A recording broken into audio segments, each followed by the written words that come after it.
Celebrates 30 years of serving mankind.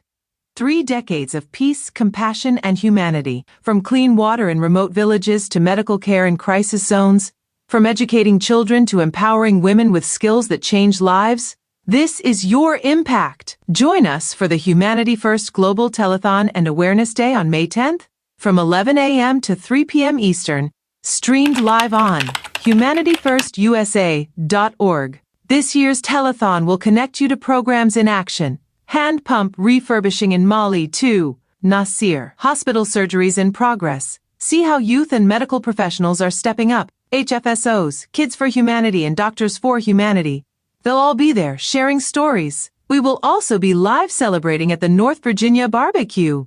Your donation appears in real time. Feel the energy, watch the impact unfold. Be part of something bigger than a moment. Be part of putting humanity first. When you give, you don't just donate. You restore hope. You rebuild lives. You serve mankind. So they're checked at a distance of about 20 feet. And this is the vision chart right over here. And this is where we're able to assess what their visual acuity is in each eye. Once we've determined their visual acuity, then we bring the patients over here to the exam chair, and we have what's called a slit lamp, where patients are examined, and they put their head over here, and we use the lamp to evaluate the disease. And this is where we determine which patients might be candidates for surgery. This is topical anesthetic.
Assalamu alaikum. My name is Muhammad Jahid Aga Khan. I am from the Baltimore Jamaat. Today I'm going to teach you about humanity first. This is humanity first. Humanity first, serving mankind. And this is the humanity first symbol. And this is the humanity first tree. And these are all the things humanity do, all their jobs they have to do to help people. Disaster relief, food security, gift of sight, global health, knowledge of life, water for life. And if you turn here, it says humanity first. And here it says, why is it important to help others? It's important to help others so Allah is happy and we are all happy. And Global Telethon, September 19, 2020. Please donate. Also on September 19, 2020, it's going to be Global Telethon. And on the Global Telethon, please donate. Donate is the most important word here. And I'm going to call my family to give money. Jazakallah.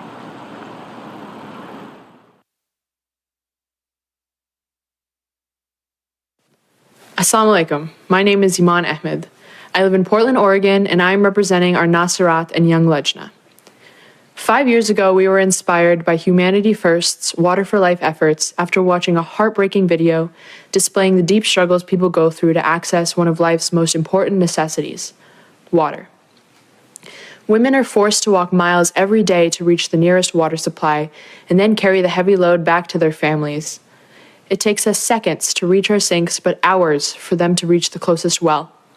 We couldn't even begin to imagine the pain and suffering they experience on a daily basis.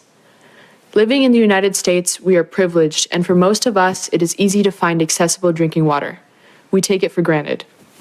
It was then that we decided to come together and do something about it. We wanted to start in a place that is close to our hearts and adopt a well in Pakistan. We came up with different creative ideas to raise funds for the well. We held bake sales on Eid, held coin drives, and with the support of our Lajna, collected water bottles and soda cans to bring to recycling centers. We worked for many months, collecting donations dollar by dollar and coin by coin. With our fundraisers and support of donors, alhamdulillah, we finally raised the $3,500 needed to construct a well in Sakhar, Pakistan. After seeing what difference it made in people's lives, we are excited to keep going and adopt another well in Africa. So for next year, we would like to pledge $1,500 to adopt a well in Mali, inshallah. The Nasrat and Young Lajna of Portland, Oregon support Humanity First because we know and have seen how it helps make a difference in people's lives who are suffering from poverty. Water for Life is very dear to our hearts, and we will continue our mission to bring clean drinking water to where it is needed, inshallah.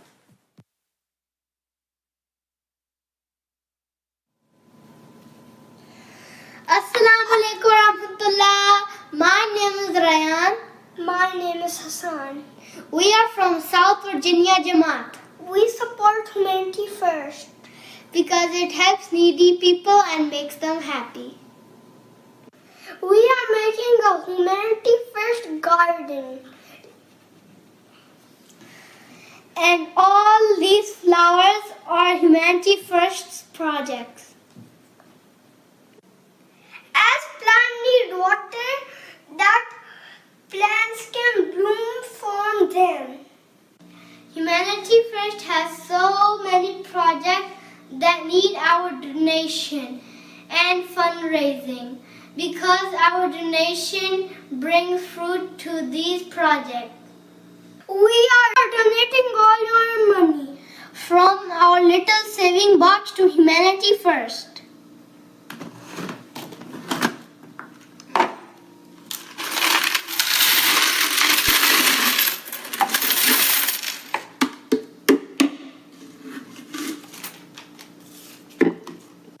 Please donate to Humanity First to help and support others. Thanks for watching.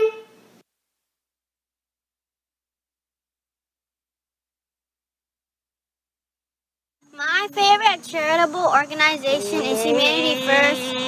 I like it when they do food security and water for life. It looks so good to see children when they see water and they're so happy. We take water for granted. Turn the tap water is there. Don't like tap water? Buy bottled water. Getting clean drinking water is assumed as alright.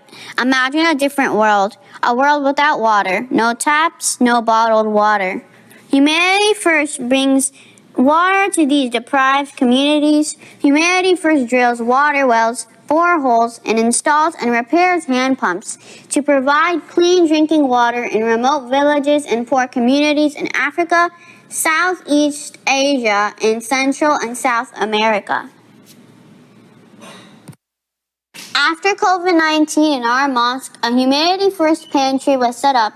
I am proud of all the volunteers who help those in need around us. I feel happy I make a small contribution by helping at the back end from my home by helping my parents. Please help me in supporting Humanity First.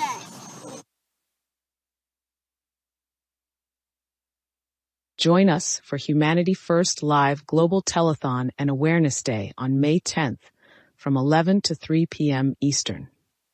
Humanity First vocational sewing centers provide skill training to fit local needs and labor markets. Our centers not only provide technical training, but also career counseling and the development of entrepreneurial skills in our students to start their own businesses. Learn more about our vocational sewing schools and sponsor a sewing machine for a vocational graduate for $180 by clicking the link below or scan the QR code.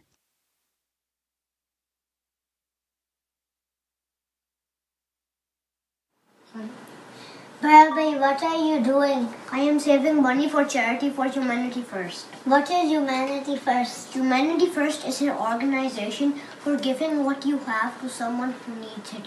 It's like helping a person in need and not turning away. That means doing something to help and not just feeling sad. Exactly.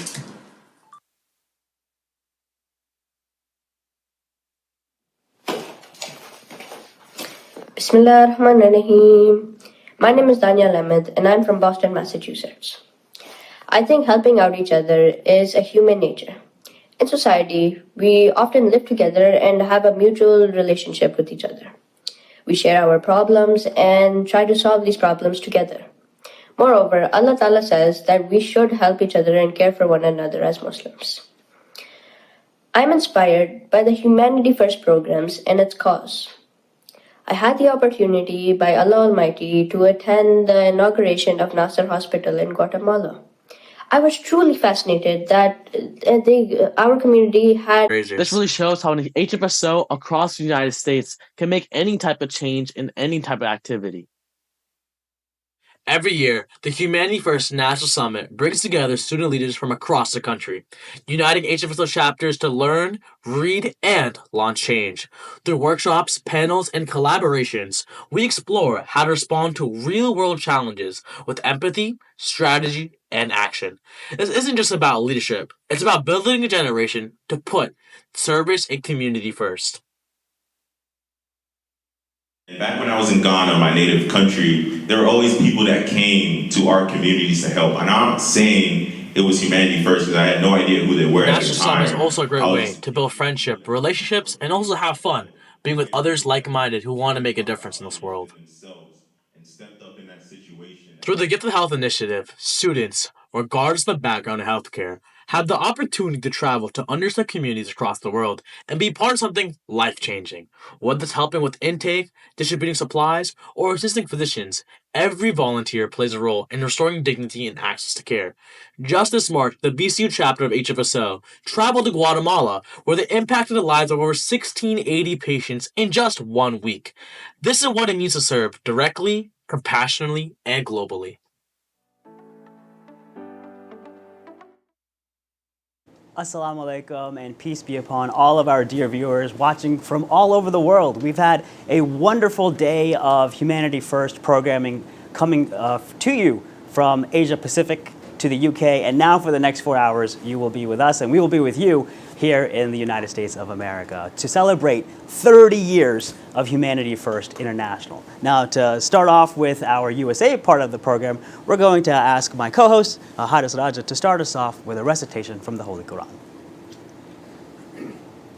أعوذ بالله من الشيطان الرجيم بسم الله الرحمن الرحيم ليس البر أن تولوا وجوهكم قبل المشرق والمغرب ولكن البر من آمن بالله واليوم الآخر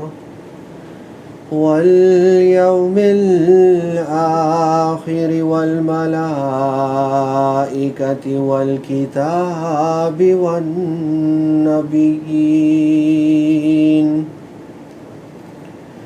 وآتى المال على حبه ذوي القربى واليتامى والمساكين والمساكين وابن السبيل والسائلين وفي الرقاب وأقام الصلاة وآتى الزكاة والمؤفون بعهدهم إذا عاهدوا والصابرين في البأساء والضراء وحين البأس أولئك الذين صدقوا وأولئك هم المتقون. This is verse 178 from the second chapter of the Holy Quran. The translation is as follows.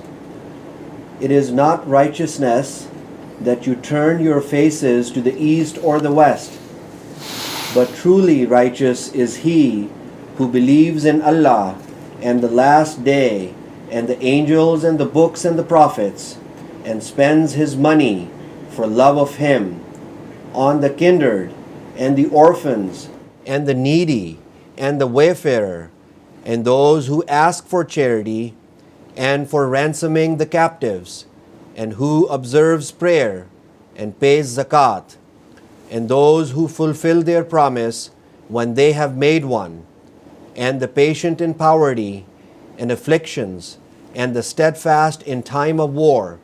It is these who have proved truthful, and it is these who are the God-fearing.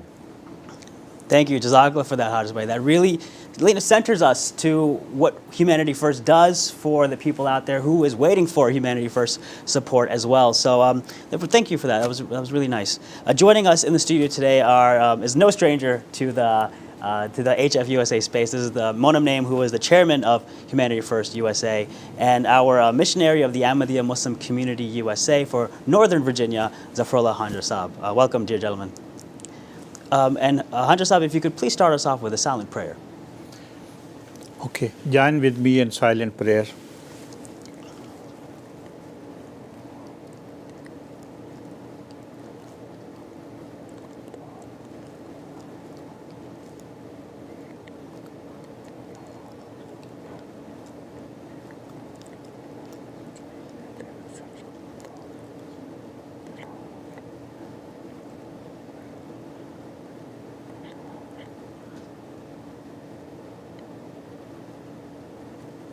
Allahumma ameen.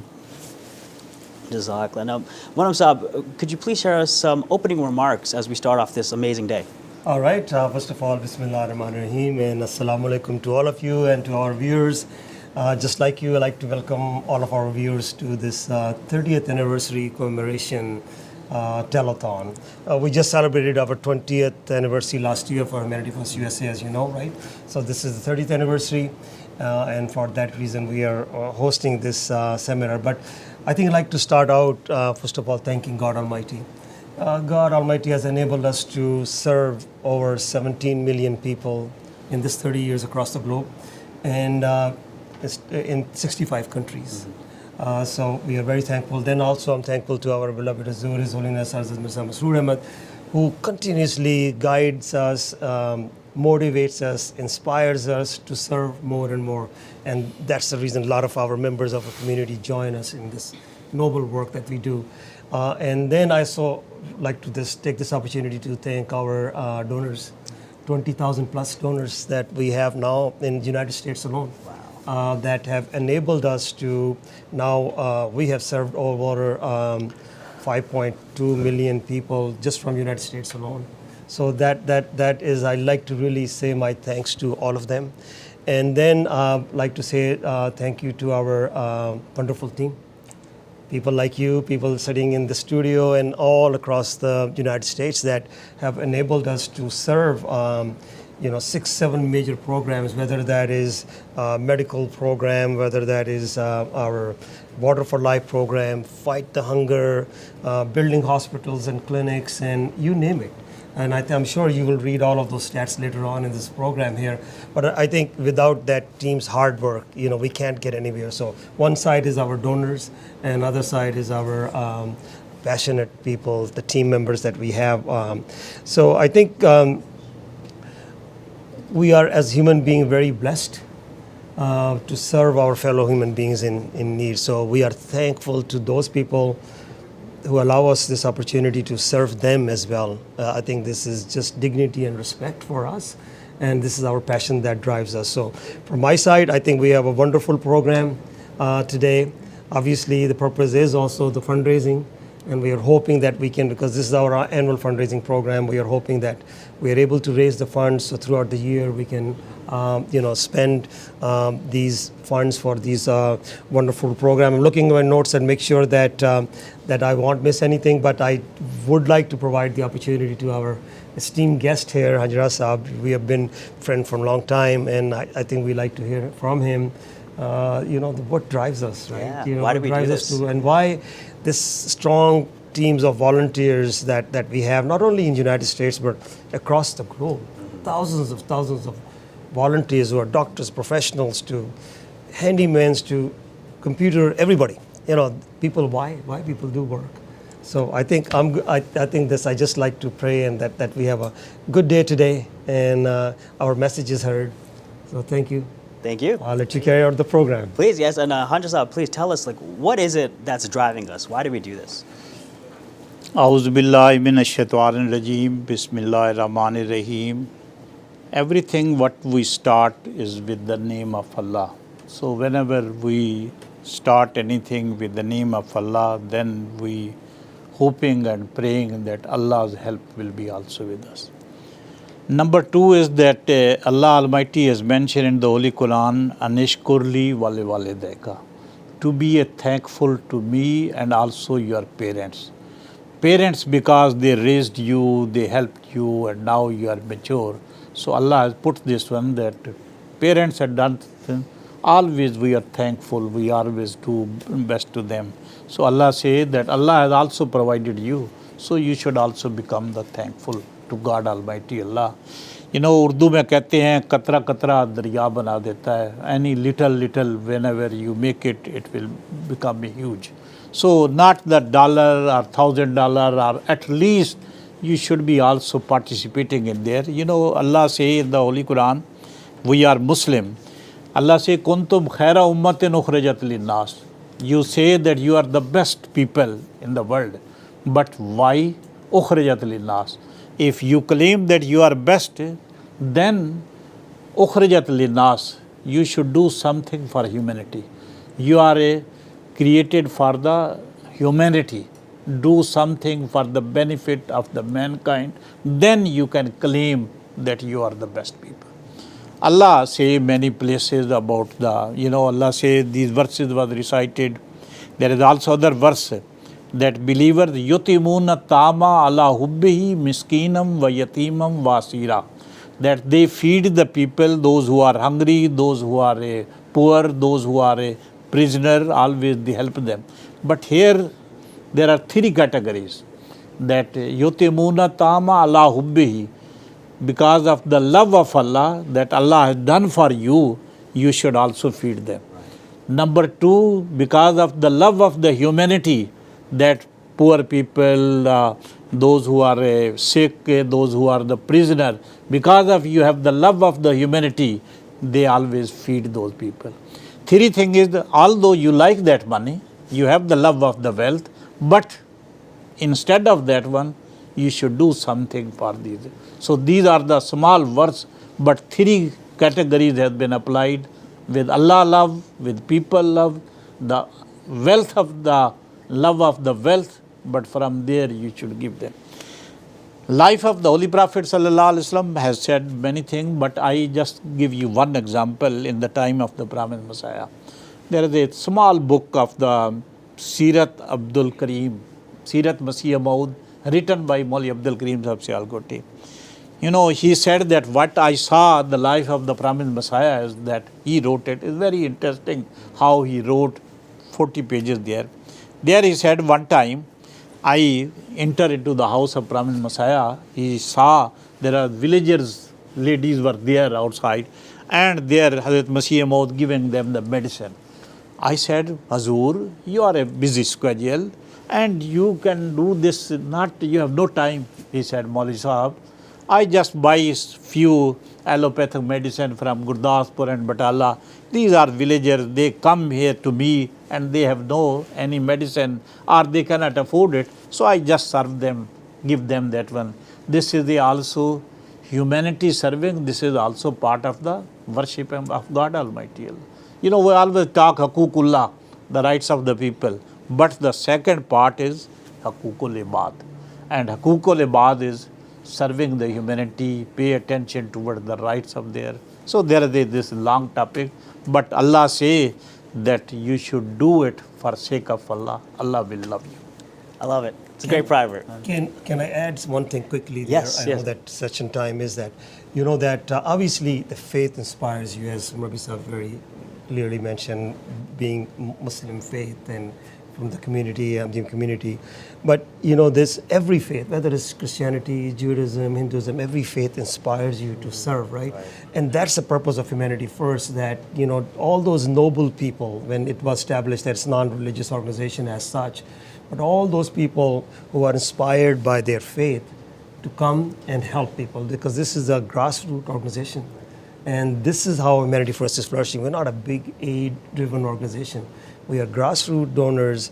All faith, color, race, religions come together, and we serve. Our volunteers and our donors, our mix, and that's what drives us. Yeah, and what's beautiful about the 30th logo is that the 3 and the 0 are arm in arm.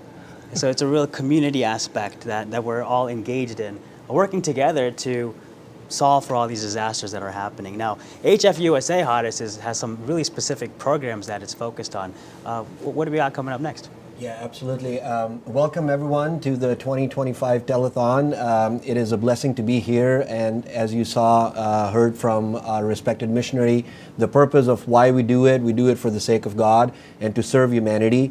Humanity First USA, as you recall, last year celebrated 20th anniversary of their global impact, and this year we're celebrating the 30th year of the international HF worldwide and the impact that we have had on 17 million people worldwide. So now we are going to go to a video which will give us an overview of various programs that HF has been conducting throughout the world.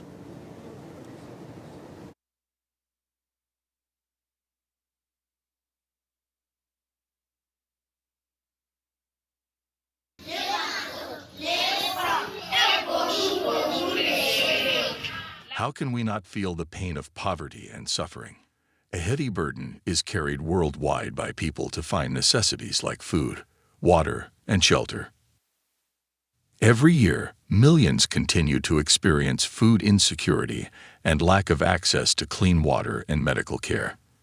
These individuals are barely able to survive, with limited opportunities to receive quality education or acquire livelihood skills.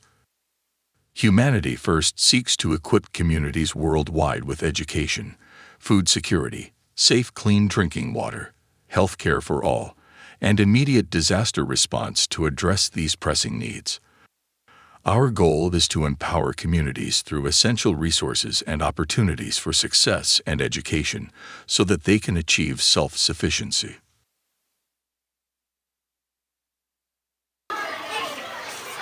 Education is a cornerstone of sustainable solutions. It can lift individuals out of poverty and provide them with the tools they need to succeed in life. At Humanity First USA, we have been working to establish schools and vocational centers worldwide to promote education. One of our most significant successes in the United States is the Education Project, which offers virtual tutoring to underprivileged K through 12 students. Hunger is real in America, and Humanity First USA has taken action to address it. What began as small food pantries have evolved into large food drives across 11 cities. During the COVID-19 pandemic, the food distribution lines grew hauntingly long, and the crisis appeared to be never-ending. In response, Humanity First USA expanded aid to countless people in need. We are doing this food drive for Humanity First Houston. We have almost 40 volunteers over here today, and we have taken care of around 300 cars. There are 150 almost cars still in line. And with the help of Houston Food Bank, we are doing this food drive with Humanity First. I'm excited to be here with Humanities First and all of these community leaders. We are better when we are together. And to be able to help these citizens, these community members who have come for a lifeline like a food assistance is very, very important. But it takes the volunteers and organizations like Humanities First.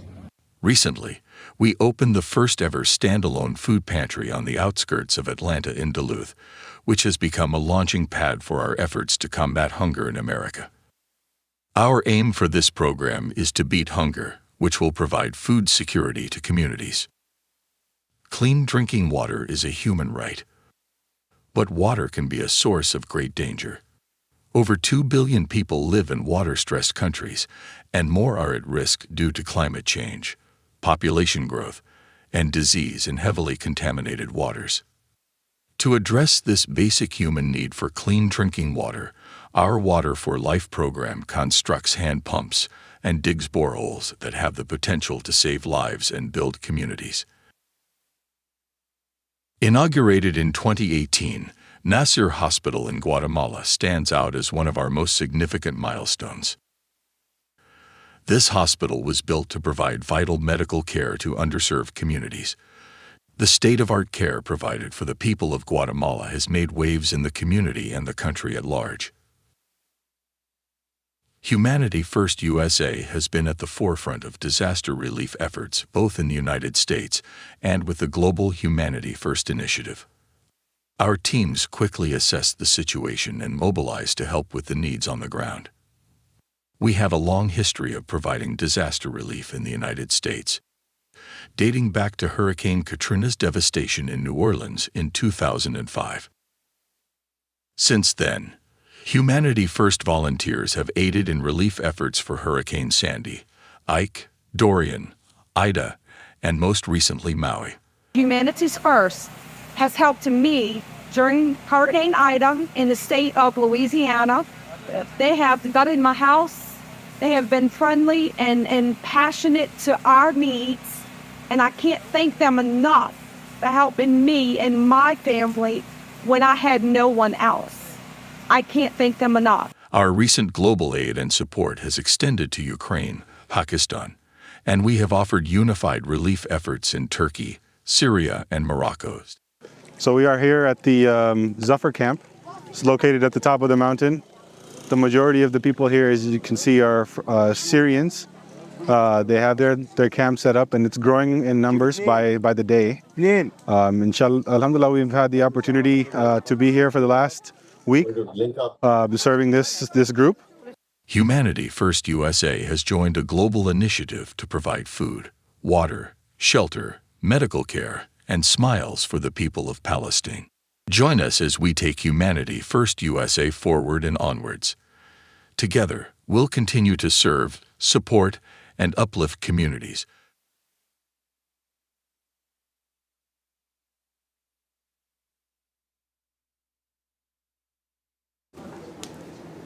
Welcome back, viewers. Thank you very much for joining us today for this 2025 telethon. As you saw in the video, the impact Humanity First is making globally, and it is only possible through the support and the hard work of the volunteers of Humanity First here in the U.S. and around the world.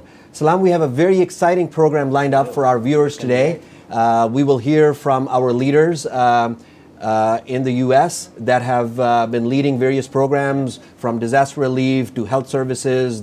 We're going to hear from our student organizations. We are also going to take some live callers and talk to them about their motivation and their inspiration to volunteer for Humanity First and donate for our programs.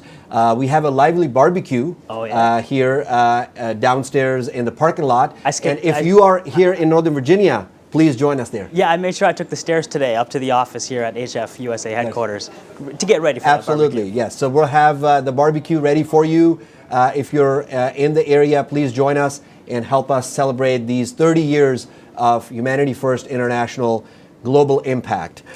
We are also going to go to Silicon Valley today, where we have some leaders and board of directors of Humanity First. There is an Ahmadiyya Conference of Entrepreneurs happening in Silicon Valley, and we're going to hear from some leaders there. So, have you been to ACE before? I've never been, actually. I was thinking about going this year, really, because if you have your own business, then you can have a little bit more income, you can donate more to Humanity First projects. So one day I'll go there and I'll plant a seed of some business in my head. Absolutely. We are going to hear from our National Vice President, Dr. Naseem Rahmatullah. From there, we will also hear from Muhammad Ahmad Chaudhry Sahib and some of the other program leaders that are attending ACE conference. So stay with us, stay tuned, and we will have this program, very exciting program lined up for you, where we're going to talk about the local impact that HF USA is making and also the global impact. And we're going to hear from various chairmen from different countries as well. We're going to have chairmen from Germany, Canada, UK join us and tell us about what their countries are doing and what impact they're... And also the chairman of HF International as well. It's going to be a lively discussion. Really looking forward to hearing. It's you kind of have a little bit of competition going on within the countries of like, hey, who can do better? Who can do better? So here at HF USA, we are counting on all of you, dear viewers, to make sure you donate. All the information is on the bottom ticker. Make sure you are inviting your social media audiences as well using the hashtag HF Telethon 25. Share what makes you want to be involved. Why are you watching this on a Saturday? Because you're passionate about something. And so share that with us, and we'll be happy to share that across our social media platforms too. Absolutely. We're going to take you to Mali, where we're going to tell you about the Water for Life program, that the hand pumps that Humanity First USA is refurbishing. Water is scarce in Africa. We take it for granted here in the US. We have so many amenities, so many blessings that we just take it for granted. And people in the world, they have to walk miles to just get clean drinking water. So we're going to tell you about that. We're going to also tell you about the disaster relief efforts that we're doing globally. Unfortunately, we have incidents here in the US, but also we just heard about Syria, Turkey, Gaza. We're going to tell you about those programs as well. Lots to go over today, and so stay tuned for more. And we're going to jump into the Ahmadiyya Conference of Entrepreneurs and see what's going on over in Silicon Valley. So let's take a quick flight. Are we going to go? No, we'll have Muhammad Ahmad Chaudhry. Virtually there. We'll be virtually there. So let's see here what's going on with Muhammad Ahmad Chaudhry and the Humanity First supporters and partners and donors over in Silicon Valley.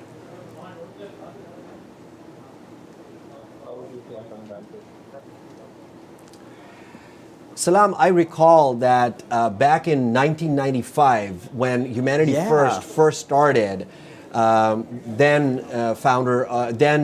leader of the Ahmadiyya Muslim community, Hazrat Mirza Tahir Ahmad, Rahmahullah Ta'ala, may Allah have mercy on his soul, he saw the need to help humanity, to serve humanity.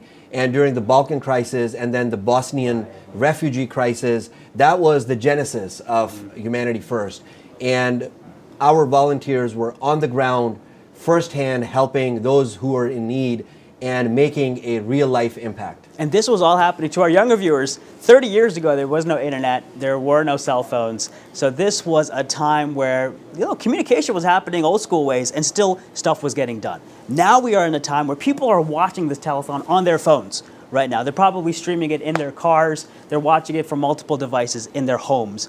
And guess what? You can also donate through all those various ways too. So make sure you are going to hfusa.org, donating there, creating pledges, and making sure you honor that promise that you were talking about in the opening Quran verses. That, honor your promise and make that pledge happen. We were also talking earlier that there's been some research done, scientific research done, that for every $1 people donate, you actually get $1.60 back in return.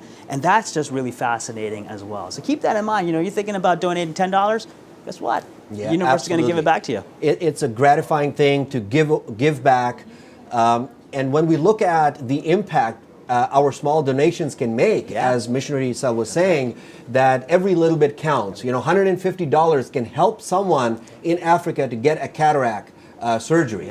$150 can help a student in Africa to get education. $180 for a sewing machine and vocational classes. I mean, this is amazing work that's being done with what people might consider not a lot of money. So if we get our families together, you know, everybody says, you know, you get a family of 13 people, $5 together, you just funded somebody's education. Absolutely. Think of all the blessings that we have in this country, and if we just give a little bit back to those who are in need, it will go a long way. I mean, it should be enough that we are giving to help others, but it's really just a beautiful universal law teaching of God or practice that He'll give you more. And then you can give more too, and then you just keep getting more. And you're like, I'm trying to give more, and it becomes a really good cycle of giving more and getting more. And Salam, I was reflecting on the name Humanity First. Yeah. You know, it is the shared humanity. It is the shared cause. You know, regardless of your faith, your background, your ethnicity, we all share a common goal of helping our fellow human beings. And it's not only helping the Muslims or Christians or Jews, it's helping everyone regardless of where they come from. As long as there's need in the world, Humanity First is out there to help people. Now, you're not just saying this. You've actually been a volunteer for Humanity First as well. Tell us a little bit about where you served.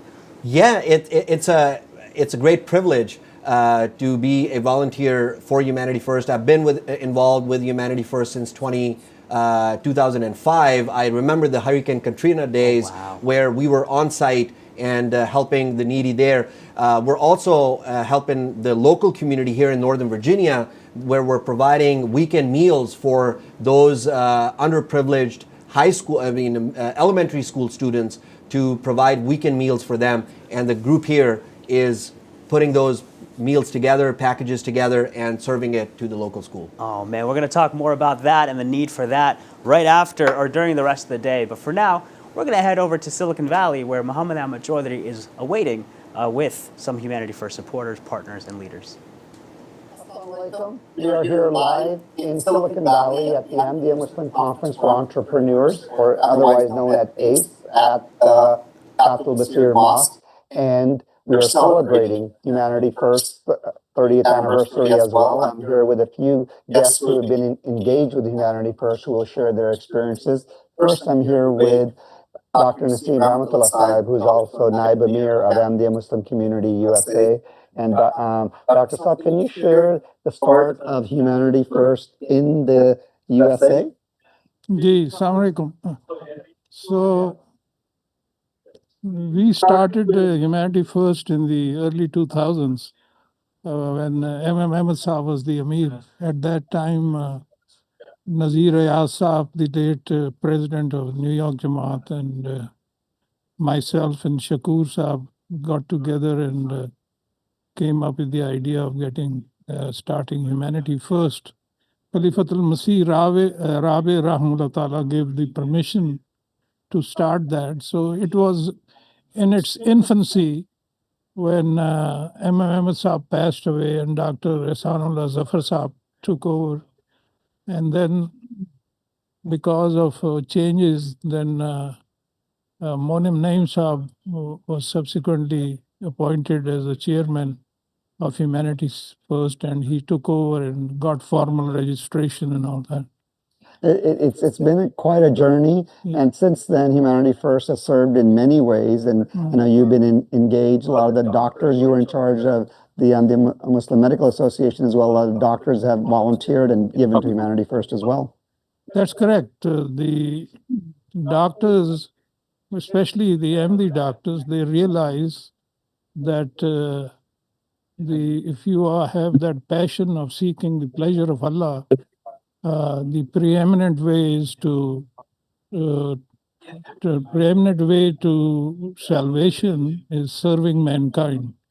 So the best way to serve mankind is to lessen their pain, to lessen their hurt, and to ennoble the rest of mankind so that we have a better place to live in. And the saying goes that, to whom much is given, much is expected of them. So we Ahmadis are the blessed people on this earth.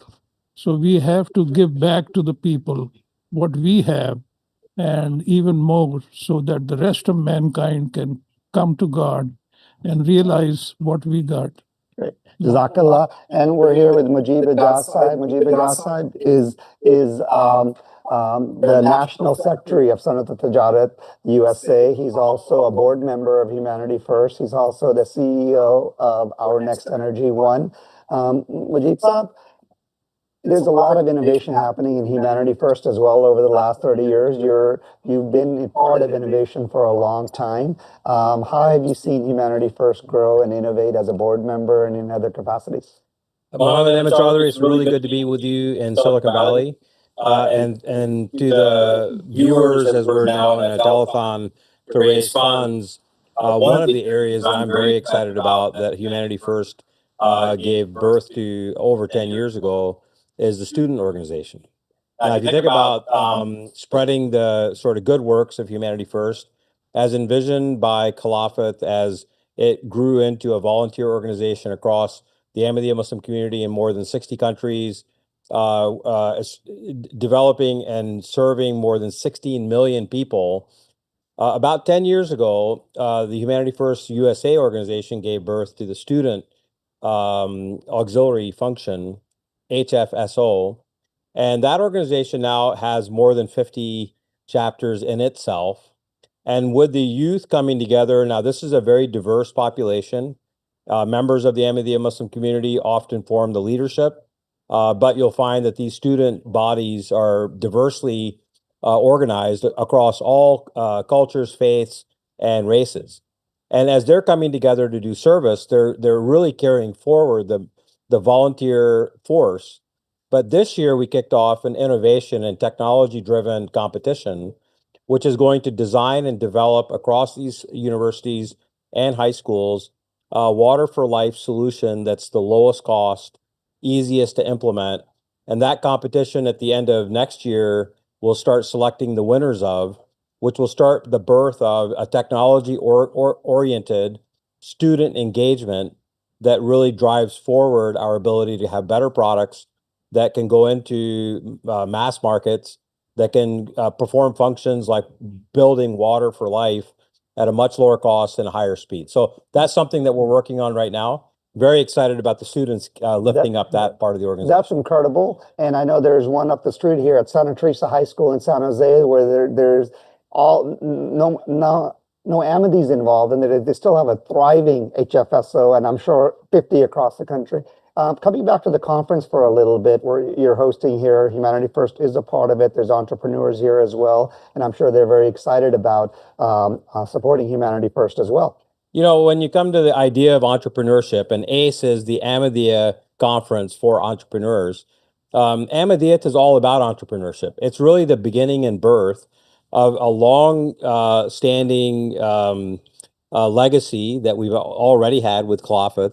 And that legacy is giving birth to new ideas and the kind of innovations with respect to service that'll lead us to all kinds of countries around the world.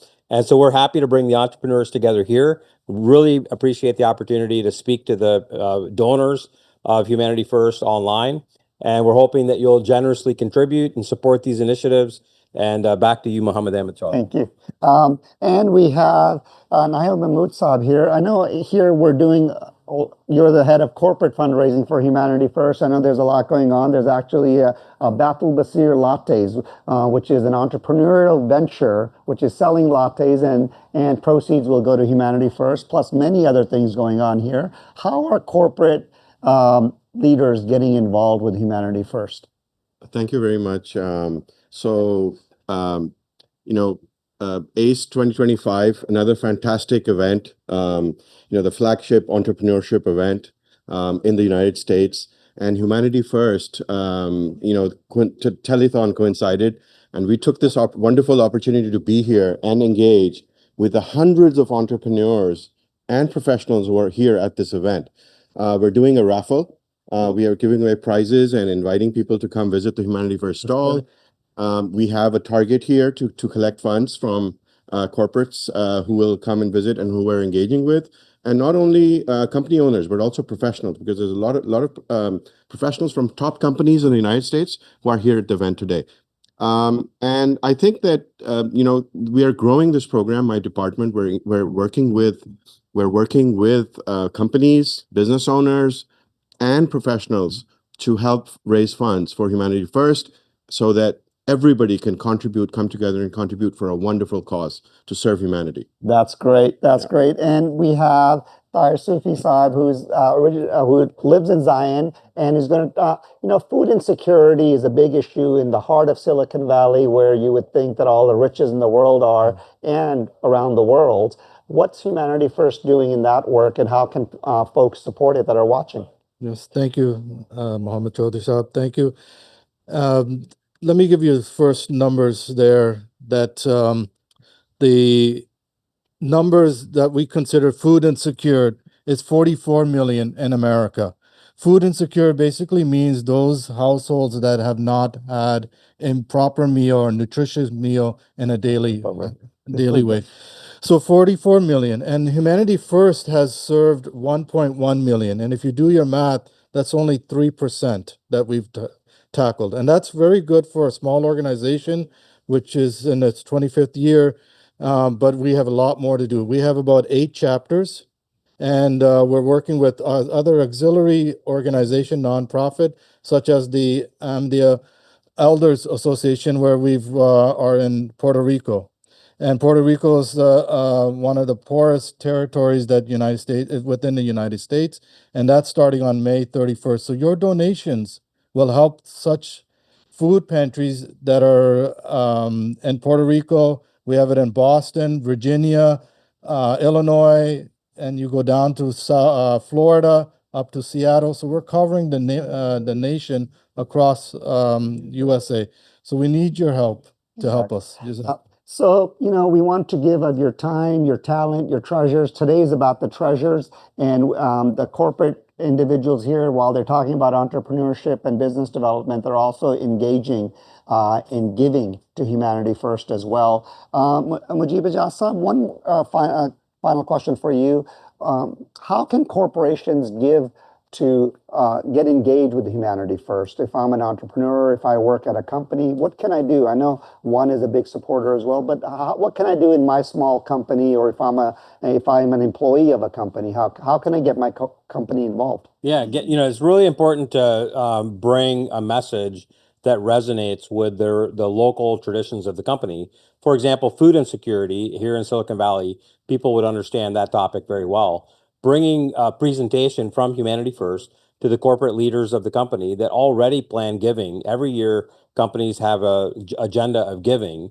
We just need to make sure that our Humanity First representatives are willing to make that plea and pitch and to show the good works. A lot of times it's just knowing that your employees support an organization that makes a corporation stand up and get behind those employees. So really it's making that introduction and then making the pitch for the companies to get involved. That's great. And Dr.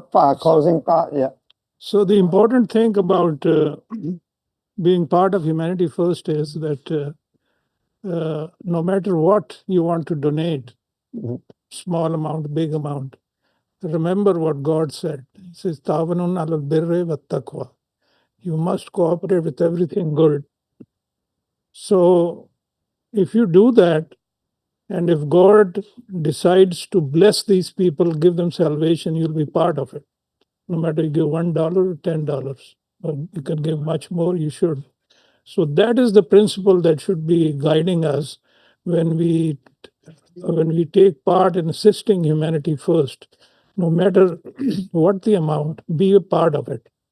And the reason you want to be part of it, because if God decides to give salvation to people who are working in Humanity First, you'll be part of it. That's great. That's a great closing thought.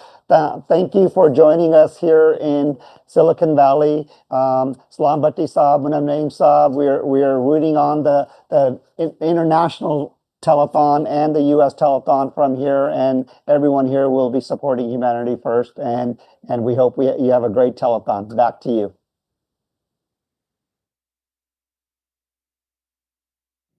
My first experience with Humanity First was right after the earthquake in Haiti. My dad went there as part of the first response team, and a couple months later, I had the very unique opportunity to go back with him. That trip changed everything for me. I saw what it looks like when a disaster hits a place that was already struggling. And I saw how powerful it can be when people come together to help with supplies, with structure, with donations, with just presence. That experience really stayed with me. And it's what inspired me to start one of the very first Humanity First student organizations, or HFSOs, at my university, University of Maryland. It was an entirely new endeavor. We had to recruit members, fundraise for projects, figure out our mission. And honestly, that taught me a lot about building teams, about organizing people, about leading with purpose, skills that I later used when launching my own startup and in my volunteer work. Since then, my relationship with Humanity First has definitely evolved from starting student organizations to now serving as Director of Humanitarian Affairs, or Mu'tamim Khidmat al-Khalq, for one of the longest standing partners, Humanity First, which is Majlis Khuddam al-Ahmadiyya USA, also known as MKA. Over the last year and a half with MKA, we've had the chance to do a lot of meaningful work with Humanity First. We connected our sporting events to the HF fundraiser, Walk, Run, Bike Across the Globe for Humanity. We provided immediate volunteers for disaster relief from the 2025 fires in Los Angeles, which included setting up legal clinics and doing on-the-ground cleanup. We launched a fundraiser for aid in Gaza, which has now raised over $150,000. Some volunteering work is done directly, some is on-site and in person. And volunteering can be done working from home to coordinate logistics or raise needed funds. Both kinds of volunteering are incredibly important, and MKA has been doing it all with Humanity First. And that's the beauty of this partnership. HF and MKA are aligned not just in mission, but in structure.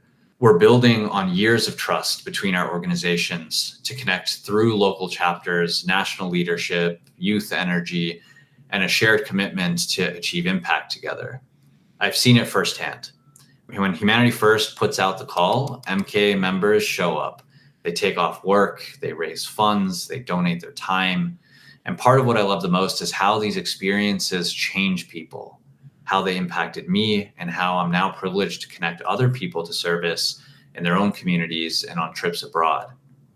So if you're wondering whether you should get involved, whether as a volunteer, a student, or a donor, my answer is simple: do it, because the work has a positive ripple effect, not just on the people we help, but on ourselves too.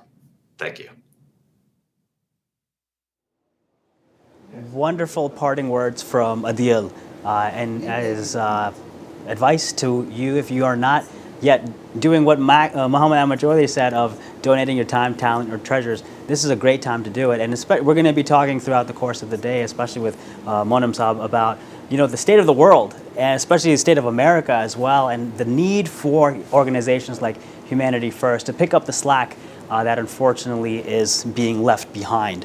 So through donations that are coming from you to Humanity First, we will be able to make the most with your treasure happen. So make sure you go to humanityrfirstusa.org/telethon and donate today, because we have some phenomenal programs. And we were talking about some of the hurricane relief that we've done. We've talked about some of the food insecurity work that's happening. Unfortunately, over 40 million people in America, the wealthiest nation in the world, has a lot of food insecurity. So a lot is happening today. So Haris, what's coming up next?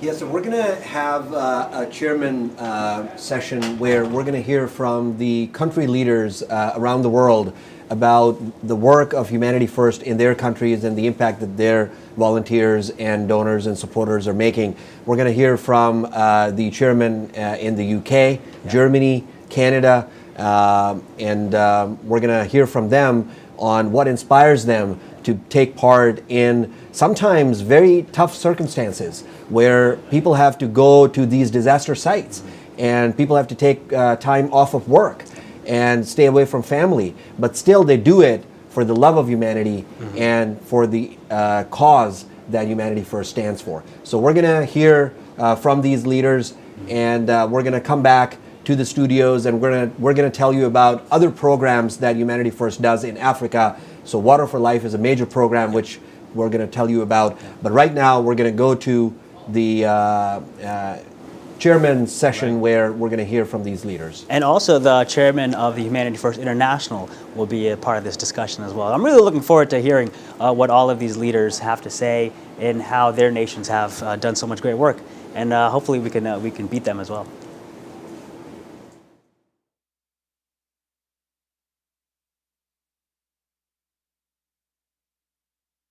Assalamu alaikum. Welcome to Humanity First Telethon 2025. It's Saturday, the 10th of May.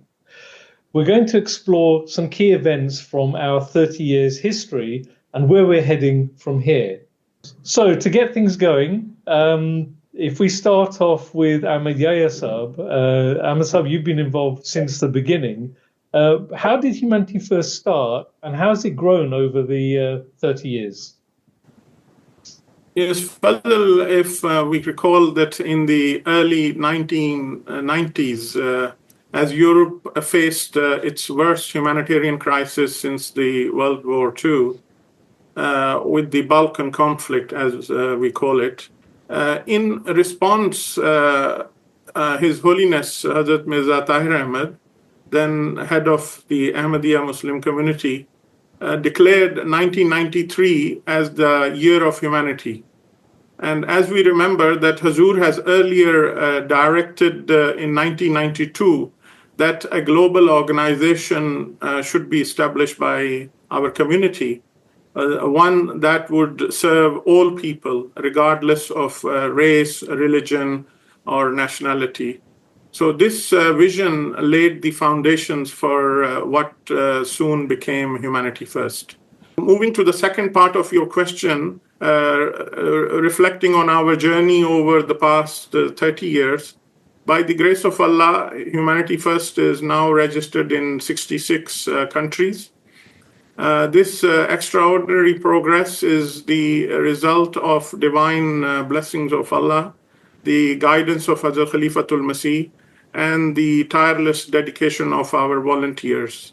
Over last 3 decades, Humanity First has, very briefly, I mentioned that over 284 disaster relief efforts in 111 countries, almost helping over 3 million people in crisis.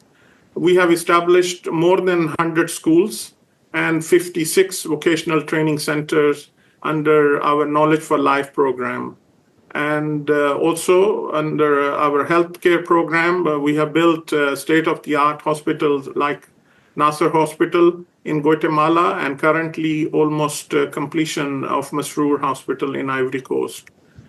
We have installed over 6,200 water pumps, bringing clean water to over 6 million people, and expanded impactful programs in food security, healthcare, orphan care, and community support. And this way, alhamdulillah, Humanity First has now reached out to over 17 million people across the globe. And I believe this is just the beginning. That's an incredible history, Ahmadiyya Saab. When you first became were assigned the duty to serve in Humanity First, what was that first project? I know Bosnia was for Humanity First. Were you international? Were you involved in that? Absolutely. This was, as you know, we were initially, as youth, Khuddam were taking these convoys. And then in the due course, we established Humanity First, and I was given the responsibility to take care of the affairs of Humanity First. And I think soon after the Bosnian conflict, there was a civil war in Sierra Leone. And this is where Humanity First got, again, out of Europe. We went to Africa taking food and medical relief. We sent out a number of, food consignment. Also, we sent out artificial limbs for those who needed amputation. and we sent out doctors who operated on these victims. So this was the beginning, and this is how Humanity First evolved and started to move into the development projects in Africa. Munam Naeem Saab, share some of that early history, how it was established, and what was the first project that the U.S. worked on?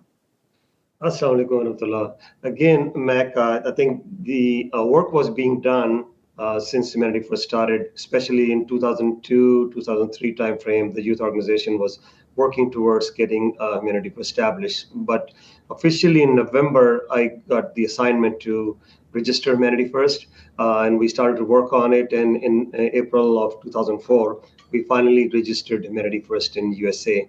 I think our timing was very divine. I think about it, that this was the timing where Canada and USA came on board, and we got hit back to back by 4 disasters, 2 of the international type and 2 within USA. So what we were looking at is June, Guyana, major floods started out. We started to work there. In the meantime, the tsunami of Indonesia, we were hit. And right after that was the Hurricane Katrina in August of 2005. And just in 2005, tail part was the Kashmir earthquake. So the small organization, which was just born, and just God gave us the strength and the divine help that we were able to work with HF International, collaborated with everyone. When I put the budget together, I just had $60,000 for the first year, but only Allah knew, and God, that how the divine help came in, how the organization matured in matter of just those 2 years. It was amazing. We've been talking about the Kashmir earthquake in 2005, and we've been talking about the tsunami in 2004. The next big event, I suppose, where a number of our branches came together was in Haiti in 2010, when there was a terrible earthquake that killed over 200,000 people. I believe Canada and USA were the first responders in Haiti, Aslam Saab? Yes. So while we started working with the other countries earlier, but the real collaboration in a full-fledged international level was seen in 2010 when there was an earthquake hit in Haiti, and we got together a team from USA and Canada, disaster response team, a full-fledged disaster response team that actually went there immediately. I think it was within a couple of days that a team was dispatched over there. Later, HF UK at that time also joined us for a period of time over there, but we stayed there for over a year, and we got excellent support from USA.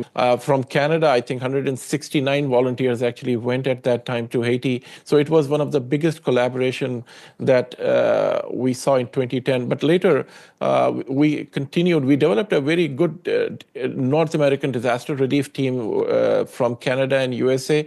And since then, we have responded to a number of disasters like in Honduras and Bahamas and in a number of other US disasters where the team has collaborated together and worked together to respond as a unified team. Some of your team were also part of the first responders, and you were heavily involved in Haiti as well. Ji. Well, Fazil Saab, I think before I go there, I have a very interesting story to tell about this collaboration that you're talking about. When the Indonesian tsunami came, if you remember, all of us were involved from each country. We were sending. So a year later, I was invited to the Indonesian embassy. We were sitting together, and a lot of NGOs were sitting around, and the ambassador was asking each of the NGO how much money you have raised, how much work you had done. So they went around, some had raised 20 million, 30 million, large numbers of dollars were raised. But when time came to tell them what exactly was done, when I narrated our list that, the 6 month worth of camp, medical food and everything else, on top of that, the water wells we started to dig, on top of that, the bagan boards that we built. But I started to give the list. People were amazed. The guy sitting next to me, just asked me, he said, how in the world did you get it done? Where did you get the volunteers from? Didn't you have the language barrier? And where all these doctors came from? This is the story of Humanity First. This is the international collaboration that we had. We had 90 some odd, 100 some odd, Jamia students that came in to help as volunteers, and then all the partner countries from Humanity First went there, and our impact was significantly bigger than the major NGOs who were there out there. So, Nathan Zubair, you more recently in 2022 when the Ukraine conflict started, and then a year later when there was the terrible earthquake in Turkey, your team were leading and bringing in our partners from other countries. Yes, yes, Bhai Fazal. It's really like this that I was in 2022, the Ukraine crisis, where we worked at the border of Poland in Medyka to Ukraine. This was also a very special moment of, I think, where collaboration worked on the high scale. We worked very closely with the HF UK, HF USA, and Canada, and with a lot of other agencies working there. So it was, by the grace of Allah, it was really something special because we were able to provide medical facilities on a very high level. We had more than 38 doctors working with us over this time period of 3.5 months, dedicating just at the border with freezing temperatures, and more than 198 volunteers came over this time period and worked with us there. And similarly, also in the Turkey earthquake, Turkey and Syria earthquake. So we were able to provide more than 22 medical camps, deployed about 58 doctors were there from all these countries mentioned before. Volunteers, we had 1,267 volunteers, which is really, I think we cannot really think about, because it's really huge numbers of volunteers work with us. We distributed blankets, food packages. We had a meal distribution, which meal provided, more than 1 million meals were provided. So it was really a huge effort, which was just possible with the international collaboration with our teams. Raziz, bring us up to the current time. You're working in the Middle East with the current conflict, and again, it's hard to get people and resources in. Can you tell us how you're collaborating with the branches leading on that? So Humanity First has sort of come of age sadly in the current war in Gaza. On one hand, there is a huge tragedy, but it's brought together many branches. So our operation in Gaza is managerially led by the disaster relief team at Humanity First International, and we, as Humanity First UK, work collaborating with Humanity First Palestine, USA, Germany, Netherlands. Our delivery on the ground is actually our local team from Humanity First Palestine. And that's what I think sets out Humanity First over the last 30 years, in that our unique sort of selling point is we are an agile and grassroots-led and grassroots-driven organization, which I think really sets us apart. And as a result of this global international cooperation, at the moment, our team on the ground is delivering water, delivering education, delivering food, delivering disaster risk reduction in full coordination with the UN and governmental agencies. But is there another project where you can share the large number impact and on individual lives, some examples of that? We have a student organization, for instance. This is unique to us, in 50 campuses and schools, where we have engaged almost more than 12 to 1,500 students that are at these campuses that are working for Humanity First on the humanitarian project. So, and we have about 20,000 donors and supporters that are the grassroots effort, part of the grassroots effort that we do. But overall, 33 schools that we have built, And this is, again, as Aslam Dawsa mentioned, education is so important. But these are the brick and mortar schools where they can start from middle school, go to high school, and we keep expanding those schools, providing the education. Was the Nasir Hospital, Guatemala. That's where the HF Healthcare Services was born. But this was the place that, the efforts of the donors to raise the cash that we needed for this first big hospital that was done. And this was the place where His Holiness personally came and inaugurated that hospital. And this is the place where the first time the flag of Humanity First was also flown. The World Health Organization is predicting that by 2030, the shortfall in trained clinical staff is over 10 million, and 6 million of those will be the deficit just in sub-Saharan West Africa. So there's the training need, but there's also access to medical care, especially for rural communities, which is sadly lacking. So it'd be interesting to find out from each of our chairs what they're doing that is going to have the biggest impact on global health. Aziza? Well, as you've already heard, our flagship projects in the US with the Guatemala Hospital and now the hospital in the Ivory Coast. So these have a particular type of impact. And then on the other hand, our rural reach, that rural reach to people who otherwise would not have had access to healthcare. And so that has a huge impact on a far wide range.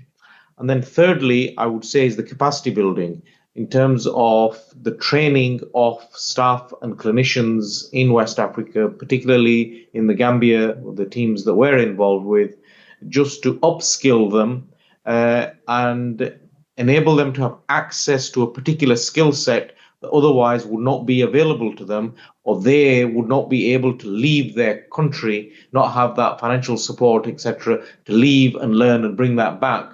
We take that skill to them and teach them that skill, and then they can then spread that out to their clinicians. We've heard some inspiring stories of our impact, whether it's in orphan care, education and training, water, agriculture, healthcare, and even the growing disaster response. The world is becoming more unstable. The need for Humanity First is growing, and national organizations are stepping back. I mean, ASR, where do you see us go? You've been there from the beginning. We've had a 30-year journey that we've been exploring today. Where do you see us going in the next 5-10 years? I think recently we have set up some goals for 5 years. So over the next 5 years, we would like to strengthen Humanity First footprint in underserved communities by scaling sustainable programs in education, healthcare, and economic empowerment. Just to give you an example, we plan to grow our network of schools from 100 to 150 in the next 5 years, expand medical outreach across Africa, Asia, and the Americas. As you heard, some of the hospitals are near completion, and then Indonesia and Tanzania are starting up. And by leveraging technology, we aim to equip youth with the practical skills that open doors to opportunities, while also building stronger partnerships with the private sectors, governments, and global donors. Ultimately, we aspire to a future where compassion drives meaningful actions, uplifting lives not just in a moment of need, but through long-term transformative change that builds resilience and dignity and peace.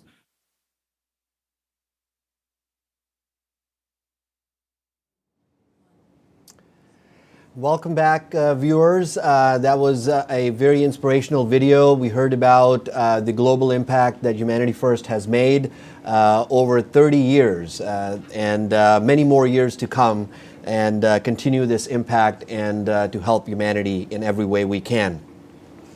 We have 20,000 donors here in the U.S. of Humanity First, and this segment is an exciting one because we get to talk to some of our live callers who have contributed to Humanity First in various ways. And just a check, Salam, that we are already at close to $170,000 raised already for this telethon. And if you're watching, you can go to humanityrstusa.org/telethon to donate for today. And let's have a friendly competition, maybe, or a friendly challenge, I should say. Maybe get to 250 by the time we get to the barbecue. That would be great. That would be great. For every 100,000 that we get, I'll eat extra food. Is that just a win-win for me? No, it's a win-win for everybody. And then you have to take the stairs. Oh yeah, I will. I'll definitely take stairs, going up and down. Yeah, both ways. So I'm told that we have our first caller, all right. Leah Lorenz. She is the president of the Humanity First student organization at the University of Toledo College of Medicine, and she's doing amazing work there, and we will get to speak with her. Is Leah with us? Yes, I am. Hello. Hello, welcome to Telethon, Leah. How are you? I am doing well. I'm really excited to hear about all the work that Humanity First is doing on such a broad level. So I'm just excited to be able to be here and contribute. Well, thank you very much for joining us today, and thank you for all the great work you're doing. Tell us more about what your group does. So Humanity First at the University of Toledo College of Medicine, right now our big push is we are getting ready to head off to Tanzania for our very first student organization-led medical mission to Africa. And they leave next week, which is really, really exciting. So we're just getting all the last-minute details ironed out and just getting prepared to go help a lot of people.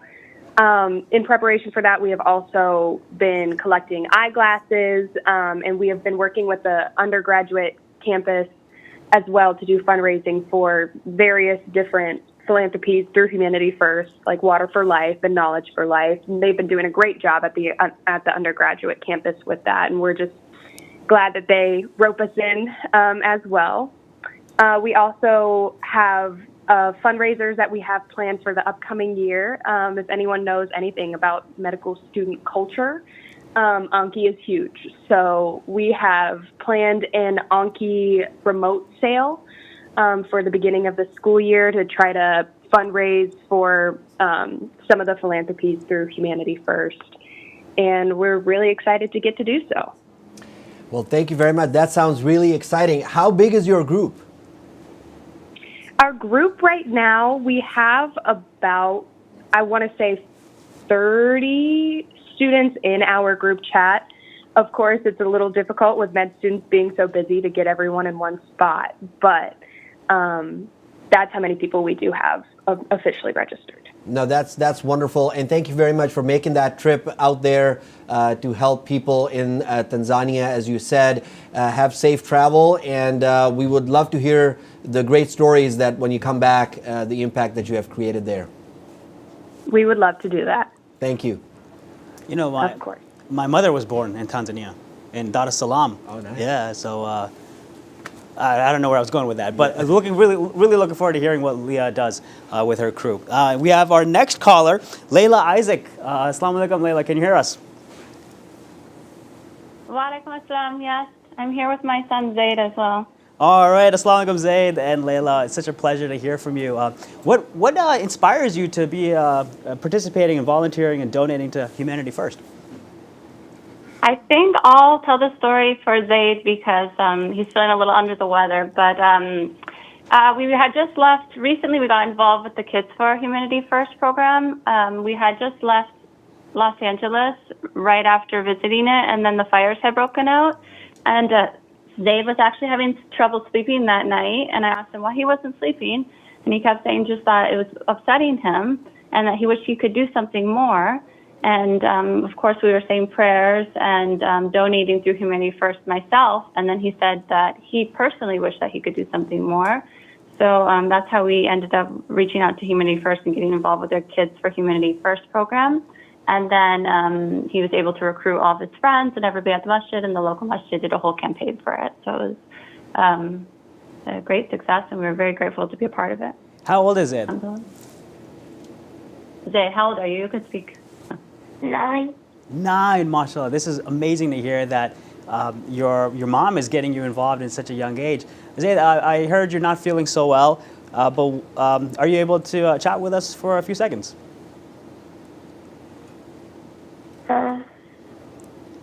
Yeah. All right, my man. So when you told your friends about Humanity First, how did you bring them in?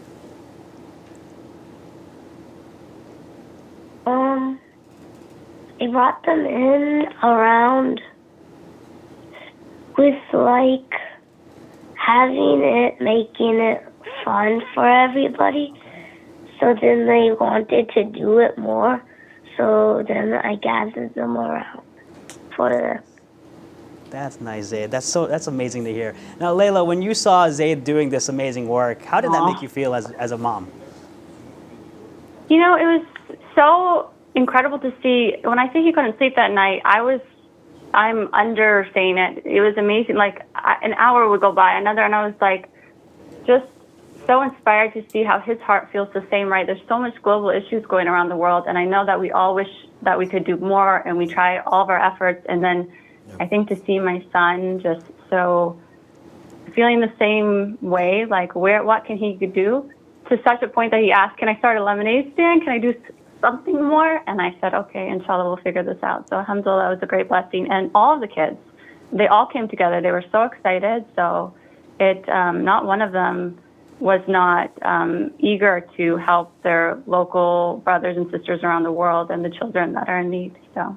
Amazing, amazing. So to all the parents who are listening, Layla and Zaid are setting a great example of how parents and children can get involved, no matter how young they are. Absolutely. That's amazing. Absolutely. And just like Zaid, our next caller is also a young boy, only 6 years old, Sadim. And Sadim will tell us about his experience of how he learned about Humanity First. And Sadim, by the way, where do you live? Welcome to the telethon. In South Virginia, Jamaat. South Virginia Jamaat, welcome. And tell us how you heard about Humanity First. I always see my parents talk about Humanity First. So today I want to share my story with you, how I want to help you all. Great, tell us. So I love going to the library and reading books and building Legos there. One day when we were going to the library, my mom told me how kids in Africa don't have a library school to go to. I got very sad and I decided to save money for them. Now I have a special box in my room where I'm saving money. And in summer break, I am going to do a lemonade stand to raise money for kids in Africa so I can send them lots of Legos and books to make them happy. And one day I am going to open a library in Africa so all the kids can play with Legos and have lots of books to read like I do, inshallah. Mashallah, that is such an inspirational story. A kid wanting to help other kids who don't have the Legos and the other luxuries that we have here in this country. So thank you very much, Sadim, for all the great work and such an inspiration for us. Go ahead. Can I also always help each other, always be kind and don't say mean things. If you don't have anything, get to say don't say anything at all. That is wonderful. Now, what I want to know, Sadim, about this library you want to build in Africa, it's got origins based on you going to the library where you are. Are you going to serve lemonade in this library too? That's going to help make it. Yes. Amazing. So having a lemonade stall in your neighborhood, and what are you going to tell your neighbors? How will you introduce Humanity First to them? Help mankind. Yes, that's wonderful. That's the great message. And our neighbors in our communities, they have to hear about the great work Humanity First is doing. And just like Sadim, we can go in our neighborhoods and we can raise money and awareness for Humanity First. Sadim, you are such an inspiration for all our younger boys. And I'm sure that yes, go ahead. I'm also wearing a Humanity First shirt today. Oh, nice. Oh, you're wearing a shirt. Okay. He's got the merch. Yes, that's wonderful. Sadim, somehow I have your number. Let me go and text you and get the picture of your shirt with Humanity First. I do want to see that. Thank you very much for getting on Telethon, and we wish you well. Jazakallah. Thank you. Oh man, I love seeing a kid with a lemonade stand. Yeah. You know, that's just coming from the ACE conference that was happening in Silicon Valley that we saw today.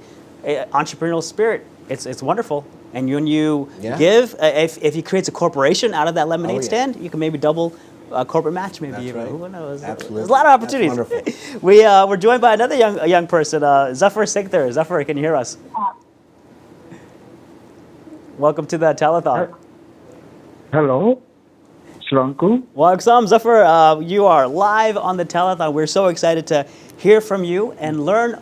Tell us a little bit about what inspires you to be a part of Humanity First. Well, since 2002, I am contributing the Humanity First. Not today. Oh, very. What made you? What made you start in 2002? What inspired you? Yeah, I was working with the poor people, serving their homes in the land. Mm-hmm. So I have an inspiration since my boyhood to serve the distressed humanity. Very nice. And so now we are. 2002 was 23 years ago, and you've been a dedicated donor ever since. What keeps you donating? What keeps bringing you back? Almost all the projects I donate. On average, every month I donate. The current donation is $40 per month so far, I remember. And normally, Nasir Hospital, General Fund, these and all the emergency disaster funds when calls for, I donate. Whatever within my capacity. That's amazing. That's amazing. What message do you have to our viewers right now who are watching, who may have visited humanityfirstusa.org/telethon, but they think maybe that the amount they're donating is too small? What message do you have for them? Because I am a retired and sick person. I am suffering from Alzheimer's. That's why from my pension amount, I am donating. That's amazing. That's amazing. Wow. So it's a lot of sacrifice he's making from a limited income to give back to society. So I think that's a great inspiration, Zafar. Thank you for sharing that. Yeah, thank you very much. And it is Salam. It is so important to have that motivation. And when you hear from these callers what their personal motivation is to donate for Humanity First. It's the sincerity that counts. It's not the dollar amount. It's the sincerity with which you're giving that money to help humanity. We have our next caller, Danish Ahmed from Connecticut. Assalamu alaikum, Danish. Are you online? Assalamu alaikum. Yes, I am. How's everyone? We are doing great. Thank you very much. Welcome to Telethon. And tell us about your inspiration for volunteering or donating for Humanity First. Yeah, I mean, one thing that I, would, in my own belief is, volunteering and donation and sacrifice, either it be financial or sacrifice from our time and energy, etc. It's not a one and done thing. This is something that we, at least I feel that we have to do constantly. It helps us to purify ourselves and just helps the needy. So that's one thing that at least, I follow that rule and hopefully others as well. That is wonderful, Danish. What programs have you been donating or have been part of? Yeah, one thing we've done, and I'll really give credit to my cousin Mubashra. We as a family came together, and the idea was to come together and do the Knowledge for Life and to create a school from the ground up. And I know she'll be talking about it later on. But we together built a school in Liberia. I think we spent about $30,000 last year, and of course now we're also we're donating for additional things for that school, like the salaries, and we heard that there's no water for up to 1 kilometer near the school, and so those are the things that we're still coming together and doing as a family, so that we can again not one and done, but continue doing this, and sacrificing from that standpoint. Yeah, that's wonderful to hear that the whole family is contributing and kind of partnering up to create an impact and education, which is such an important thing. And sometimes we take it for granted here in the U.S. Things like education, water, which are commonplace in this country, but they are such a difficult thing in some parts of the world like Africa. Danish, thank you very much for all your contributions and your passion for Humanity First.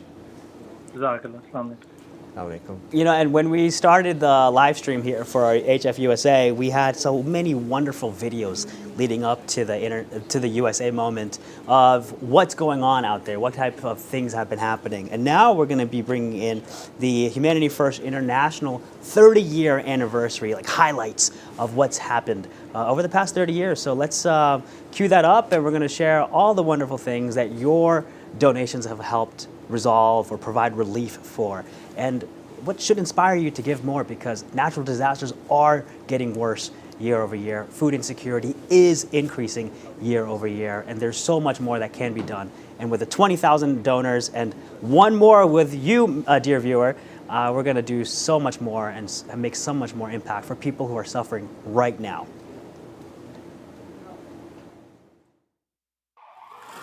The following report contains some disturbing images.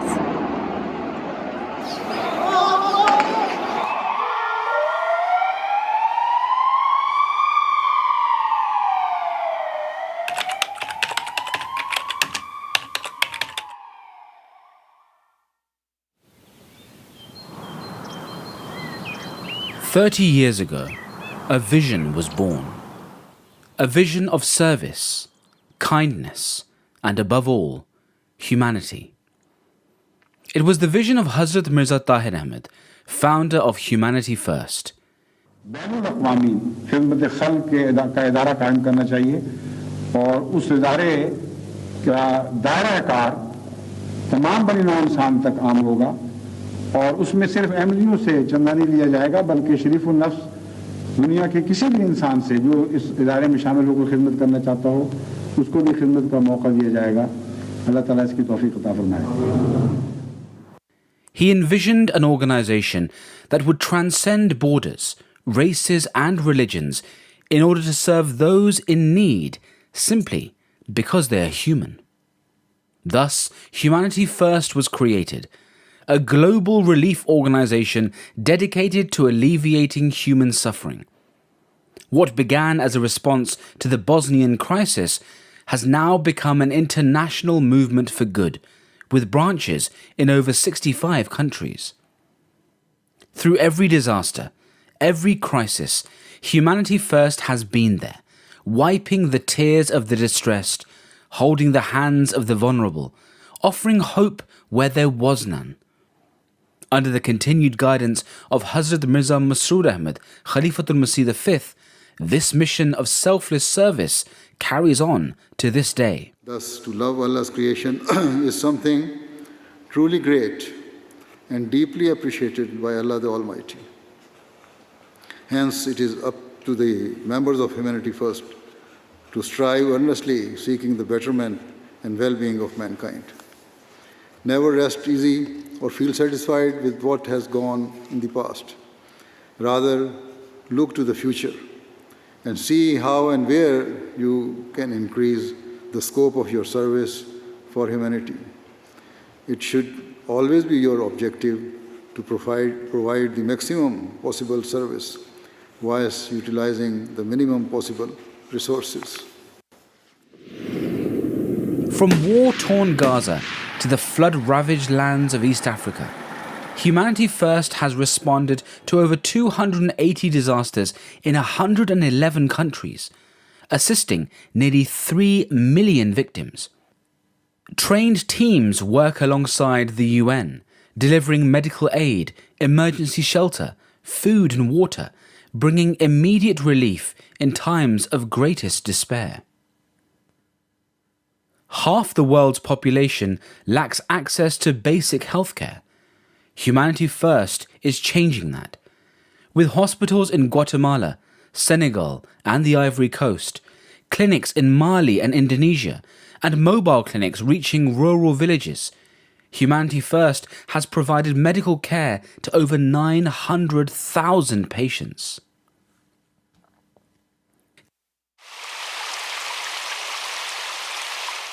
Clean drinking water is still a dream. But through solar-powered boreholes and thousands of water pumps, Humanity First has brought safe water to over 6 million people. Education is the key to breaking the cycle of poverty. Humanity First has built 100 schools, giving rural children a chance at a better future.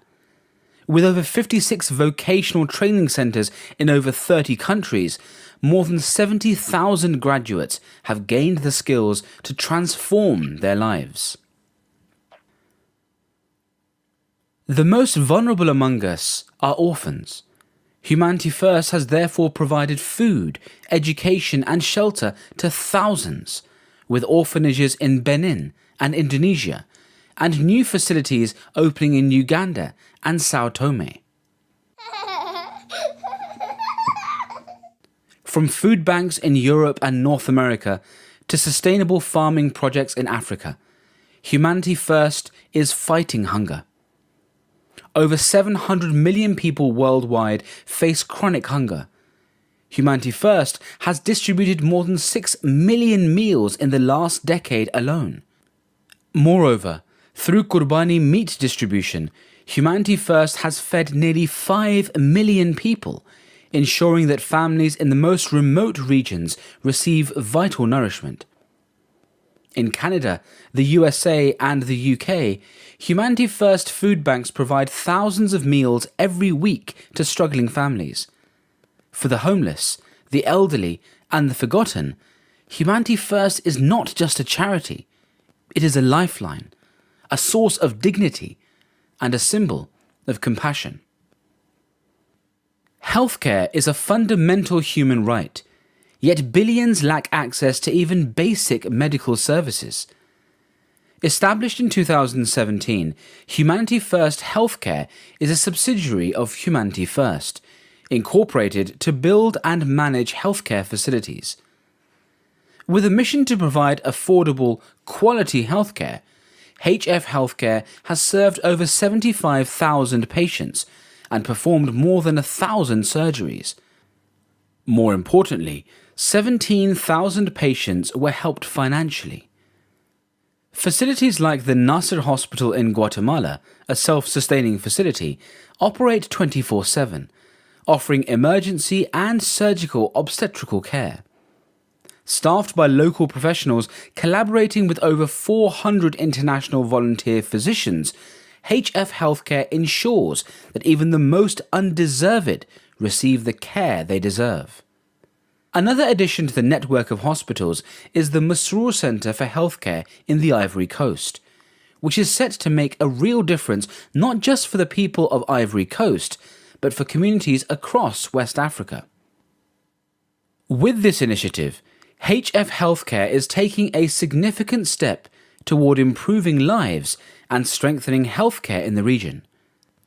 The Masroor Centre for Healthcare in the Ivory Coast is more than just a hospital.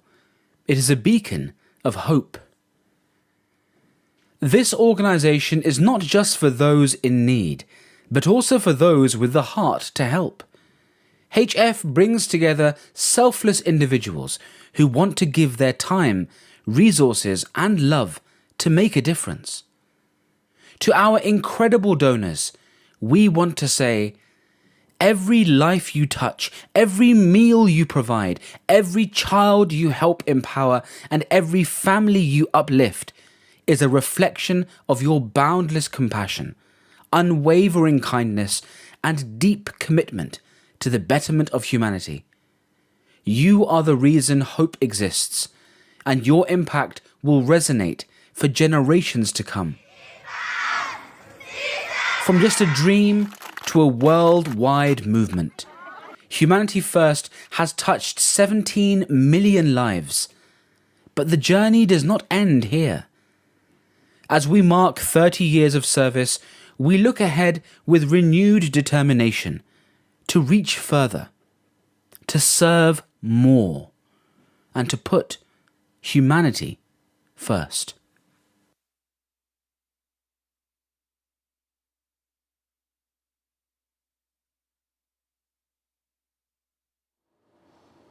Welcome to the Humanity First Telethon.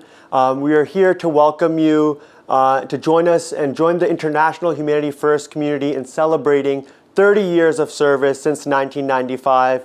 We are so happy that you're here to join us in this cause. And so far, even in the first hour and a half of this telethon, we found that people from around the country have been joining us in supporting this cause. Where we have raised around $221,000 already. We're off to a good start, but we definitely need your support. So let's see where the donations are coming in. We can see the highest number of donors is actually coming from Texas with 91 donors. We have some donors from Ohio, Pennsylvania, Virginia, so many other states. Let's take a look at who's on our leaderboard. So on our leaderboard, the biggest donor team-wise would be HF North Virginia. They're on a roll with $52,000 donated, followed by Team South Virginia, Orlando, Zion. But now we have all these good teams that are donating to our cause, but why are they donating? What is the fundamental reason why they come together, why we are able to unite all these people towards serving humanity, towards a good cause? And I'm going to walk you through a few of those reasons. One being Humanity First's emphasis on education. With $150, you can sponsor a child's education for a whole year. That's why people are donating. If you look at Gift of Sight, as we speak, we have launched a Gift of Sight mission in Guatemala that is serving patients. And for every $150 you donate to this program, you're able to gift an individual with sight.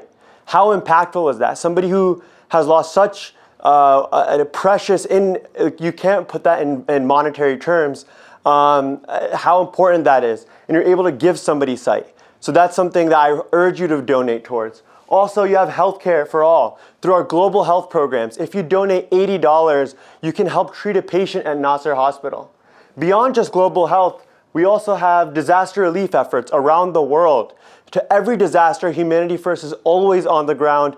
As soon as it happens, we assemble a team and we're ready to serve. A few examples of where we're serving is in Palestine. We've been serving over the past year through collaboration with ANERA. We've been helping thousands and thousands of people receive health care in the most dire of circumstances. In the LA wildfires, similarly, we started our medical camp there to serve people. We also were able to provide food. Tanzania, Morocco, Maui fires. I had a personal experience being able to go on the ground. It was awesome to see how we were able to collaborate, one, on education, providing tutoring for the kids there for months to come, for 5 or 6 months. We also were able to provide medical care with medical students and physicians going for I think around 1 or 2 months as well. So it's amazing to see how the depth and breadth of our efforts, even with just disaster relief. Another thing is the Turkey earthquake. We were able to establish partnerships, and we were able to give a lot of food to those in need over there, as well as assess other needs for shelter there. So the last thing I want to say is for Water for Life. The impact you can have by donating $2,400, you can serve 1,300 people for decades to come and giving them access to water, which is so vital for all people in that it prevents disease, it allows them to have more time to pursue education, to pursue all of their interests and grow as a community. So I strongly urge you to consider donating to that as well. And then again, I'm really happy that you're here to join us with Humanity First, and I hope you can pitch some more and help us grow our efforts in helping those in need. So thank you so much.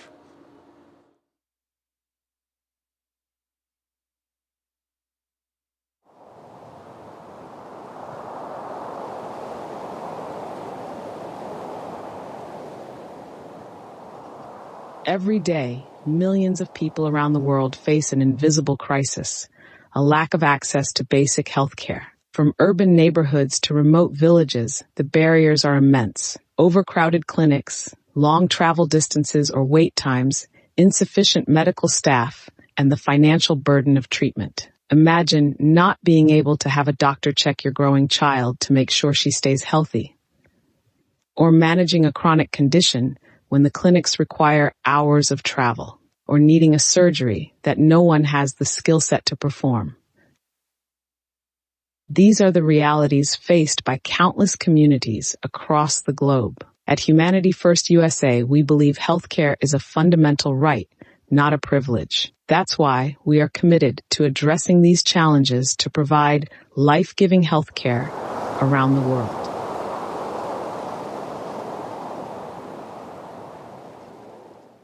We build hospitals like the Nasser Hospital in Guatemala, which serves over 10,000 people each year, providing essential treatments and ongoing care. Aditya, what do you think? It's beautiful. Nasser Hospital is amazing.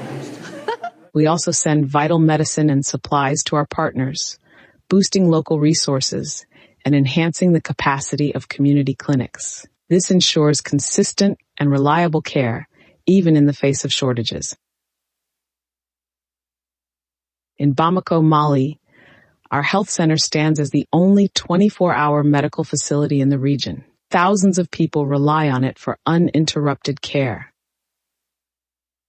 For those who cannot reach a hospital, Humanity First USA operates mobile medical clinics, bringing healthcare directly to communities. These clinics and camps ensure that patients, even in remote locations, receive the attention they need. Doctors for Humanity, our network of volunteer medical professionals, is at the heart of our global health efforts.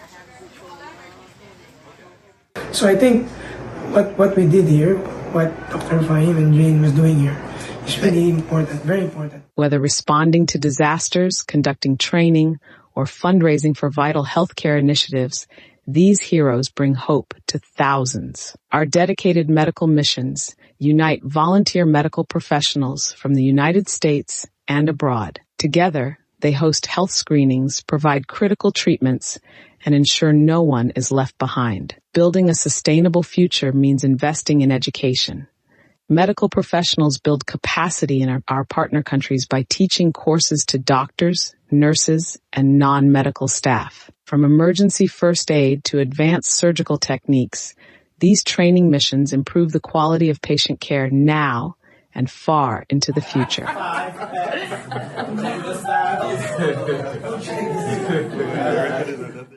Which is pretty much all in one, has the camera as well as the equipment that you need to practice your laparoscopic skills.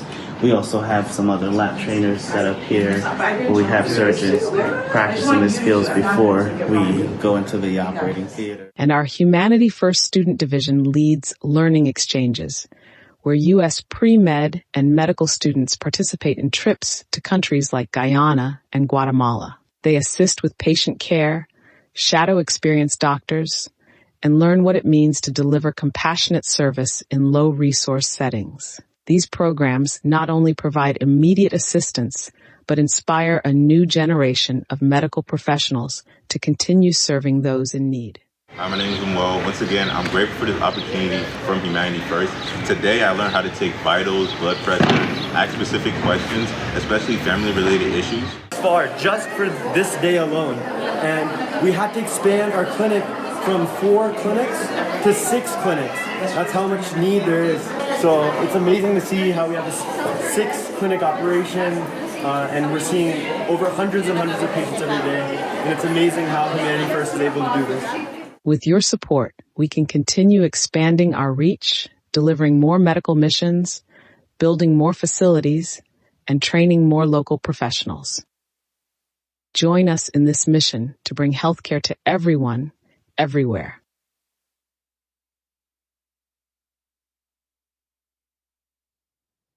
All right, dear viewers, we are now outside of the Humanity First USA headquarters here in Centerville, Virginia. Check it out. It's got the wonderful sun is coming out right from behind the big sign. I'm out here with the chairman. Humanity First USA. Very exciting time. Very exciting time. So this is our headquarters, 5th floor. It's Humanity First. We have 4th floor also where we keep our disaster response supplies. So this is the parking lot. We have invited our community members to come and support our telethon. Let's go see what's going on over there. Let's go check it out. So, You can't just tell people to come hang out in the parking lot. Right, What's right. attractive? I'll invite them on. Okay, so I'll introduce some of the team members here. We'll see what's going on. It is Roman. We have Mohammed here, and Roman is like main coordinator for arranging this community event. Roman, give us a quick tour. Yes, sign points up, please. So we have a barbecue happening. We rented a special charcoal grill for this purpose. We have burgers. We even have vegetarian burgers. Of course, we have our kids and their uncles, so they're trying to draw my attention. I'll be with you in a second. So we have some sort of grill in there or something. Yes, please. Oh, let's take a sneak This is peek. my grill team. They have been at it since this morning. We have chicken, burgers, hot dogs, and this is the backup stuff that's happening. The rest of the buffet is on that side. Okay. So Are we grilling cucumbers? if you'd like, I can. I don't know how it tastes. Is it a vegetarian friendly Barbecue, yes. But we have a team from Virginia and Maryland. So there's 3 from Maryland. These 2 guys. Bir Saab is our head chef here.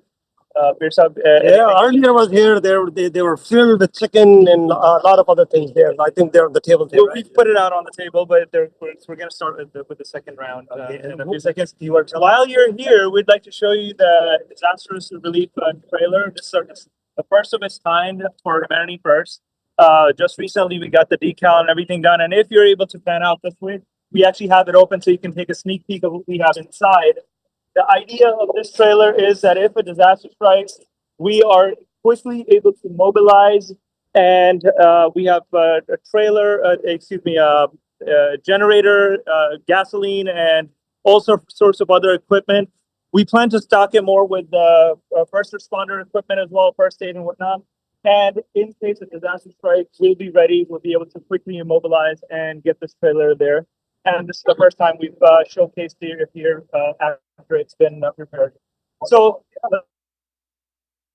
we have a lot of our community members, as you can see here, Tommy Crowd and all of the community members are supporting us. You got to take a shot of our food. Okay, let's take the food and then let's go on the lady side. So and for those viewers who are watching, next time this is some motivation for them to come and join us. Oh yeah, we see Dr. Naeem Lughmani Saab there. So, a lot of Kabir Saab is here. Saab. A lot of our team members are here. So Roman, what is next? Next is we're going to take you over to the lady side. They have a special setup. We provided them with food. In exchange, they've provided us with crafts activities for kids. But it's not just crafts. What they have done is they have made it a Humanity First learning activity. So kids come here, they enjoy barbecue, and while they're here, they're able to take something away. Either they learn some hard skills or learn how to make some, and that's chemistry there. So we're going to go right over inside here. What's outside the tent? Can we see? We can go around the outside. Yeah. Okay. Initially, we wanted to have all of our activities outside, but the winds are so high that we were not able to keep everything outside. So the tents are there to sort of set the stage and get things in motion. And then we shifted their activity indoors. Naman, I gotta give it to you. Whoever picked the watermelon picked a very sweet. That's our chef. He has this skill in his hand. He knocks on it and it sends the sweet in the watermelon. So it seems like you pulled everything inside because of the wind. We did secure it with cinder blocks, but our burgers were flying when I'm talking. Okay. Yeah. So if anybody was saying, I'm going to donate when burgers fly, Humanity First, USA.org/telethon. If you are in the Northern Virginia area, you got family or friends here, tell them to come. There's plenty of food, plenty of watermelon. Yes. Plenty of wonderful things to do. We can actually go in here and let's quickly walk through this. So why don't you let it take it? So the barbecue you've already seen, it's the same thing that they have, but we'll actually start off over here. Do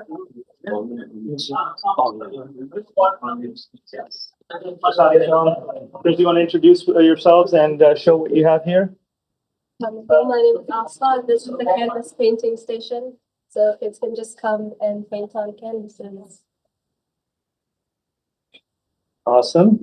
Assalamualaikum. Assalamualaikum, my name is Kashfa, and this is the slime station. So we have some little like glitter things, some glue and borax, for all the kids to make their own slime and decorate it as they want to. So you're planning to teach chemistry when Yes, you? Okay, a little. awesome. Yes. Science of slime. Awesome. Awesome. Excellent. Great. We will come this way. And Assalamualaikum, please introduce yourself and tell us what you're doing here. My name is Maria, and this is crocheting, so you can teach people how.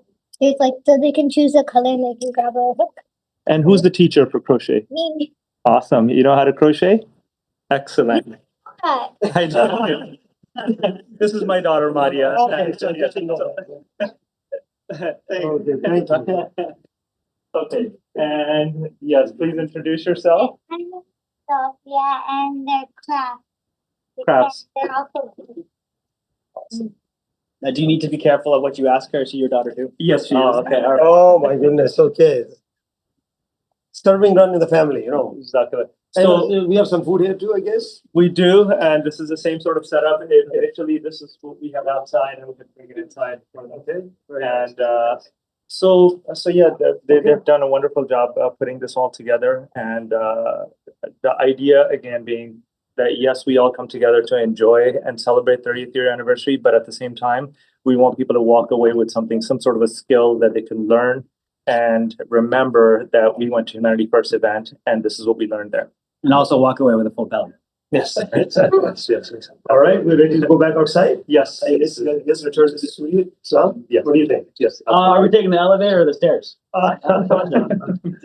If we're taking the stairs, we're taking this track. Yes. If you want to come back out later, we do have ice cream or ice cream cones as well. So ice cream.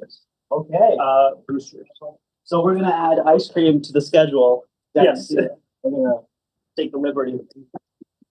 So let's go ahead and let's see what's coming up next. We've got we're gonna look at the student leaders for the Humanity First student organizations. They're gonna be talking about the new projects that they're working on, the missions, different types of opportunities that students have at the various colleges across the country where Humanity First currently is, and also how perhaps students can make their own Humanity First. Yes, and I think this is wonderful. We were like 43 campuses in Humanity First, and this team did a wonderful job in those 2.5 years. 50 campuses over. Oh my gosh, over 50. So let's go check it out. Let's go check out what's going on the campuses across the country. Hello and welcome to Humanity First Student Division segment. I'm Amal Ahmed, president of the Humanity First student organization at George Mason University, and today I'm excited to share the incredible journeys of our student leaders who are making a lasting difference both on campus and around the world. Across the country, we have 54 colleges and high school chapters that are transforming what student service looks like. And so let's start by hearing from the very heart of our movement, the student leaders and members who are making a meaningful change right where they are. Hi, everyone. My name is Zenia Varick. I'm the secretary at the George Mason chapter. And our most impactful event was when we collaborated with another nonprofit club at George Mason, and we raised nearly $1,000 in 1 month alone to help build a Humanity First well in an underserved community.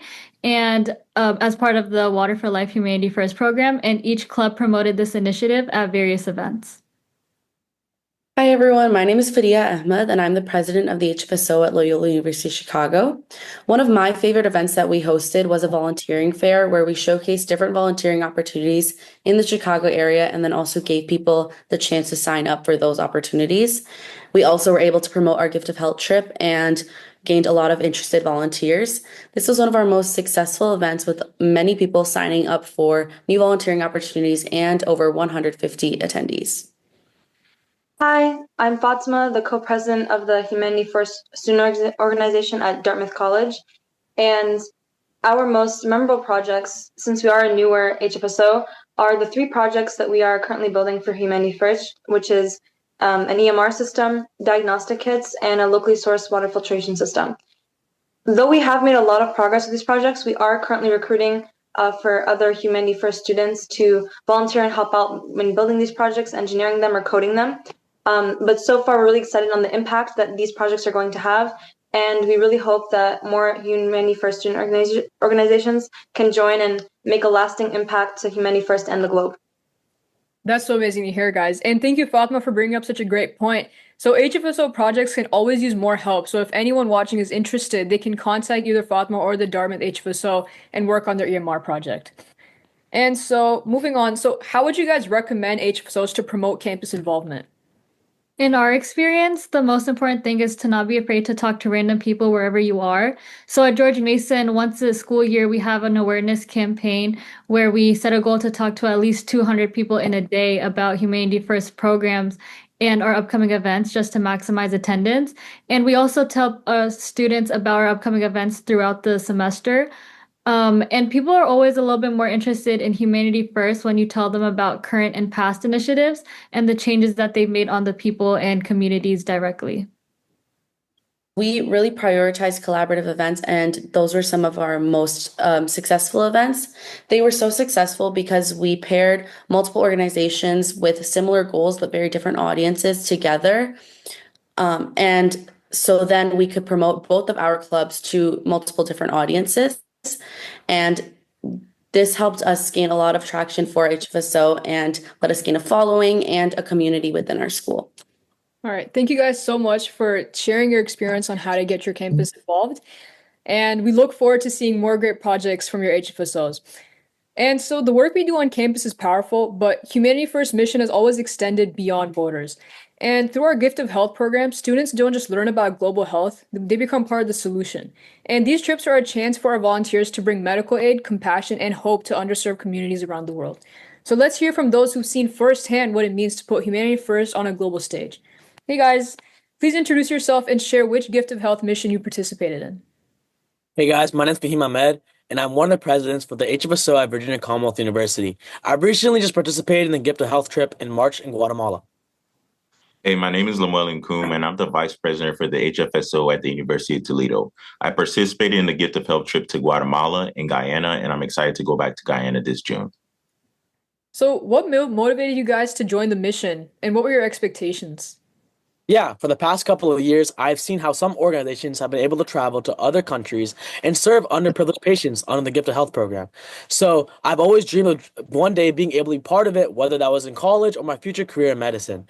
So when our executive director, Musa Lagmani, reached out to VCU to pick up the mission just 2 weeks before the date, I was immediately all in because of how great an opportunity was for VCU as well as for me to be part of a larger community and make a real difference in patients' lives.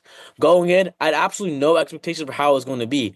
But when I was there, seeing on the first day how well organized and seeing the perfect flow between incoming patients and being involved in the patient care were so enjoyable, and being able to get the Guatemalan citizens the proper treatment they needed gave me a sense of belonging and commitment. I was interested in joining the Gift of Health trip because I just believed out of everything I'd ever done for the community and others in my life, it could not compare to the amount of help I could provide for others on a trip. Because for the greater part of my life, I was on the receiving end of mission trips. So once I recognized how blessed I was today, it motivated me to seek an opportunity to go out there and do for what others did for me, for my community. I believe in order to become the best healthcare professional you can be, you have to have had an experience that will cause you to wake up and just look forward to going to work. So going into the trip, I anticipated seeing healthcare disparities firsthand and learning how to think creatively in resource-limited settings. But I also hope not only to serve the patients, but to grow through stories I would hear and the people I would meet. Can you guys describe a moment during the mission that left a lasting impression on you? Yeah, so for example, our second day in the Peroni clinic stands out really vividly to me, to where after a morning routine of checks and consultations, I noticed a small boy who had already been treated the past day and was waiting by the fluoride station, ready to be treated. So he was holding his sister's hand and returned because he wanted her to receive the same care that he had gone the previous day before. So when it was their turn, he said, ella también merece dientes fuertes, which stands for she also deserves strong teeth. So in that moment, with the ongoing busy clinic, with people coming in and out, his selfless act for bringing his little sister showed me how the profound impact Humanity First can have on the entire family as well. It wasn't just about treating the kids with the simple fluoride treatment. We as Humanity First and as students themselves planted the foundation of hope, health, and confidence in these children's futures. Our work transcended just the number of patients that were just treated. It reminded me that every smile we protect today paves the way for all of humanity across the world. One case in particular stood out to me. It was a 20-year-old female. She was always reporting extreme memory loss to the point where it was affecting her job. So Dr. Can began asking her more personal questions, and what unraveled was kind of heart-wrenching because her mother had spent 5 years in intensive care and continued to battle a serious platelet disorder. On top of this, she carried the weight of caring for her family alone. So Dr. Can explained to us that the primary cause of her symptoms was likely stress and not a disease. For this patient, he didn't prescribe any drugs, but rather herbal treatment to extend her well-being, because realistically, the drugs will run out and she'll be back to square one in 30 days. So he explained to us privately how powerful the mind can be in shaping physical health. So the experiences from our global health missions often inspire something deeper, which is a calling to lead. And so that's where the Humanity First Student Division Summit comes in. It's a space where student leaders can come together not just to reflect, but to grow. And so through panels, breakout sessions, and brainstorming sessions with peers who share the same passion for service, the summit equips every attendee with the tools and confidence to scale their impact. So let's hear from those who left the summit with new friendships, fresh ideas, and a renewed sense of purpose.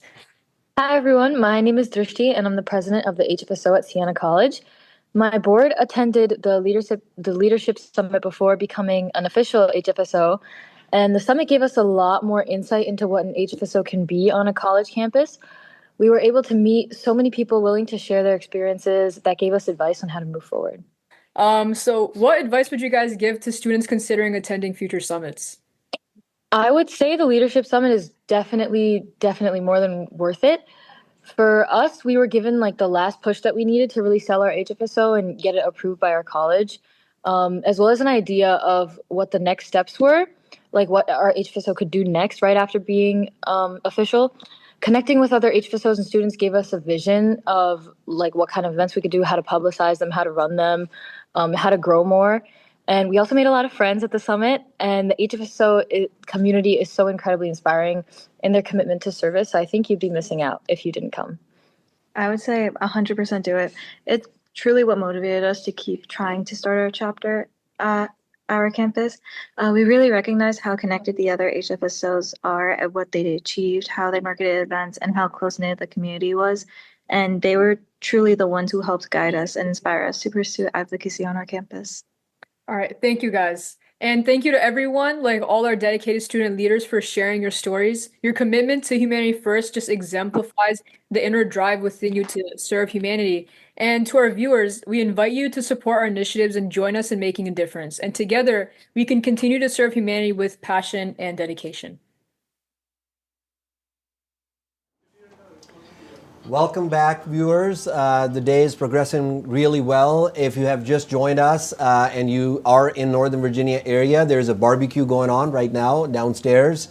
And we are going to be bringing the exciting program to you from here, the live studio in Chantilly, Virginia, which is the headquarters for Humanity First USA. And as you all know, if you're tuning in, we are celebrating the 30 years of Humanity First Global and the impact that we have created. In terms of our goal, we said that if we can hit the 250 mark by the barbecue time, so alhamdulillah, by the grace of God, we have surpassed that number. We have raised over $250,000 today for this telethon. So please continue to go on our website, humanityfirstusa.org/telethon, to donate and contribute. Every amount counts to make an impact in the world. I'm really honored to have Sahibzada Waleed, who is the Vice President of the Human Development Programs for Humanity First USA. He joined here at the studios with me. Waleed, assalamu alaikum wa rahmatullah. Welcome to the telethon. Thank you for having me. Thank you very much for joining us. Waleed will tell you about the Water for Life program in Mali and some of the other initiatives. But before we start, I'm just curious, Waleed, about the shirt that you're wearing. Tell us a little bit about that. So this is actually, you know that we have sewing center in Mali. We have sewing centers in other countries as well, Liberia, Burkina Faso. So this shirt was made by the students and teachers at our sewing center in Mali, and it was a gift from them. So today I thought, like, I have such gifts from Burkina Faso, from Liberia, from other places. But since this one had Humanity First logo, so I thought I'll just wear this, show it to people. So this is, mashallah, a great shirt that they've made, and I wear it all the time. You know, that is a wonderful impact through this sewing school that we're making, empowering the women and making them self-sustaining. So that is very nice initiative. We have 9 schools, I understand, in Mali. We have Water for Life program there as well. Humanity First does cataract surgeries in Mali. And for the viewers, for just $150, we can help someone get a cataract surgery in some remote parts of the world. So Walid, tell us about the Water for Life program. And people are curious that we talk about these hand pumps. And so how are these hand pumps become functional? Where are they? And what type of impact they create for the local community? Yeah. So we have Water for Life is one of our major program area. We rehabilitate 100 plus hand pumps each year. We install solar systems. We dig new water wells. And today in this program, like yesterday when we were discussing and you asked me a question and you said, what's rehabilitation? Yeah. And that's actually the question that I wanted to answer in this session. Our donors ask us all the time that when they see rehabilitation, and they ask us. So I thought, why not show a video of what rehabilitation is?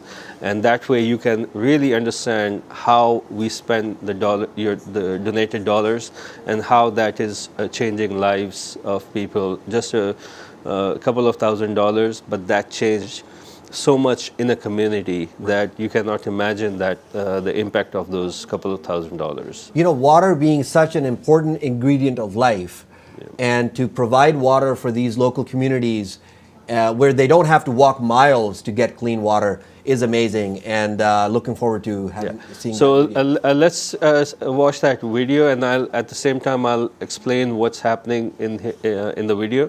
So this is basically we captured the rehabilitation process happening in Mali. So this is one community, it's called Kolikoro. It's a town nearby to the capital, Bamako. Actually, we have our new school in this community as well. So this is our team, the Humanity First Mali team. They get to the site. So first, they already know about the hand pump, but when the technicians come, they check what's wrong with the hand pump. And in this hand pump, basically, the underground water dried up. And then when people keep pumping, they are sucking up mud. And that mud gets stuck in these pipes, and then they have to replace everything. So this is the process of the removal of the old equipment. You can see everything's rusted, and when they in this process, they are going to pull out now they are pulling out all the pipes. So these pipes, these are stainless steel pipes. They go almost 25 to 30 meters, and in some cases even more. The borehole itself is 90 to 100 meters deep on average. So they have, so now they're pulling out these pipes. It actually is, I've tried this process, and these pipes are so heavy, because just imagine having 8, 9 pipes, stainless steel pipes, screwed together, and then you'll see at the end that there's a filter at the end, which is pure stainless steel. And this whole thing, it feels like tons. Wow. So you need 4 or 5 people just to pull it out. There's no automated way of doing it. It's all manual process. Now they've look at this is the filter, and also the suction tube, call it a tube. This is how this is the bottom piece, which is in the water, and that helps pump all the water. Just look at the mud that's coming out. So over here now, once all the equipment is out, so now they put in these pipes and look at the water that's coming out. Now they're cleaning the borehole. So they pump these boreholes for 3 hours. And during this process, now look at how water is changing color. Right. So you see brown and clear water coming out, and within a few seconds you'll see how water looks like when it's actually clean. Just look at this water. So this is clean water that's coming out of the borehole. So after this, then we remove all the old equipment, and we install new pipes, new filters, the hand pump heads, and everything's replaced. So this is a new filter that's going to go in this borehole. So this again, so they have to now do the same process other way around. So now they're going to put all these pipes down. Every pipe goes down, they lock it, then screw the next pipe. And in the middle you see these stainless steel rods. So everything in itself, if you lift one pipe, if you lift one rod that you see that's going in the pipe, all of these things combined weigh so much, and you need 4 or 5 people just to lower. So you see our team.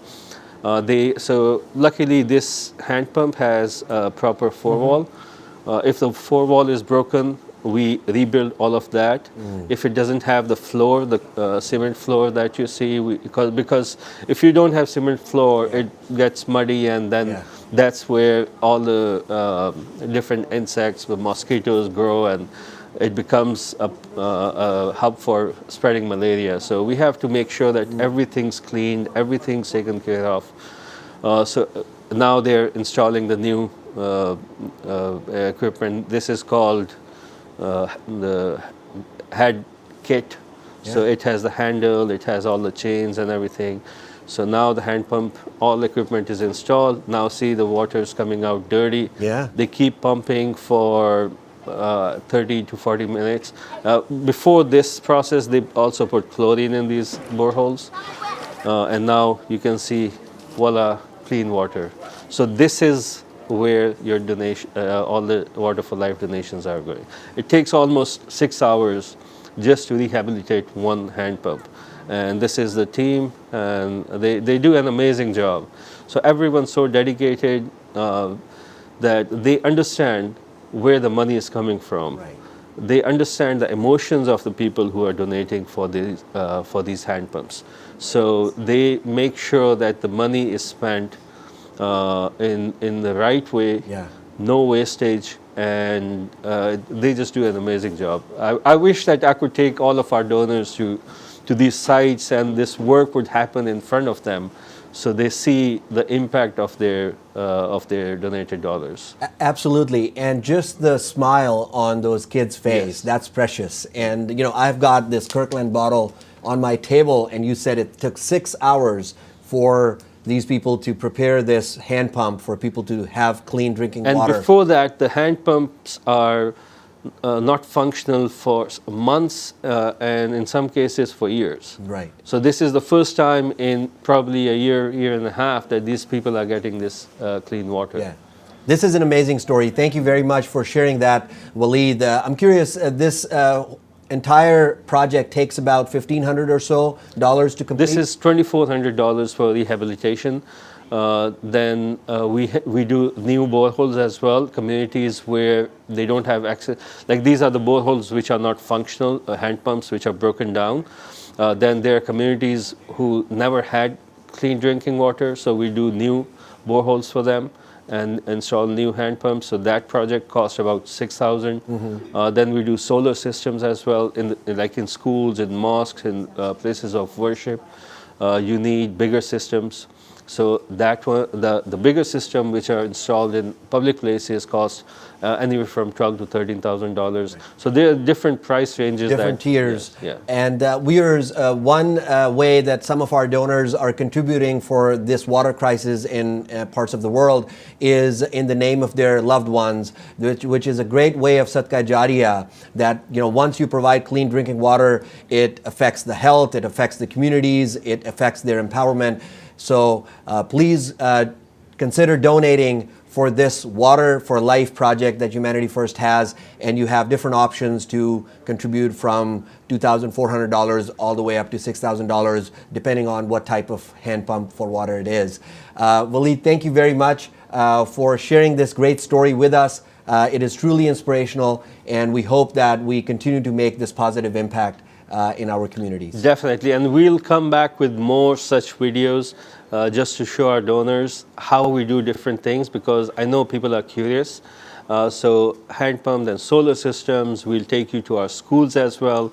There's so many different projects that we really want to share with them, and we will come with more content like this in the future events, but you can always go to our website and figure out more details and find more videos over there as well. Thank you very much, Waleed, for sharing that information. We are now going to go to our situation room where we'll get an update on where we are in terms of our fundraising.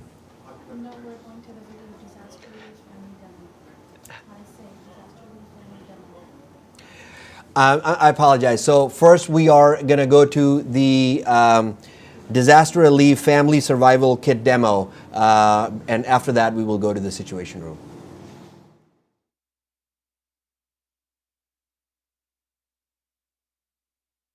We have Noman Zarif Saib here from Maryland Jamaat, who's representing Humanity First, and my name is Abdullah Diba, and I'm representing Majlis Khudam al-Ahmadiyya. So Noman Saab, briefly, what do we have here, and what's the aim of all of these? Yes, Assalamu alaikum Diba Saab. So what we have here is a complete 5-day, 5-person survival kit. It comes in a backpack like this. So all of these things will fit in all of these things will fit in this backpack. This is a military grade backpack. So starting off in a disaster scenario, one of the most important things are to make sure we have some sort of a first aid kit, even a very basic one. Any minor cut or wound, if it gets wet, if it gets infected, that can make things a lot worse. We include a few other things in here, such as liquid bandage, which is a watered down version of surgical glue. Then this here is what's called chitosan. It's made out of shellfish, skin of shellfish. And these are granules that instantly stop the bleeding. An emergency sewing kit. So it has thread, it has a little magnifying glass. Why is sewing important in case of an emergency you're trying to survive? So perhaps it's a shelter or a tent or something, or perhaps the clothing has been damaged and it's cold to start a fire. And in the world of electronics, everyone, first thing that crosses their mind is how are we going to have our devices, and we want to have enough power. So this is actually a solar charge power bank. We can charge it by plugging in a USB-C or USB mini or USB-A adapter in the back. So how many times can this charge an iPhone? This can charge at least 2 times, or you can charge 2 simultaneously. It will continue to be charged because it's solar. Because it's solar. And then additionally, if we press this button for a few seconds, it's also a built-in flashlight in here. This one is something that opens up into pliers. But not only that, then it has a little file. But then in addition to that, what we have also done is included a tactical knife that it's more like a switchblade that it just pops open. And this is a serrated edge and sharp edge, also a seat belt, cutter, and glass breaker on this. We're going into more details here. Yes. As you can see, this is to prepare to have these things at home. Very important.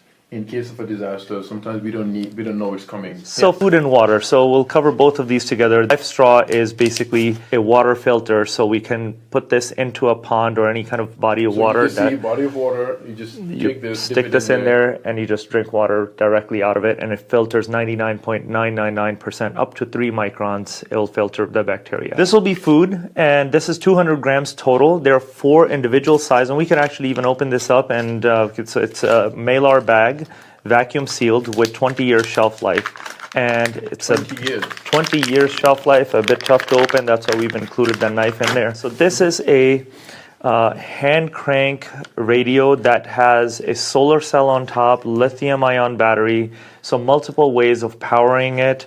Throughout this kit, we have multiple sources of lighting and communication included in here. What's the cranking thing, though? What is it? The crank, so if we have no solar, no sunlight, our built-in battery has also died, we can crank this for a few minutes and it will send charge to the battery. So this is sort of a rechargeable batteries. Recharge those batteries. Okay, excellent. So there's a lot of purposes. Yes, there's multiple purposes.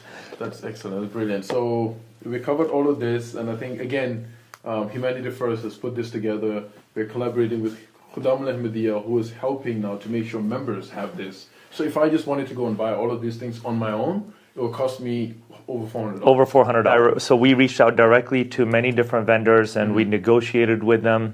We were able to buy these supplies in bulk, and now Humanity First is able to offer this. You're a little scared. You're building up to the momentum. $250, and that includes shipping, so it'll be delivered. And where can we find it? HumanityFirstUSA.org. You buy it directly from there. The link is also provided, so for all people who are watching this can always access it, humanityfirst.org. HumanityFirstUSA.org. USA.org. Yes. Jazakallah for rectifying that. Well, Jazakallah Numan Jazakallah. Saab. That's very Thank you so insightful, very detailed. And I hope and I pray that, first of all, Khudam al-Ahmadiyya will be in the forefront of this, supplying this, advertising it, just to make sure everyone is ready, prepared, at least for you and your family for a few days. This is a start. It's not all of it. This will definitely get you somewhere. So, Jazakumullah Numan Saab once again, and hopefully we can continue working together. Inshallah. Assalamu alaikum.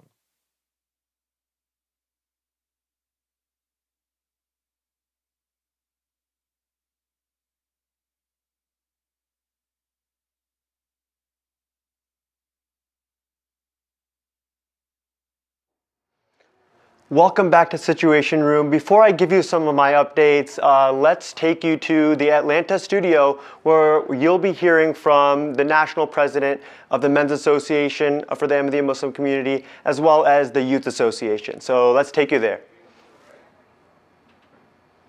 Assalamu alaikum wa rahmatullahi wa barakatuh. Thank you, Harun Logmani. We are here at the Baitul Ata Mosque in Atlanta, Georgia, where we are enjoying the regional ijtima'at of the three auxiliaries of the Ahmadiyya Muslim community.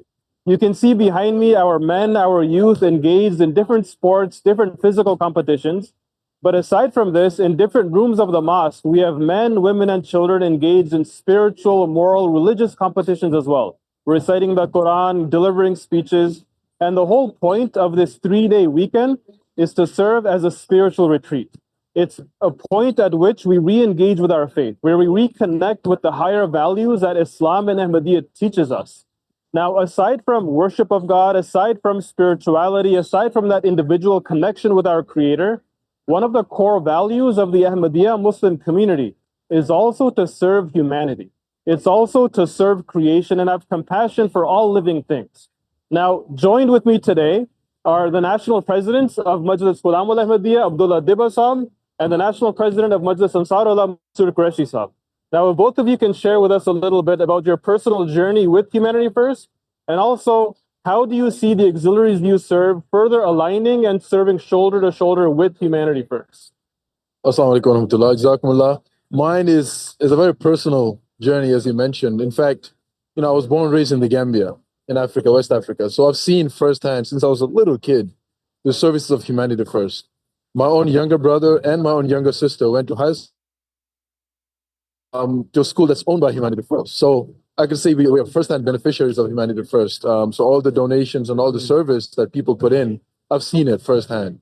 And from a Khudam al-Ahmadiyya perspective, Humanity First is serving mankind. And Khudam al-Ahmadiyya means servants of Ahmadiyya. Yeah. So we are married together, we're tied together through service. And not only do we raise funds with and for Humanity First, we have initiatives that we've kind of worked with Humanity First. We have boots on the ground where wherever service is needed, we bring the labor together. We bring Khudam, like you mentioned. Part of serving humanity is to go to those sites, disaster relief and building hospitals and donating money and building model villages. So these are all things that we do together. And serving as Sadr of Khudam al-Ahmadiyya, you become a part of the board of directors. So there's many ways that we work together and we continue to enjoy that relationship in serving humanity. That's amazing. So you're a product of the impact and you continue to have the impact Absolutely. as well. That's amazing. To give it back. Yeah. Yes. Thanks, sir. Sure. Assalamu alaikum. Yes, I think this is such an exciting time. As you mentioned, all the Khuddam are here and Ansar are here, and along with spirituality, we're learning about humanity as well. My personal connection goes back to 2014. You may have heard about the Flint water crisis. And I used to serve as the chapter president of Michigan at that time. And we heard about this Flint crisis, and Humanity First joined us, and we were able to deliver millions of bottled water to the city of Flint. And this was recognized greatly. And in fact, the team that served received, including myself, had the honor of receiving the Presidential Award of Service from President Obama at that time. And then in the capacity of serving as the president of Majlis Ansarullah, we always try to serve humanity. That's along with our spirituality, that's a must and given. Our beloved Imam once mentioned that you can't love the Creator and not love the creation. So in the same spirit, we do the best we can, and Humanity First gives us a great opportunity We were there when the funds were needed for Palestine. We were there when funds were needed for the Nasser Hospital in Guatemala. And we always aligned with the Humanity First and ever available to offer any service or partnership with Humanity First, inshallah. You know, it's amazing the impact that the Ahmadiyya Muslim community has, Majlis Ansarullah has, Majlis Qudam al-Ahmadiyya has, in alignment and serving shoulder to shoulder with Humanity First and having this impact in our communities. Now, locally here in Atlanta, we run a food pantry that serves the underprivileged segments of our community, and they serve these communities by serving their food insecurity. Running this food pantry locally in Atlanta is the ambassador of Humanity First, Muzaffar Qureshi Saab, and he can explain a little bit more about the work your food pantry does and the impact it's having on the local community. Absolutely. Thank you very much, Murabi Ahmad. How exciting is this? So much, what a hub of activity. We're so fortunate to be here. What I'd like to do today is talk to you a little bit about the Duluth, the Humanity First Duluth food pantry. And what I've got today, who I've got with me today is Brother Sharif Ahmed. He's one of our Humanity First ambassadors. He does an incredible job for us. We've got 4 total ambassadors here that do this.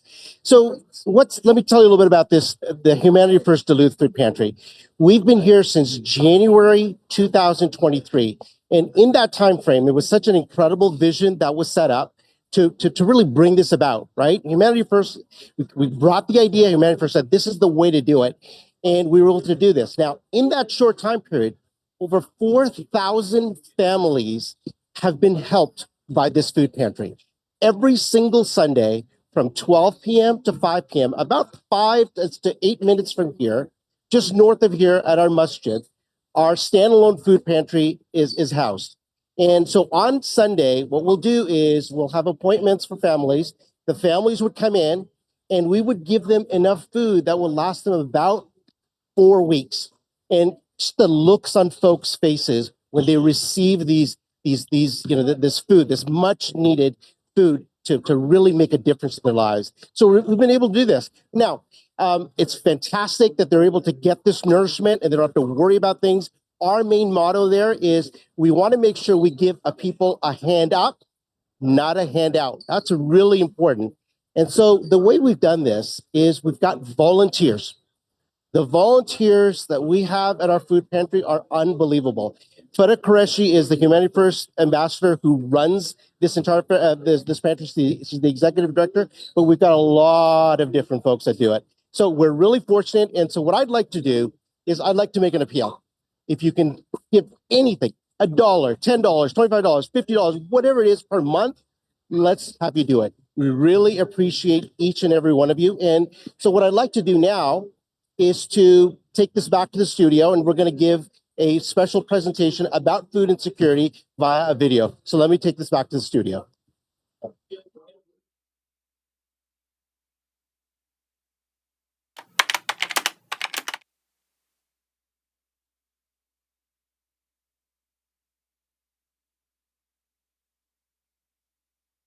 The establishment of the Duluth Pantry is a testament to the dedication and tireless efforts of the local Humanity First Atlanta chapter. Since 2016, volunteers from the Atlanta chapter have consistently come together to pack, box, and distribute food, operating out of various locations, partnering with the Atlanta Community Food Bank and the Ahmadiyya Muslim Community Atlanta chapter. At the heart of this initiative are Muzaffar and Farah Qureshi, a dedicated couple who have played a pivotal role in the success of Humanity First USA's Atlanta Food Security Program. Their leadership and determination have built a strong, committed team, ensuring consistent delivery of food and essential supplies. People were in need of a lot of food. So what we started doing was at the masjid, we had a monthly food drive where the United Food Bank would give us a bunch of food. And so we did that for a few years. Humanity First did that for a few years here.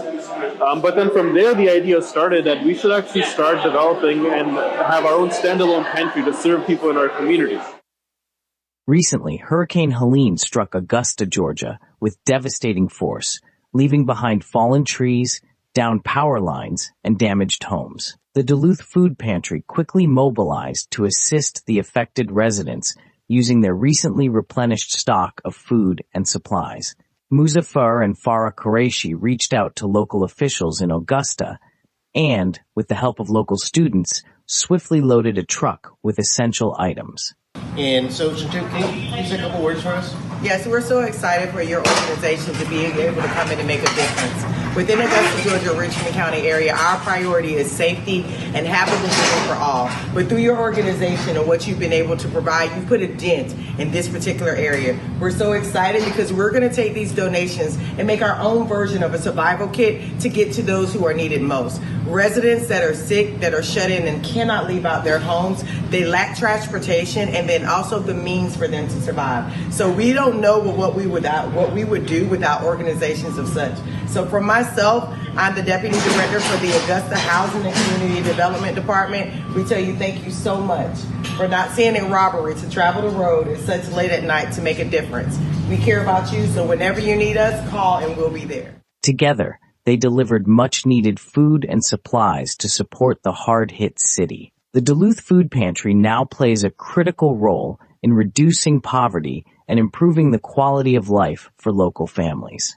By offering supplemental food assistance, the pantry helps bridge financial gaps, ensuring families don't have to choose between nourishing meals and other essential expenses. It is a lifeline for working families, striving to create a healthier, more stable, and resilient community.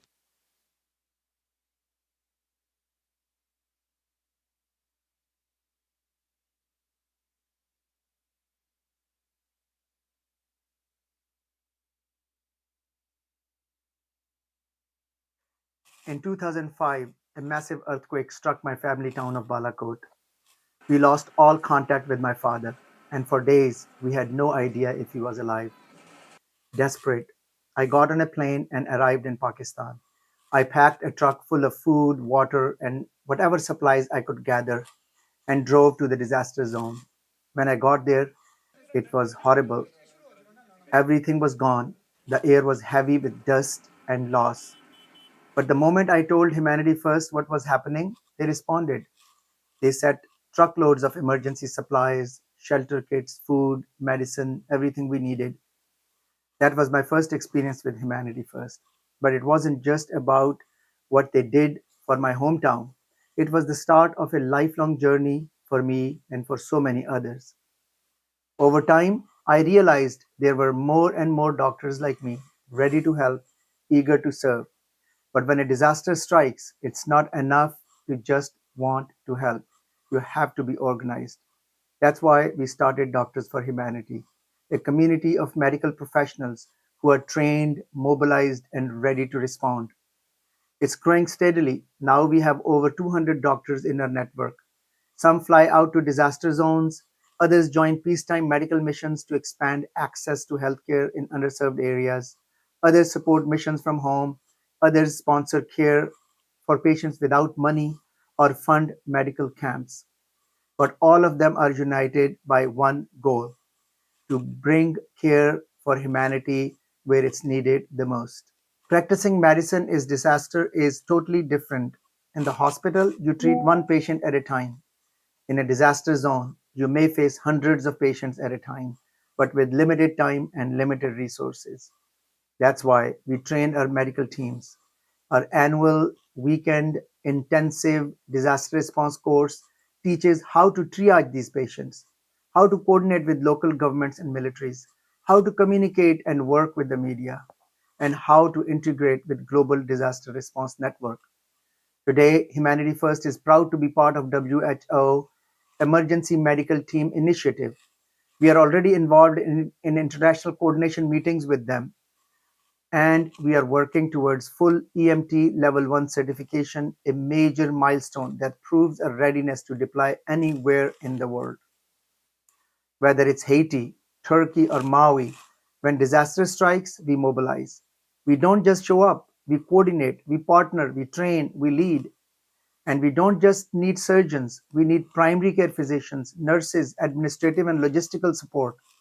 You don't have to be on the ground to make an impact. During the Haiti response, I worked from home and spent months organizing teams, coordinating supplies, and getting feedback from the field. I'm proud to say that taking part in that effort helped save thousands of lives. If you are a medical professional and if you want to serve, this is your invitation. Join Doctors for Humanity. There is a place here for you, whether you travel, donate, train, or coordinate. You will be part of a community that's trusted, effective, and growing. It's a meaningful work, and it's life-changing for those we serve and for those who step forward to help. Thank you. Wow, that was wonderful to see Dr. Naim talking about his experiences and also seeing him in a very much younger version of himself and some video footage of what he was doing. So it was really amazing to see that this is 30 years of people working, people who are here in this building right now who have been working and serving on the ground as well. So for the young viewers, Humanity First is going to be here around for a long time, inshallah. And with your donations and your time, you're going to see yourself grow with this organization as well. So it's a really wonderful organization. It's a real family, a real good community as well of volunteers.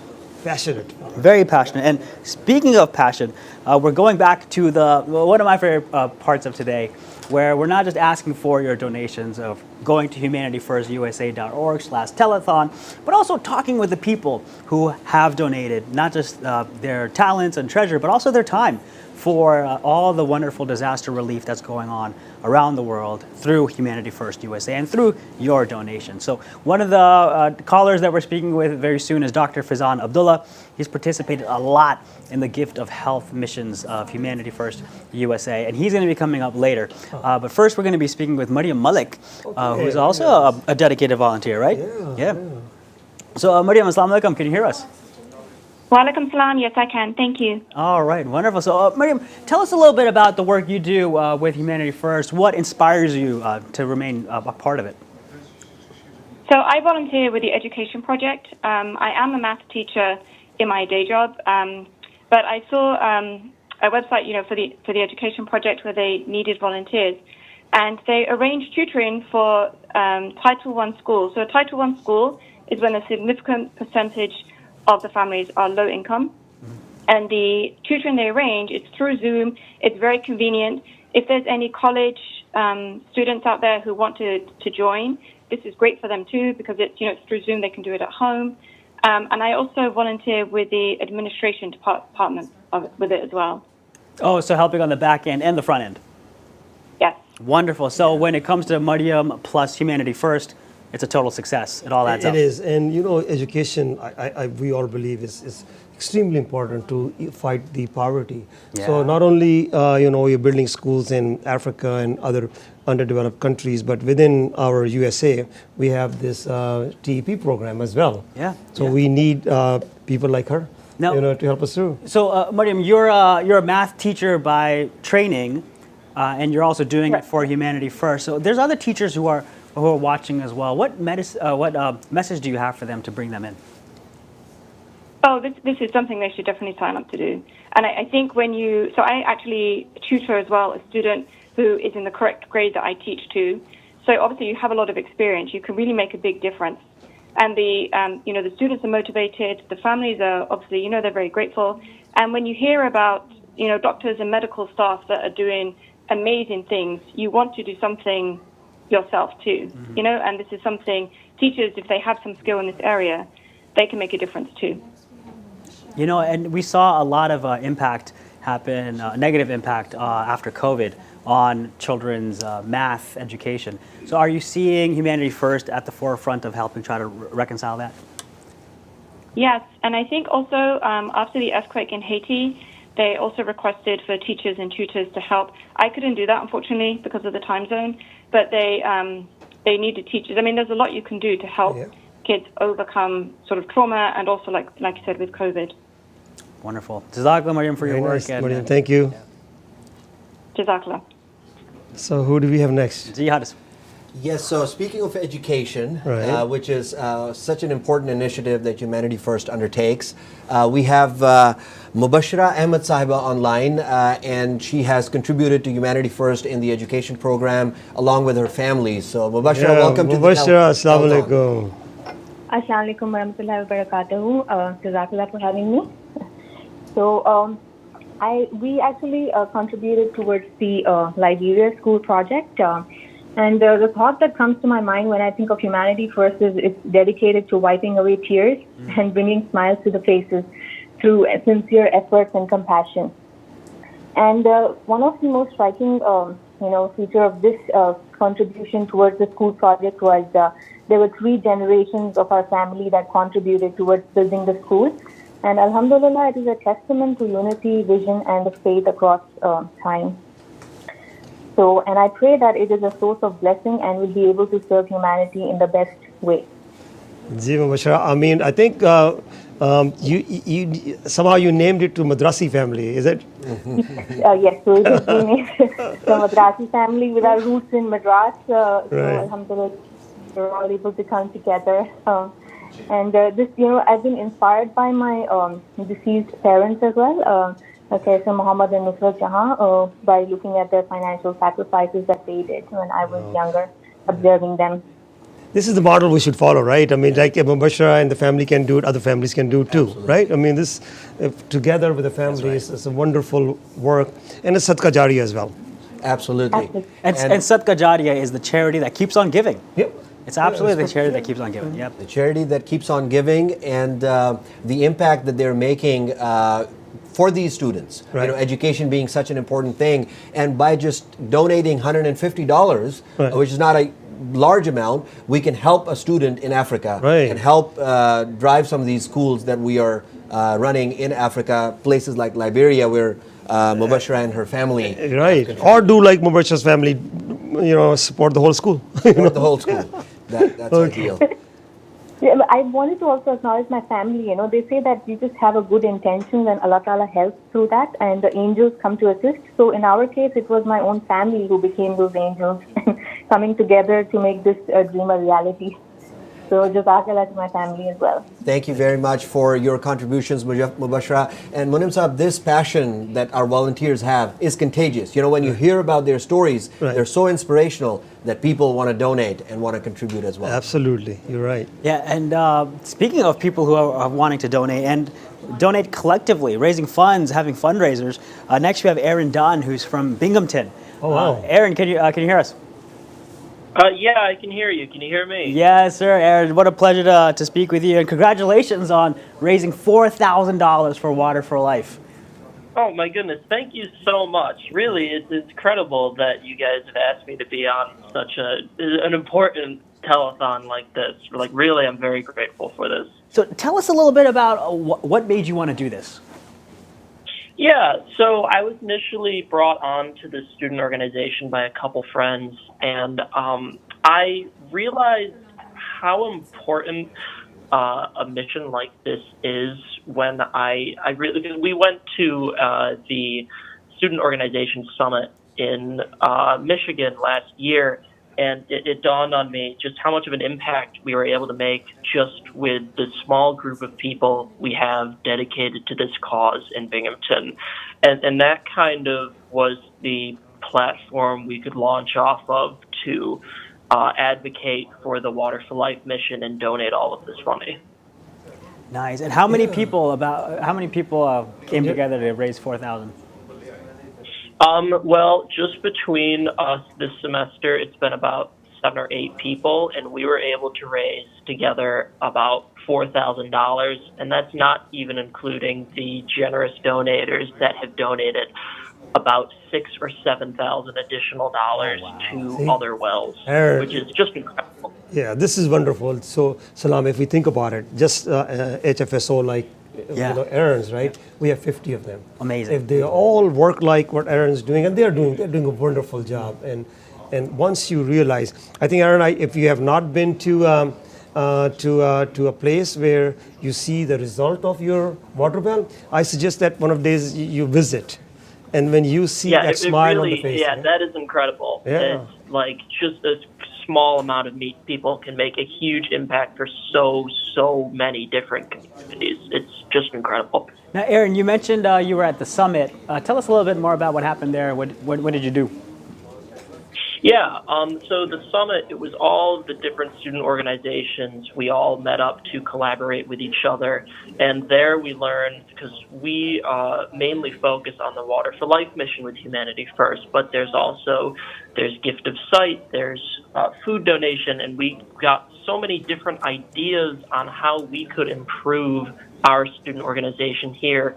It was just great to collaborate with so many different people. We were able to share our own ideas, see how we can improve. I think that's the thing that I gained the most from that summit. Very nice, very nice. And to our viewers, as always, if you're inspired by Aaron, you can set up your own fundraiser as well. Aaron, do you have any student advice? organization, yeah. Oh, or student organization, absolutely. So Aaron, what message do you have, what wisdom do you want to impart to other students who are watching?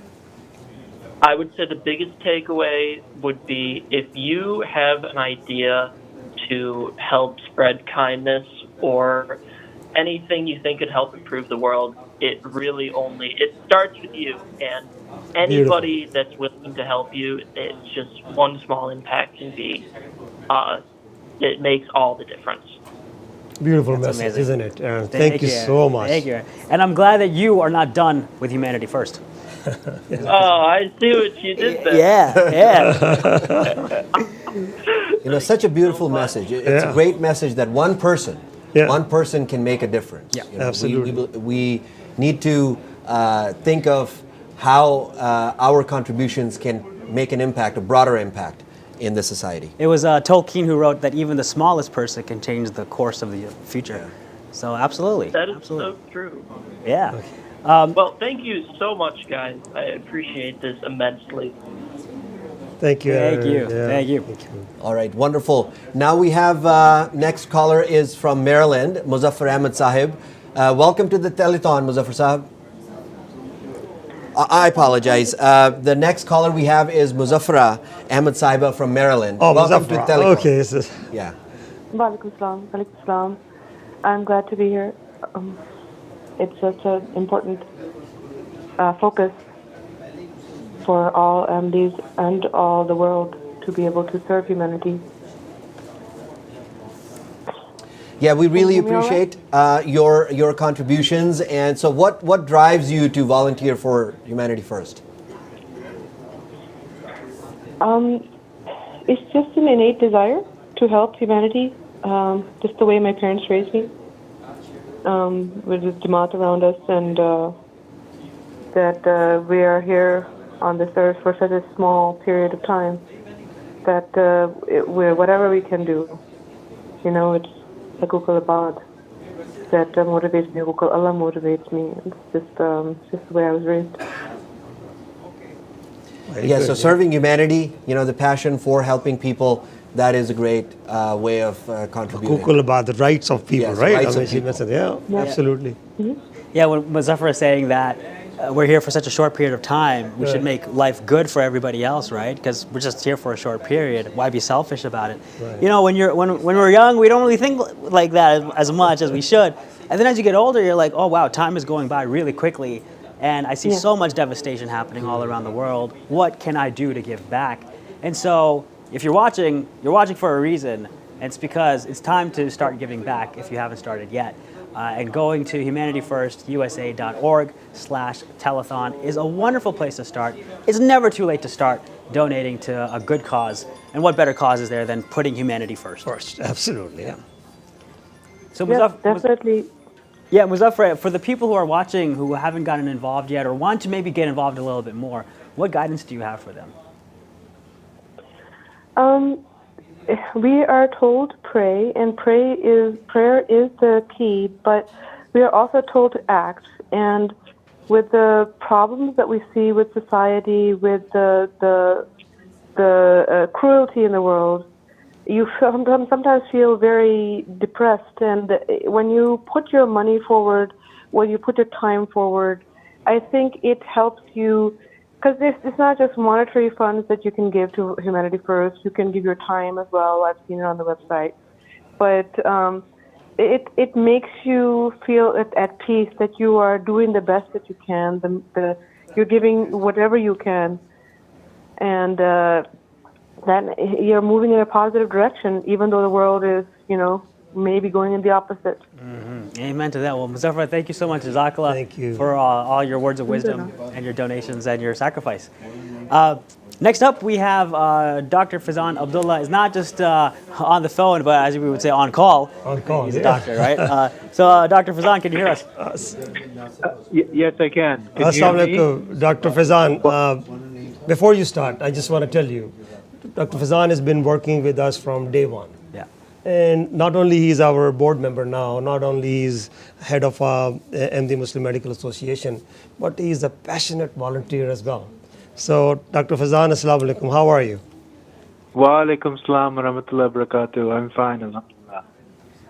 So, Dr. Fazan, Thank you for having me. You've been involved in Humanity First for a very long time. What keeps you coming back? What keeps you working in it? I think it's, of course, the core of Humanity First is service, service to humanity and to Allah's creation. So that's something I think that unifies everyone, not just Ahmadis, but non-Ahmadis, and anybody who's interested in helping others. Yeah, you've been involved a lot in the Gift of Health projects. Can you tell us about a recent trip? Yes, thank you. We've been going to Ghana for about 15 years by the grace of Allah and teaching surgery and other skills, basic health care skills, including resuscitation, including doing CPR, as well as using ultrasounds. And we're not just teaching, but we're also learning. I've learned so much from our Ghanaian partners, and both within the Jamaat, by the grace of Allah, is about 7 hospitals in Ghana, and we also have wonderful partners at the major universities and health systems. So that's been a great honor and privilege for so many years. Amazing. It's building capacity. And I was on one of the trip with Fazan, and I think we traveled to Ghana, we traveled to Liberia, Fazan, and I remember Fazan, was it the Katrina hurricane was your first disaster response, or had you done disaster response before that? No, Hurricane Katrina it was so memorable because we went down to Louisiana, and I can remember when it first happened, myself and Dr. Sohail Hussain had the privilege of representing Humanity First and being the 2 physicians there. They sent us to the Jimmy Swaggart Ministries because the Department of Health had sort of been damaged by the storm, and by the grace of Allah, we were sent to a shelter in Dixon. And for me, it was interesting because it was the first time I saw a psychological shock among the 3,000 folks who were staying at that shelter, because I'd never seen psychological shock. But obviously, these folks had been taken out of their normal homes and jobs, and all their lives have been disrupted. But a tremendous effort for many months that Humanity First organized and helped, I think if not hundreds, thousands of people. And so again, just been a privilege to be part of it for so many years. Now, Katrina happened around the same time, yeah. at the same, like a year after Humanity First USA started. Right, I mean, that was our second major disaster, because right before that was tsunami, and then Katrina, and then the Pakistan earthquake. Back to back to back, and Dr. Fazan was involved. One comment that Red Cross nurses, we still have in the recording, is that these are best doctors that we have ever worked. It was a compliment to these people, they were out there.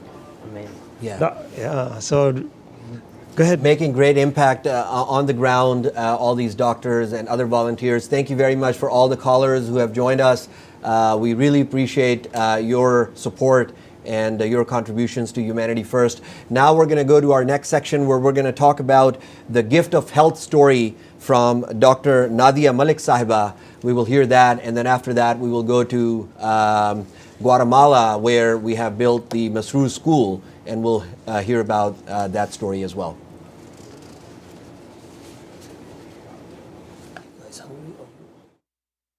Assalamu alaikum everyone. I'm Dr. Nadia Malik, a longtime supporter and patron of Humanity First. First of all, I would like to take this opportunity to express my deep gratitude to the leadership of Humanity First for giving me an opportunity to share my experiences of volunteering with Humanity First. My relationship with Humanity First started at the time of its inception in the U.S. One of the first projects that I did for Humanity First was as the program director of our pilot program of Our Kids Our Future in the heart of Silicon Valley, California. Since then, I've had many opportunities to volunteer for the Gift of Health missions in countries including Guatemala, Guyana, and Puerto Rico. One of the first things that come to mind when I think of the trip to Guyana this past year is the Amazon jungle. Driving through the track of red and white sand surrounded by thick vegetation, trying to get to a remote village with a bus full of young volunteers who are eager to provide medical care to the indigenous people. Once we get to the village, we see houses, we see schools and parks and electricity. People there were resilient and dignified. But what they didn't have was an opportunity to get medical care and see a doctor. So we got there and set up a clinic in a wooden community hall with a thatched roof and got to work. And that is what Humanity First is and what Humanity First does. We take our doctors, dentists, volunteers, students, whoever is willing to volunteer to areas where we are ready to act, ready to give, and ready to serve. This trip, just like any other trip that I've volunteered for, gives us the ability to collaborate deeply with the local services and share our deep-rooted value of service to humanity in our faith. This brings to mind a sentiment of Khalifa Rabi Rahimullah that he saw Humanity First to be bigger than Red Cross. And that I saw firsthand being manifested when I was in Puerto Rico after Hurricane Maria. We were volunteering and collaborating with multifaceted large nonprofits that had an abundance of personnel, an abundance of vehicles and medications and satellite communication system and a beautiful command center. But what they didn't have was healthcare workers and doctors to volunteer and provide medical care to the people who needed it at that time because all of the hospitals and clinics had been shut down because of the disaster. One of the things that I constantly get asked is that how can I, as a subspecialist, feel comfortable volunteering for Gift of Health missions? And my answer is always simple. These people don't need titles. They don't see our certifications. They just need basic medical care. And any one of us can diagnose high blood pressure or diagnose diabetes or recognize eye disease and skin infections and can guide patients to do what they need and what the next step should be for them, or write a prescription for the medication if we have it, which can hold them up for a few weeks or a few months. Another thing that I feel very passionate about is not just writing prescriptions to these people who can have medications for a week, but I also like to empower them with simple knowledge and awareness of the diseases that they have, why they happen in the first place, and how to prevent them getting worse or to prevent them getting those ailments in the first place. This basic medical knowledge is something that any one of us can provide. And this is where all of you come in. I request any one of you who's considering becoming a volunteer to strongly consider it and know that you do have a lot to offer and a lot to give. One of the other things that I feel very passionate about when I'm volunteering for Humanity First is connecting with the students and the mentees who accompany me on these missions, just teaching them life lessons and imparting wisdom that I've gained and acquired over a lifetime of my career. I'm happy to share that two of such students and mentees that accompanied me to Guyana have since then been accepted to really good medical schools and have already started their medical journey. And this is not just about students. I'm so proud and humbled to see Ahmadiyya Muslim Medical Association be such a big part in providing healthcare workers and physicians for Gift of Health mission. Ahmadiyya Muslim Medical Association collaborating with Doctors for Humanity to build a community of like-minded, sincere volunteers who are always ready to volunteer and impart their services to where Humanity First needs them. So if you're wondering that you have a place in this work, please know that you do. You absolutely do. So please join Humanity First. We need your service. We need your valuable experience. We need your donations. And just know that let's keep showing up no matter how far the road.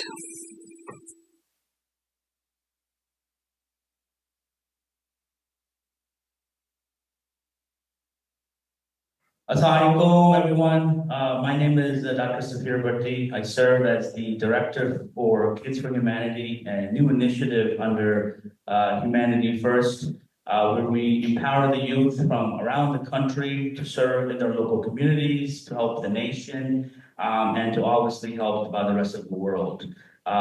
So with this in mind, I'm going to be letting you know of a different program that will be happening today, where we are going to be featuring kids from all over America and Guatemala, from South Virginia, from Miami, and from Guatemala, our adopted school, Masur School. I want to take this time to now introduce to you Amir Saab and Chairman Humanity First of Guatemala, Nafisa.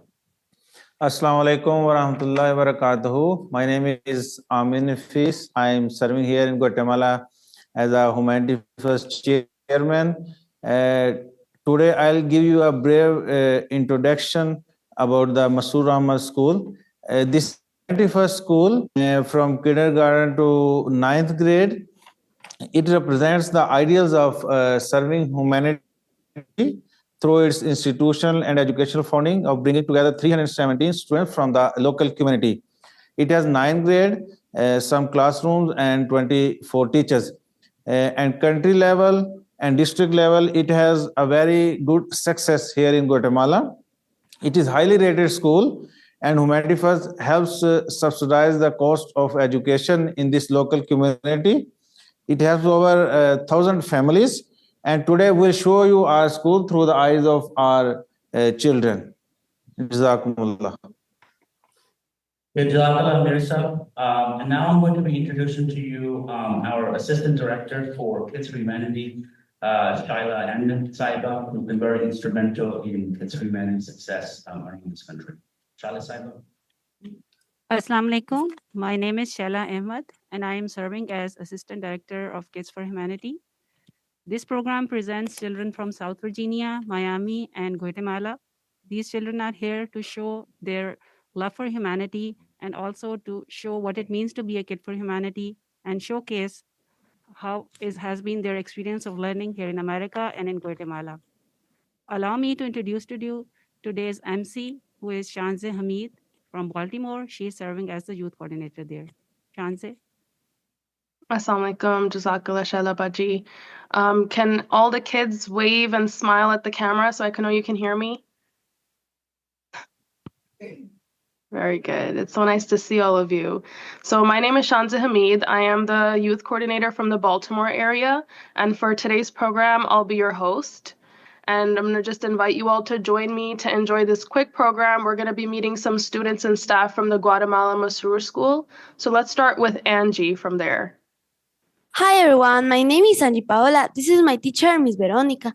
And there are some of my friends, Catherine Michelle, Freddy Gomez, Anthony Lima, Juan Carlos, Ernest Richmond, and Keila Abigail.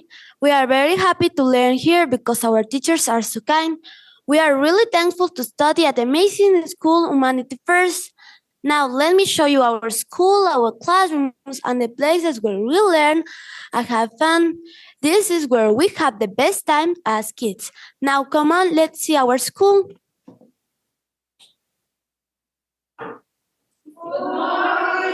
This is the 5th grade. Now come on, this is the 6th grade. And there is the place where kids play. This painting was painted for my classmates. This is the secretary office and the principal office. This is the stair of the secondary grades, and there is the canteen. Thank you to see our school. Jazakallah. Thank you so much for showing us all of that. Wow, did you see that? Their school looks so cool. But it's missing some things. What can we do? So I want everyone from South Virginia and Miami, the kids, I want you all to just grab your piece of paper, grab a pen, and start working together to start jotting down some ideas as we're talking. Hi, my name is Kaylee. I also want to say that we feel very loved here. Our schools provide us everything we need to be successful. Our teachers are kind and professional. They teach with love, attention, and dedication. I'm so happy to be in Humanity First School with my teachers and classmates because when I get to the school, I found amazing smile and kindness that made me want to be always here. What school are you going to next year? Franklin Academy. Miss Gill, are you excited for school? Not really. Miss Gill, do you think that there will be Spider-Man at school? No. Miss Gill, do you think your mom and dad are going to come there? No. Miss Gill, I'm in 5th grade. The hardest part I remember was in kindergarten, letting go of my dad's fingers. But I wanted to learn so badly that I quickly washed the tears away from his face and reminded him I'm a big girl now. I ran as fast as I could into my classroom, found my new seat, gave a big hug to my new teacher, Miss Gonzalez, and began to make new friends as a cherish day. Miss Gill, you could do that too. And I'm a surgeon in safety control because my parents are academics. In school, you can write beautiful stories about superheroes who traveled in the past hundreds of years ago. I bet the Guatemala kids has really exciting stories to share about the first day of school. My first day of school was magical. I felt on top of the whole world just getting a chance to learn, just like Humanity First gives kids in Mali a chance to learn too. Wow, Hanan, that's great to hear. Miss Gill, I attend Nova Eisenhower Elementary. I'm also in the 5th grade, and through hard work, perseverance, and prayer, my school made me into a newscaster. Me, of all people, and I value the opportunity given by Allah every day, just like kids and like me in the Humanity First schools in Burkina Faso gang. It is why I also do help with making the environment more sustainable. Maybe we can help the kids in Guatemala with school supplies like school bags, pencils, crayons, notebooks, and markers which they might need. Yeah, I think that's a great idea. But Sarabaji told me that South Virginia is helping with the overall school facility in Guatemala. Yeah, so the Baltimore region is raising money for the school supplies for students and teachers. North Virginia is helping with the professional development of teachers, and South Virginia is raising money for school facilities. Yeah, so as Shanza mentioned, school facilities represents the overall maintenance of the learning environment. It's classrooms, desks, whiteboards, equipment, ventilation, electricity, and having lunches for our students. And South Virginia will be leading this effort. Hi, my name is Ernest Richmond. We need scientific labs so we can do scientific experiments. And we need a proper lab so we can learn more together. Hi, my name is Freddy. We also need better curriculum, books, and all subject math, English, social studies, and Spanish because we are the future of the world. Want to learn a lot of things. Hi, my name is Anthony. I'm in fifth grade in Humanity First School. I saw her now. Everyone is talking about school, school, and school. You know, other things in school that does not involve reading and studying all the time. I mean, look at me. I'm ready to play soccer. Once I am done with this telethon, but our school does not have proper athletic facilities for us to play soccer, basketball, or baseball. We don't even have a proper playground or a gym. Hopefully, we can work on that. So, didn't you talk about how you love math and something about money? Yes, I love to use math to count money. Speaking of money, how are all going to pay all of this? So many good ideas. Yeah, so how about this? Everyone, let's start brainstorming. How can we pay for all of this? South Virginia, I want you guys to show me some examples of what we can do to pay for everything. Miami, I want you guys to just get together, talk it over, and see how we're going to solve all of this. It's going to involve a lot of teamwork, and everything is going to be for Masrur School, so let's see what we can do. Give yourself a few minutes, and let's talk to some of the grown-ups that we have here on the call today.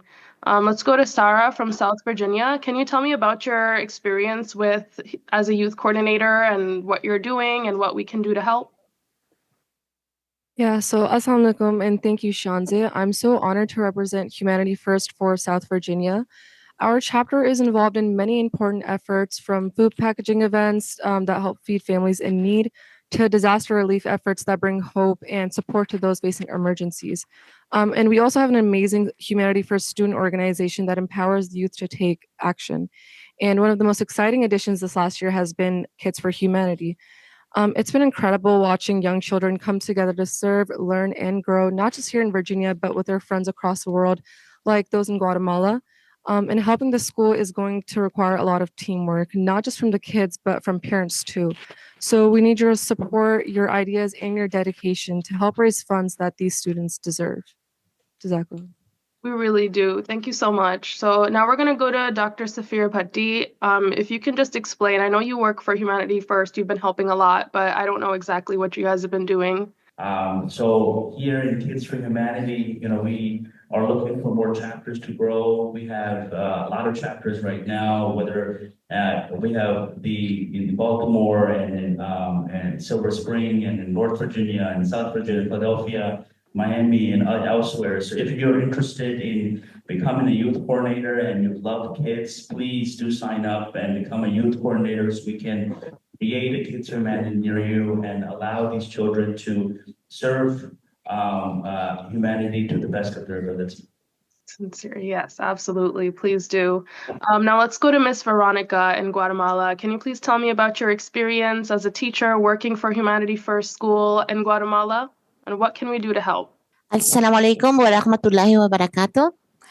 I have been working at Masrur Ahmad Humanity First School for the last 3 years, and I'm so happy to be part of this amazing team where everyone is trying to give the best to each student.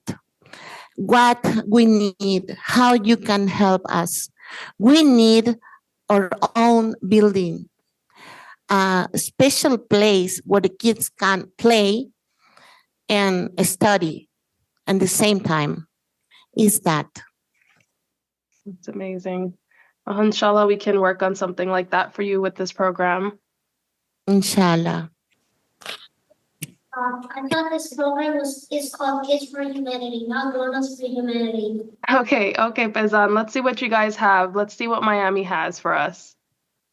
Okay, so Soha, how about you? Did you do the math for us? You said you like numbers and counting. So tell us, how much do you think we need to do per kid? About 300.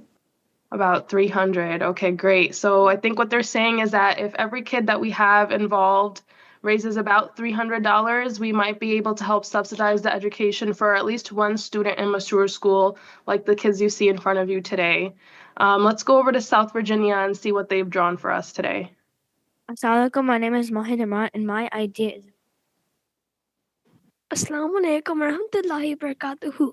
My name is Hassan Ahmad, and in order to raise money for Masroor School, I came up with the idea to bake and sell cookies to my neighbors and friends. Assalamu alaikum, my name is Noori, and in my drawing I made a lemonade stand to raise money for the Masroor School in Guatemala. Assalamu alaikum, my name is Namana, and my idea is to have a bake sale to raise money for the schools in Guatemala. Assalamu alaikum. My name is Nabiga Fasi Chaudhry, and my idea is to do a crochet sale for helping to raise the money for the kids in Guatemala. Assalamu alaikum. My name is Manal, and my idea was to make a bracelet drive. That's very unique. Very nice. Yeah, those are all very good ideas. So South Virginia is trying to raise $6,000 for school facilities. So everyone should go to their car wash, their lemonade stand, their bake sales, everything that they just told us about. So whoever is in Virginia should go visit them for us. Thank you all for joining us today. So everyone at home, we're inviting all of you and your kids to sign up for Kids for Humanity at your local chapters. It's only $10 a year. They get a free t-shirt and they get to talk about and plan all of these great programs that will help us give Guatemala School some great facilities and supplies, hopefully. So they need $70,000 to run for the year. So what we're asking you all to do is to adopt Masroor School as your child this year, because for your own kid, you would do anything. So let's see what we can do for this new child of ours.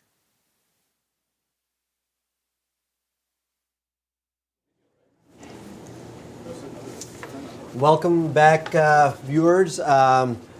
We have been having a wonderful day so far with fundraising and also awareness about various initiatives of Humanity First that we have across the world. You just heard about the Kids for Humanity initiative in Guatemala and also about Gift of Health from Nadia Malik Saiba. Mashallah, the contributions are coming in strong. We have raised over $700,000, Munim Saab, mashallah, so far today. And this has been amazing. Everyone is pitching in and helping us with these contributions. One of the initiatives, Munim Saab, that we have for Humanity First, which we are going to talk about, is you were saying that in early days of Humanity First in 2004 when it started, we had all of these unfortunate incidents that happened here, disasters that happened here in the US. So how was it like in the beginning when we didn't have a broader base of volunteers and we have only a handful of people? So how were the early days of Humanity First USA? Right, and I call that kind of a timing very divine, right? Humanity First had to emerge and establish. So when we were registering, I budgeted for $65,000 for that year, 2004. That's what we'll do because it's a new organization. And what else you do? No infrastructure, nothing. But we did have the backing of the Muslim Youth Organization as well from the voluntary perspective. Yeah. But only God knew the plans, so we register, and right there was a Guyana flood that hit, so we started to work on that. But right after that was the tsunami. Right. And that basically was, I think, in my life, that was the most devastating, the disaster that we had faced, 283,000 deaths, right? So that was to put us on the fast track. But then also, Katrina was the first $1 billion disaster, or one of the first $1 billion disasters. It was right there, and it was right in our own home yard, right here. Yeah. So, but I think both of these disasters gave us that strength that we needed. So we had to shift the gear. We got on the fast track, and believe me, people just jumped in. It was not just the community helping us. We had every noble soul, I call it. Doesn't matter if we had churches, from different organizations, faith-based or non-faith-based. Everybody jumped on the wagon. Mm-hmm. And this was an amazing time. That gave us a lot of good training. And now also there's more opportunity coming, unfortunately, because USAID has been cut. Right. There's other programs that are being cut by the United States government that helped people who are going through a tough time. So how does Humanity First come in to plug that hole? It's a very critical time. I don't know if you feel, but I hear there is a recession coming and all that, and there are challenges. But I think Humanity First, as we talked about before, that is not relying on any major aid from governments or anything else. We grassroots organization, but we have to shift. We have to change as well, right? So one is we have to prioritize. What is most important to us at this moment when there is an impact in any underdeveloped country. So what is that need? First need is food. Yep. Second one is medical, right? So we are prioritizing that wherever we do work, if there are infrastructure program, what can be put on hold, what can be prioritized. Right. Now you're mentioning underdeveloped countries, but depending on what happens over the next few months in the U.S. government, America could become that underdeveloped nation. It does, yeah. Because when it comes to basic needs like food and health, they're potentially facing $1 trillion in cuts. So how does HFUSA shift now to We did, if you remember COVID-19 time, we were operating 26 food pantries. Yeah, at that point. Right now we have 9 or 10. Those are our standard food pantries.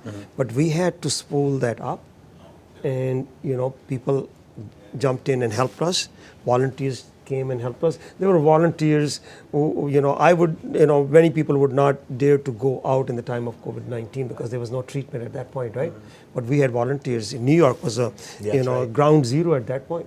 But volunteers jumped in, they delivered food and all that. So yes, I think we are, although as much as you don't want to be, but disaster preparedness is the most important thing. Yes. You need to be preparing for it. And we are working on disaster preparedness as well. And there are opportunities for the viewers to be ready for the disasters at home as well. There's some gear that Humanity First is selling as well. Yes, I think, didn't we have the video or something? We had a demo earlier for the disaster kit. Yeah. Viewers can utilize that to prepare for the disasters and to be prepared for themselves as well. And so you got some merch. You got some merch out there that you can buy to help you get ready for disasters that you're gonna that you could face as well. But while you're in a good spot, it's always good to also be giving to those who are currently going through some really tough times. So of course, the website is humanityfirstusa.org/telethon. There's opportunities to create pledges as well. So let's say you want to do $120 for the year, $10 every month. Absolutely doable to do a recurring donation. If you want to make a phone call and call in and talk to our volunteers, if you have questions, if you want to donate over the phone, you can call 855-474-3872. Again, that's 855-474-3872. Once you've made your donation, or if you're a volunteer with Humanity First, we want to hear from you at #HFTelethon25 as to why you're involved. Tell your audience what's keeping you going with HFUSA. And of course, follow HFUSA across social media as well. And let's share the good news of what Humanity First is doing. Yeah. And Munim Saab, we have our first caller here for this segment. We have Lubna Malik Sahiba on the line. Welcome to Telethon, Lubna Sahiba. Jazakallah, assalamu alaikum. Thank you for having me and giving me a few minutes to chat. As a mother and a lawyer, there's two things that I really value deeply, and that's compassion and justice. And as a mother, we know that every child, no matter where they might be born, they deserve safety, love, opportunity, and hope. And as a lawyer, I am very much focused on advocating for fairness, protecting the vulnerable, and upholding the dignity of every human being. And Humanity First really steps into the moments that really bridge these gaps together and helps to address the challenges that we have, from disasters like Munim Saab was discussing, poverty, and just all types of situations that strip people of their basic human agency and dignity. And I think that if anybody thinks truly with their heart, each and every single cause of Humanity First really gives people back the basic dignity that they deserve as human beings. And we should all try to do our best to help out however we can. I know for me, it's through various ways, whether it's attending events, donating financially, donating legal services, anything that we can do to try and help this cause. It helps us and also helps the world around us. Lubna Malik Sahiba, first of all, thank you so much. I mean, these are the smaller chapters we have, and passionate people like Lubna Masaba. It's wonderful. I think they are generous, they work hard, they have passion. Lubna Saba, you had, I think, something to talk about your daughter's support as well, or involvement in this? My daughter, so I have two young daughters, Zainab and Hira. They're both very young, so they're 4.5 and 18 months old. Oh, okay. Yeah, they're very young, but they're very passionate about serving humanity and trying to help people. So, it's something as simple as, if they see that they have, something nice to eat and they see a homeless person on the street, just having that desire to want to try to help that person and give them whatever they might be able to. And they also see the different videos and see the great work that is happening, and also having that perspective, because as privileged children living in the United States of America, they don't face that regularly. But when they see the different videos of what's actually being done in those parts of the country, it gives them a greater sense of perspective and thankfulness for what they do have, and wants to try to help others who don't have that. Oh, thank you so much. Amazing. It's an amazing thing. Yeah. Now, I think Lubna must have touched a lot of hearts out there, because now we are up to $854,000 in donations. Yeah, we should go to Situation Room and see how that is spread out, right? We will be there, and we will absolutely be there afterwards, after just a couple more calls, I think. Okay. And next up, we have Zahir Chaudhry, who's calling from Pennsylvania. Zahir, can you help? Can you hear us? I was going to say, can you help us? Yeah. Assalamu alaikum. What's up? Zahir Saab, I don't know if I heard this correctly, because this could be, but you are an incredible person. So I heard that you have 5 recurring donations going on at once. Yeah, so actually for that, I wanted to thank Humanity First for the services that they offer and the opportunity that they give us. Because a few years back, I was really inspired by the example of our beloved Hazur and his wife, how living in Ghana in this kind of conditions that they were in, they still had this desire to help humanity, help people every day with some sort of a donation or some sort of service, like either providing food or basically taking care of the people. And I don't think Humanity First existed over there at that time, but their desire, when I heard that story, it brought some change in me, where I discussed with my wife and kids at home. And so we had that same desire, and we wanted to follow in the footsteps of our beloved Hazur or Khalifa. So the 5 recurring payments that you see coming through, that's the fruit of this, where we have set it up so that every day, each one of us 5 members at home make donation directly to Humanity First, giving us the opportunity to serve Allah's creation with something, even small, but every day. Beautiful. That's amazing. We passionate people like Zahir Sir, right? Yeah.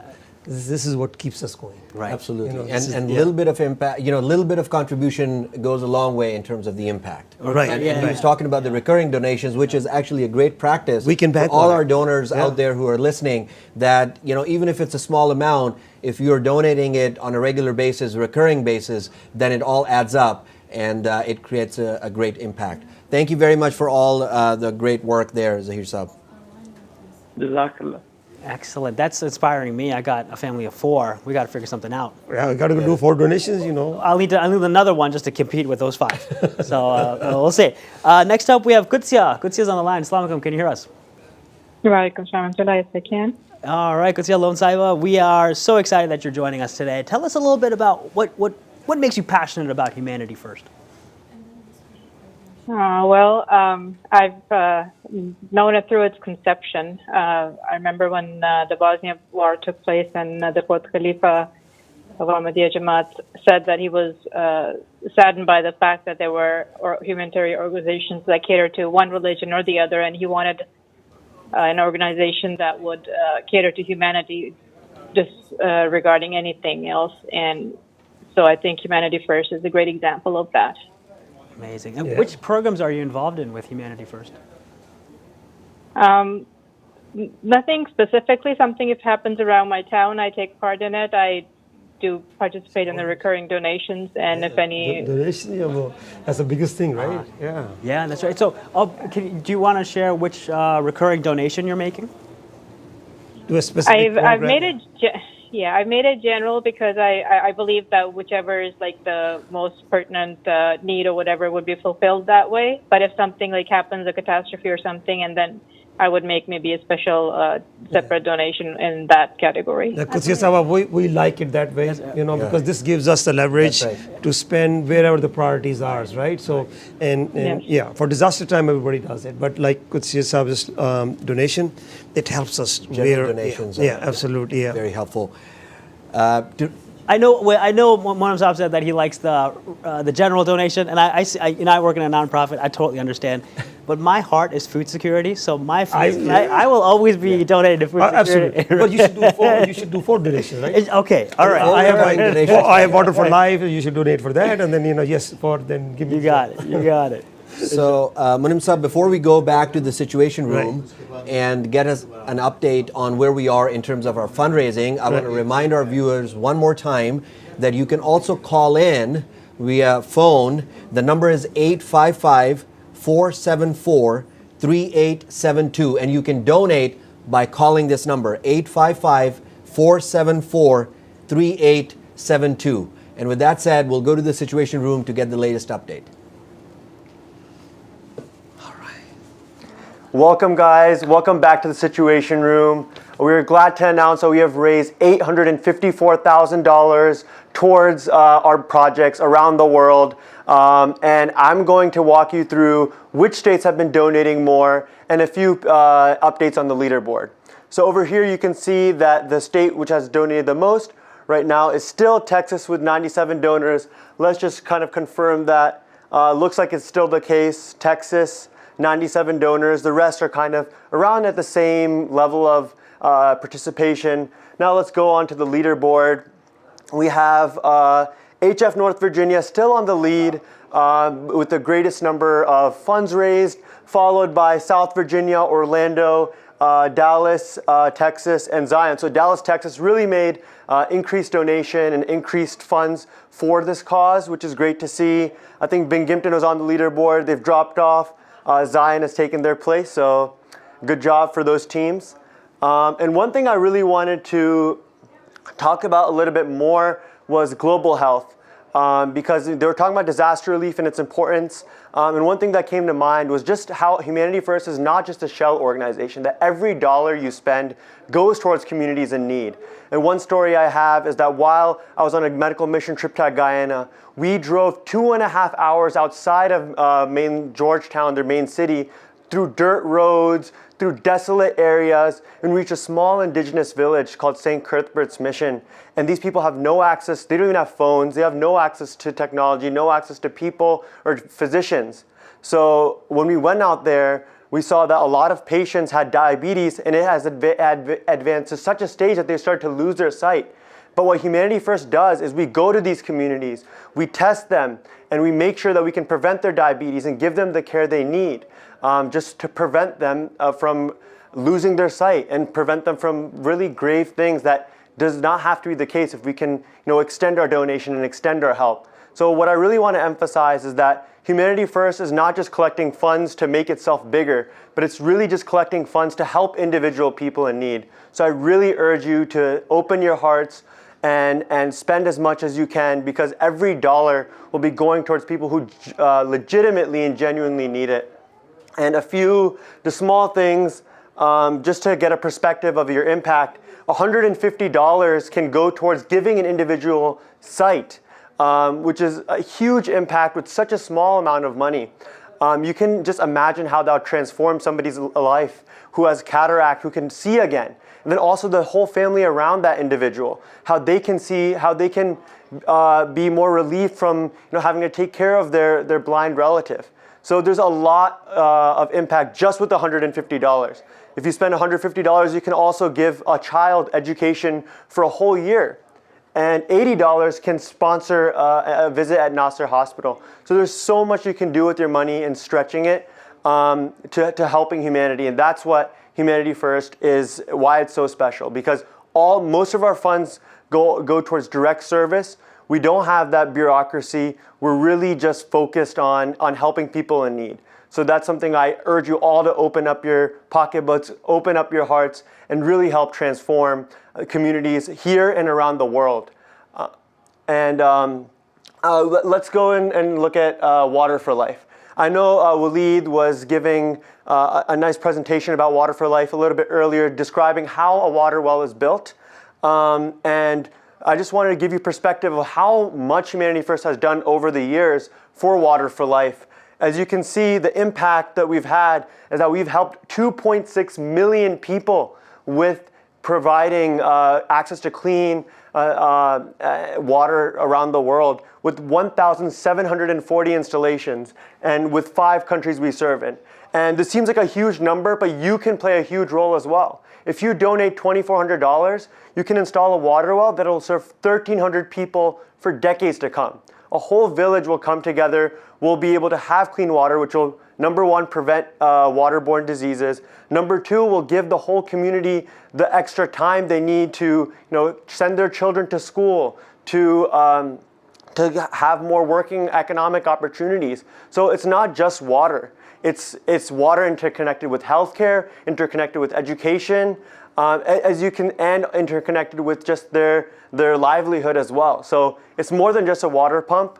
It's actually, it's something that can transform a whole community. So I really urge you to think about donating, think about sponsoring a water well, whether that be a normal water pump or it be, a solar powered pump. And there's many different options. I think he was mentioning between $2,400 to $6,000 that you can choose from. And then disaster relief.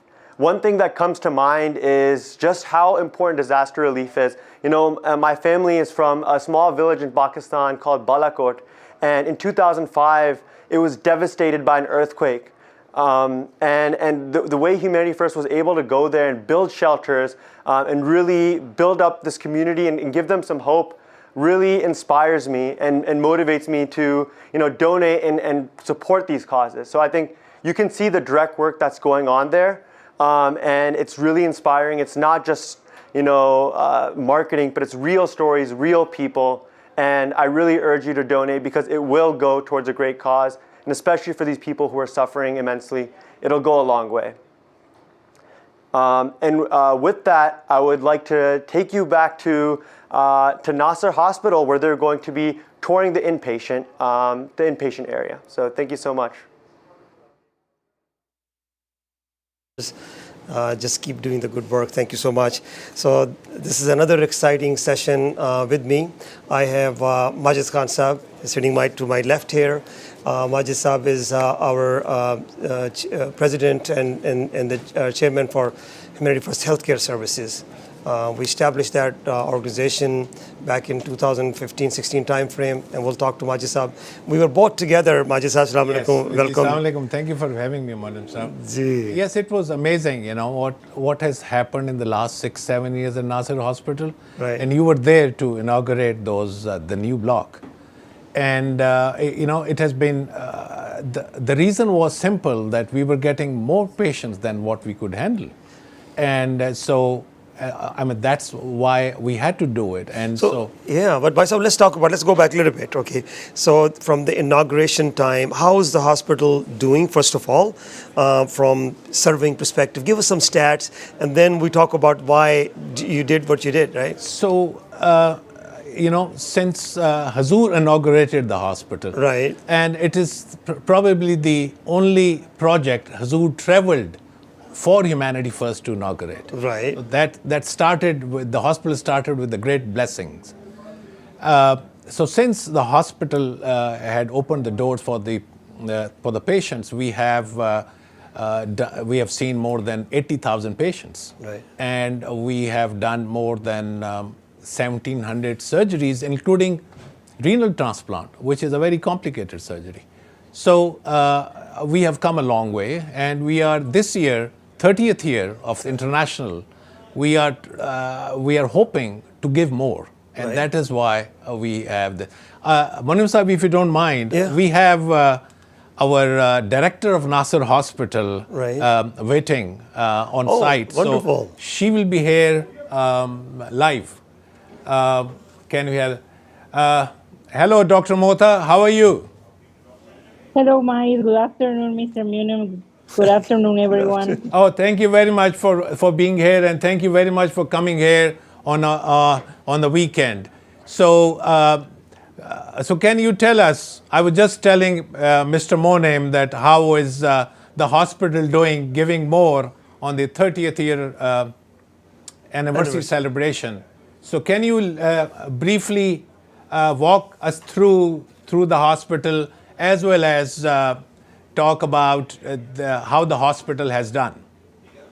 Yes, Mike. This year, our main focus was going to be give more. And for that, we have 3 new projects that we are focusing. One of them is a satellite clinic in Chimaltenango, 20 kilometers away from Nasser Hospital. It will serve to 400,000 people. It's a good community, and we are ready to serve there. Also, we, as you mentioned, we needed to expand the hospital. We opened a new facility for patients. We added rooms, and that will give quality of care to our patients. But today I want to show you the main project that is right in front of me. That is PharmaCare, that will allow us to give medicine, affordable medicine, to our patients. And not only that, Mike, we will be able to distribute to small hospitals and some pharmacies as well. Oh, excellent, excellent. And you see, we have this gift of sight mission arriving today as well, which just coincides with the Global Telethon. And we are so, it's a pleasure hosting them second time in the year. Right. So Dr. Bouchard is coming here. Can you please go through the process of the gift of sight here? How does it make it different from any other mission? Yes, Mike, this is the patient waiting area. They start here, the screening in the morning, but our process not only starts here, it starts 2 months back when we start the screening of the patients by the ophthalmology department and primary care by internal medicine. We check their chronic disease, we compensate them, and after we give them the ready to go. When the doctors arrive, of course, our main focus is to sustain quality and give them the care that they deserve. This, I will show you to the route that they follow. You're going to see our outpatient that today is a little crowded. Right, right. So you have the gift of sight team arriving today, right? Yes, they are arriving today. We have a team waiting for them in the airport. Okay. So we hope to be there when Dr. Bouchard puts the first step with his team. Okay. And we're ready to go tomorrow. Okay, good, good. Can you take us to the place where you screen the patient's gift of sight? Yes. This is the place where we took the vital signs, and this is the main clinic where our doctors and the team from Loyola will be. We have 4 settings for clinics for the screening, and our ophthalmologist will work with the team from the U.S. Okay, okay, good, good. Okay. And then they take to the OR. Wish you all the best for the gift of sight team. Just before we go, can you briefly show us the new inpatient block? That I think, yes, please. Yeah, if you can, because that I think there are so many donors, Monim Saab, who have beautiful, and you were there. The dedication of that block. Yes, yes. So Today is a little busy day, so that's why you see our team working. Welcome. Here we start our new inpatient block.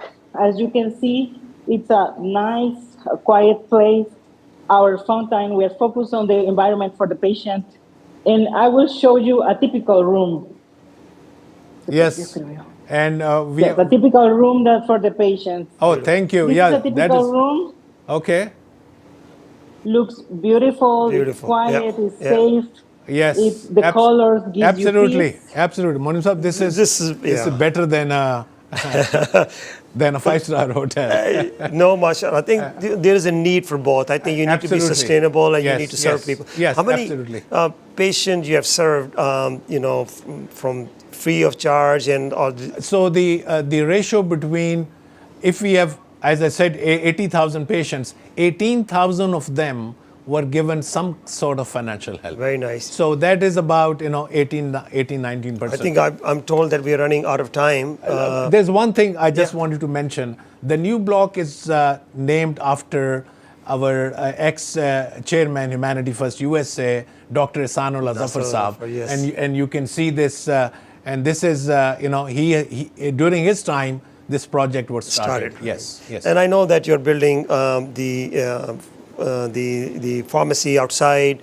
That is expansion plan, and yes. your satellite clinic that Dr. Mota mentioned, right? Absolutely. And next week we are both traveling to Tanzania for the new project. Right, I'm very excited. And Yes. then your Ivory Coast Hospital, that is another big absolutely. venture that is coming on the line. Absolutely. But I'm very excited to travel with Majid Saab to look at our new location. This Tanzania hospital is overdue. Yes. Since a lot of donors from USA have been supporting absolutely. that. Absolutely. So we're looking forward to it. I'm told that we are now $954,000. Oh, wow. Right. This is mashallah, mashallah.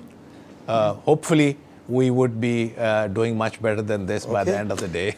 All right. I think we are now ready to go to our next program, which is about disaster relief preparation again. How can you prepare? So we have prepared a small video. We are hoping that our viewers will be benefiting from that. So we need to be prepared for disasters, right? Yeah. Okay. Well, back to the video.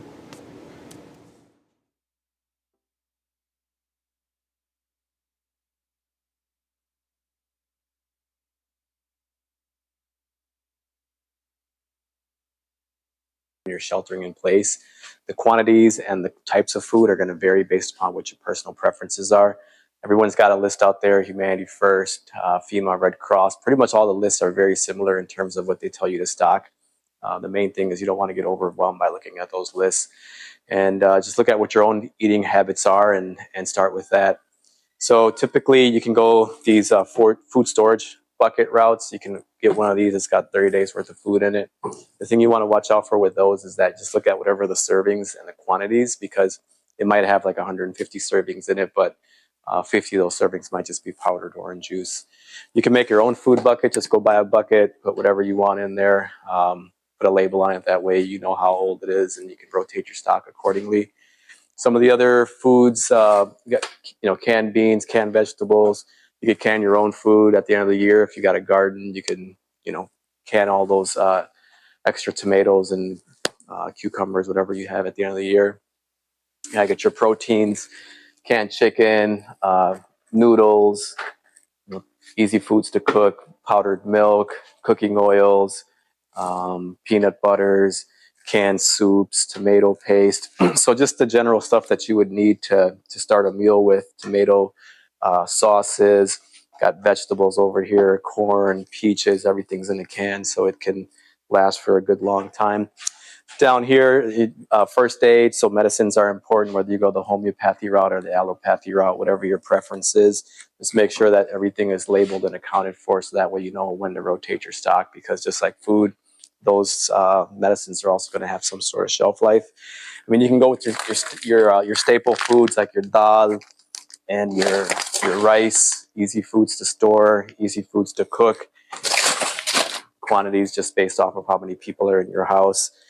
Cereals, granola bars, just like I said, whatever your preferences are, whatever your eating habits are, because food's going to be a huge resource to have when you're sheltering in.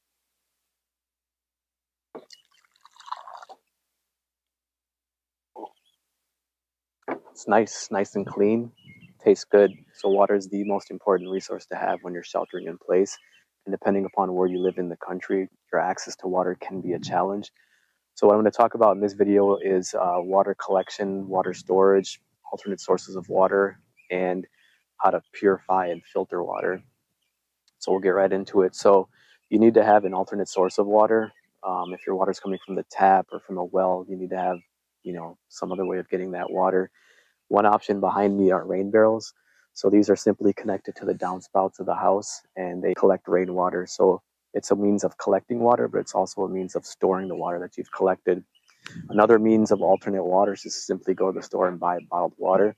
You can buy them in different size containers, but the problem you run into here is that it can get pricey. So both alternate sources have their pros and cons. With this, you'll have to filter and clean the water, but it's free. Whereas with this, the water is clean already, but it's going to cost you money. So in terms of cleaning the water, a water filter is a good way to go. This water filter right here requires no electricity. It's gravity fed, so you put the dirty water on the top, it filters through, and you got the clean water that comes out the bottom. Another way of cleaning water would be just get the water treatment tablets or bleach, and there's tables you can look at that'll show you how many tablets you can put into water in the specific quantities, and same with the drops of bleach. But either way, once you've got the water, you'll have to clean it and purify it before you start using it. And just to recap, having water is absolutely crucial, and depending upon where you live, that access to water can be.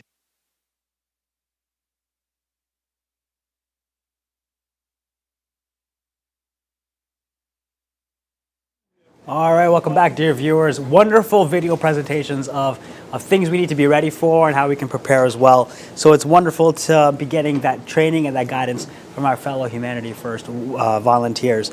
Now, coming up, we have Dr. Mahmoud Qureshi. He is the head of international disaster relief for Humanity First International, and we are happy to be hosting him here in America, where he lives as well. So, Dr. Qureshi, can you hear us? Yes, I can. Assalamu alaikum. Good to hear from you, sir. Assalam.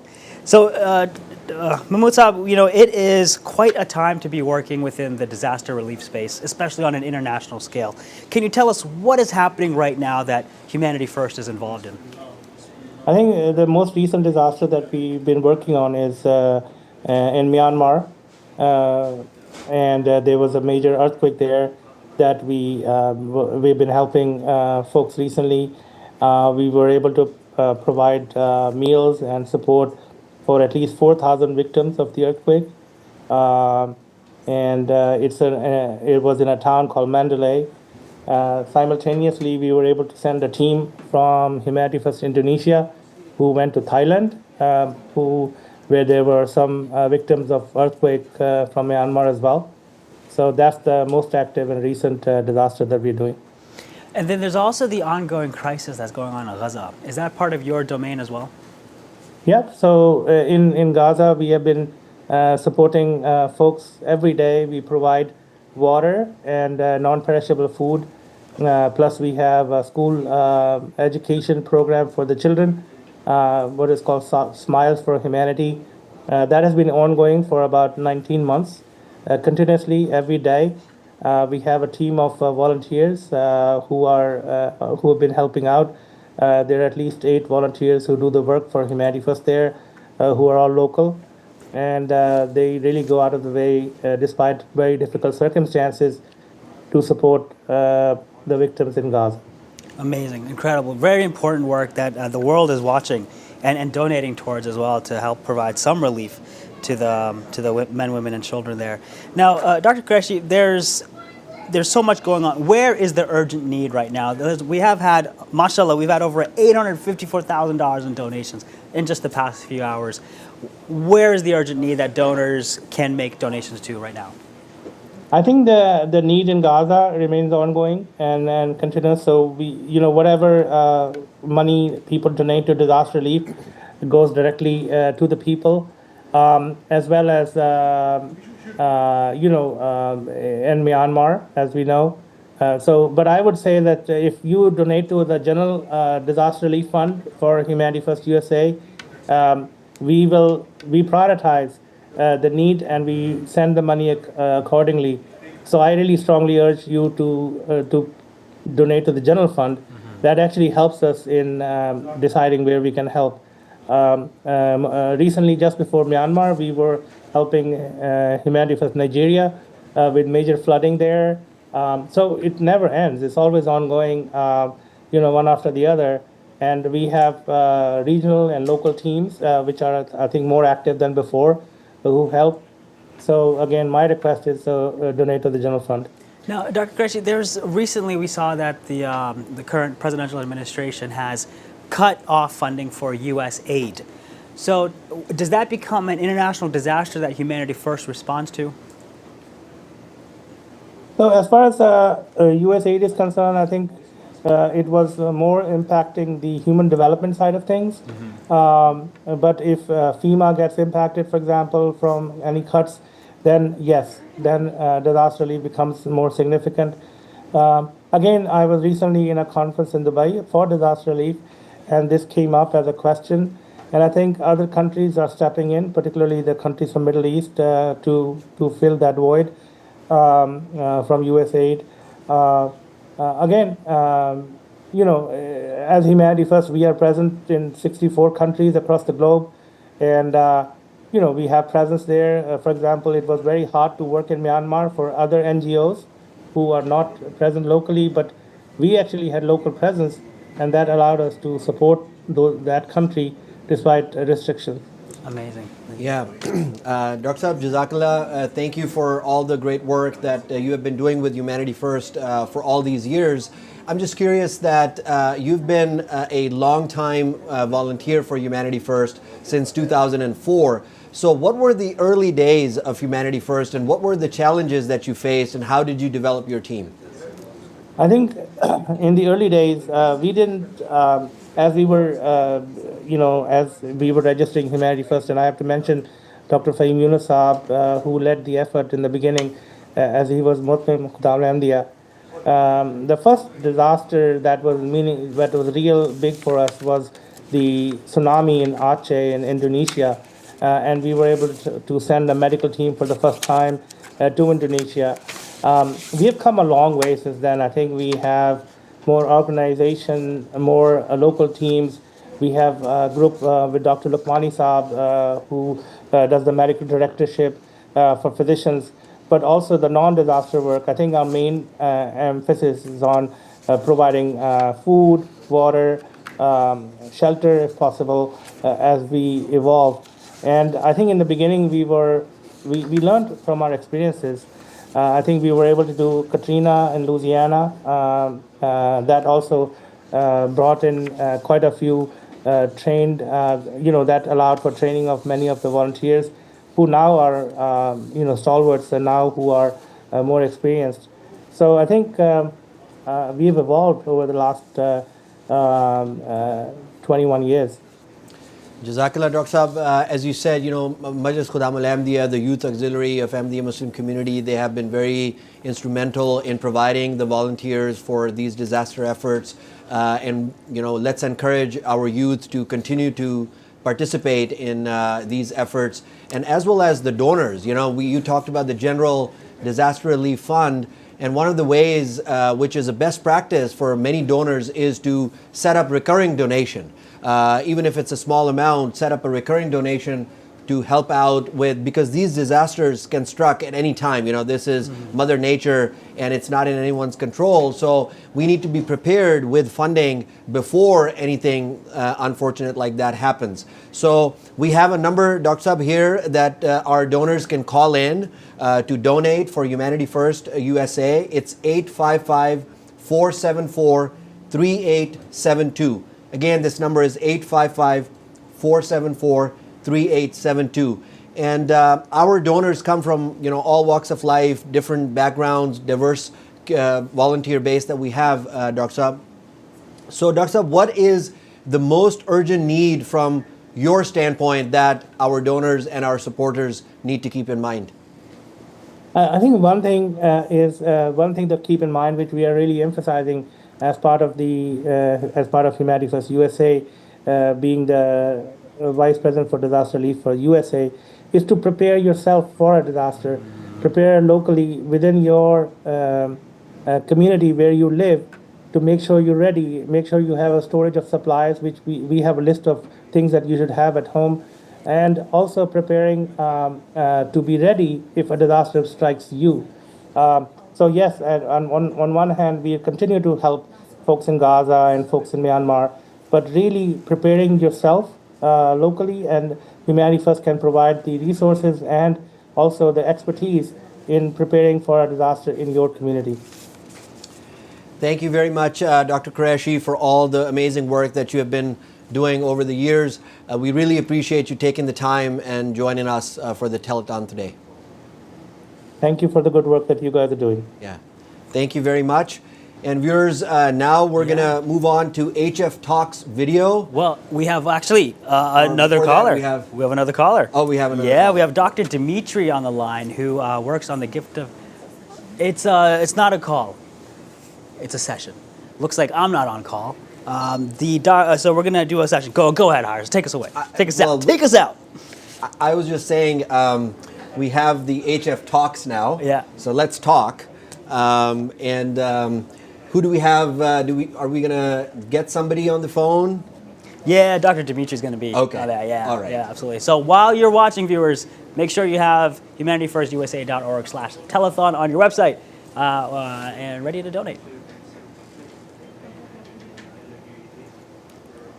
Hello, everyone. My name is Paula Dmitriev, and I'm honored to have been invited to share my ongoing journey with Humanity First. I'm an ophthalmologist and cornea specialist based out of the United States. And as with all good things, my partnership with Humanity First and their Gift of Sight program began serendipitously. As a senior resident, I was looking to get involved with global health and global ophthalmology. I was connected with Dr. Bouchard's team and eventually to the Humanity First Gift of Sight program. After months of planning, I joined a dedicated team of volunteer physicians, nurses, residents, medical students, and support staff, and traveled to Guatemala to serve at Nasser Hospital, a state-of-the-art facility in the Zacatepec region.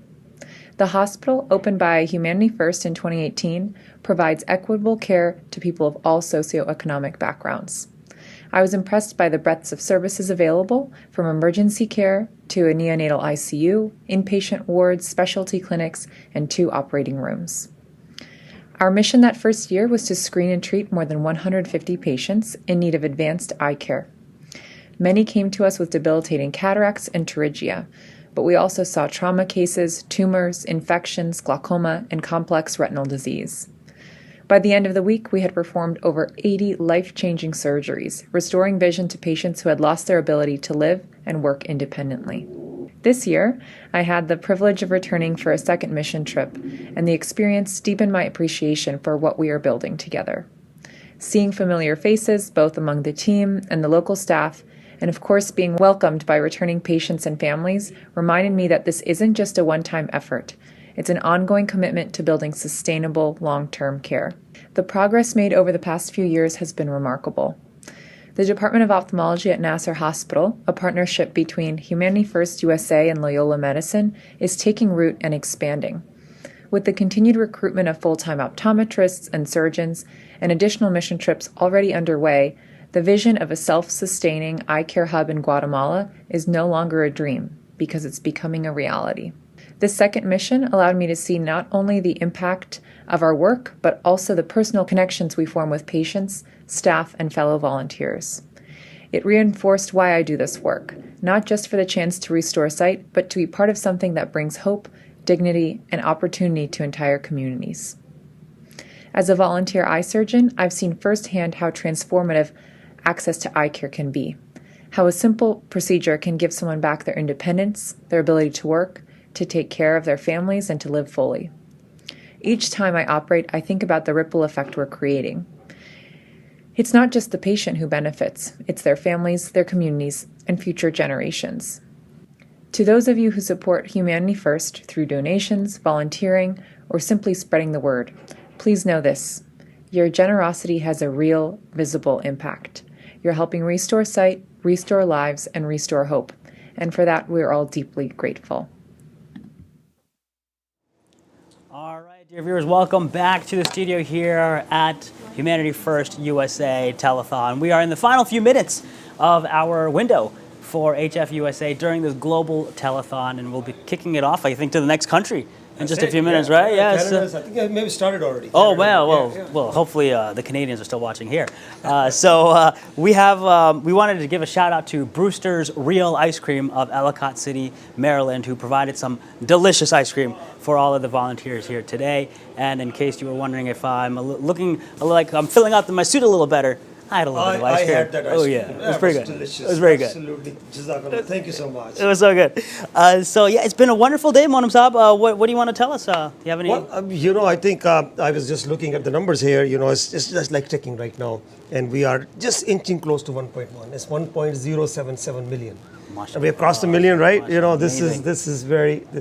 When we started out, we said we just did the telethon 6 months ago. Yeah.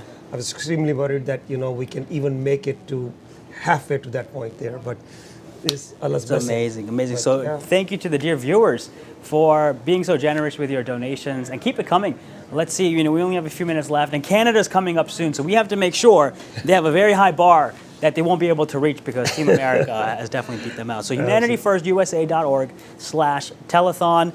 If it's one thing Americans love doing, it's beating Canada. Right. So let's make sure you're also keeping our volunteers on the phone lines busy at 855-474-3872. And then, of course, talk about it on social media using the hashtag HFTelethon25 and following us at HFUSA. So let's see what we got, Hars. Yes, and Munam Saab, we have one of our very dedicated ambassadors here on the phone, Mumtaz Malik Saab, who is here from North Virginia, and he's on the phone with us. Mumtaz Saab, assalamu alaikum. Welcome. Wa alaikum assalam. Jazakallah for having me here on this program. Yes, Mumtaz, we always hear you, and Mumtaz comes through every time. Yes. He makes me worried a lot. But Mumtaz, how do you do it? Because I think he even called me last night. Munam Saab, what is your donation? So I said, oh, no, I'll do it, don't worry. I just share blessing of Allah Ta'ala that I'm being blessed with such a, dedicated fellow beings.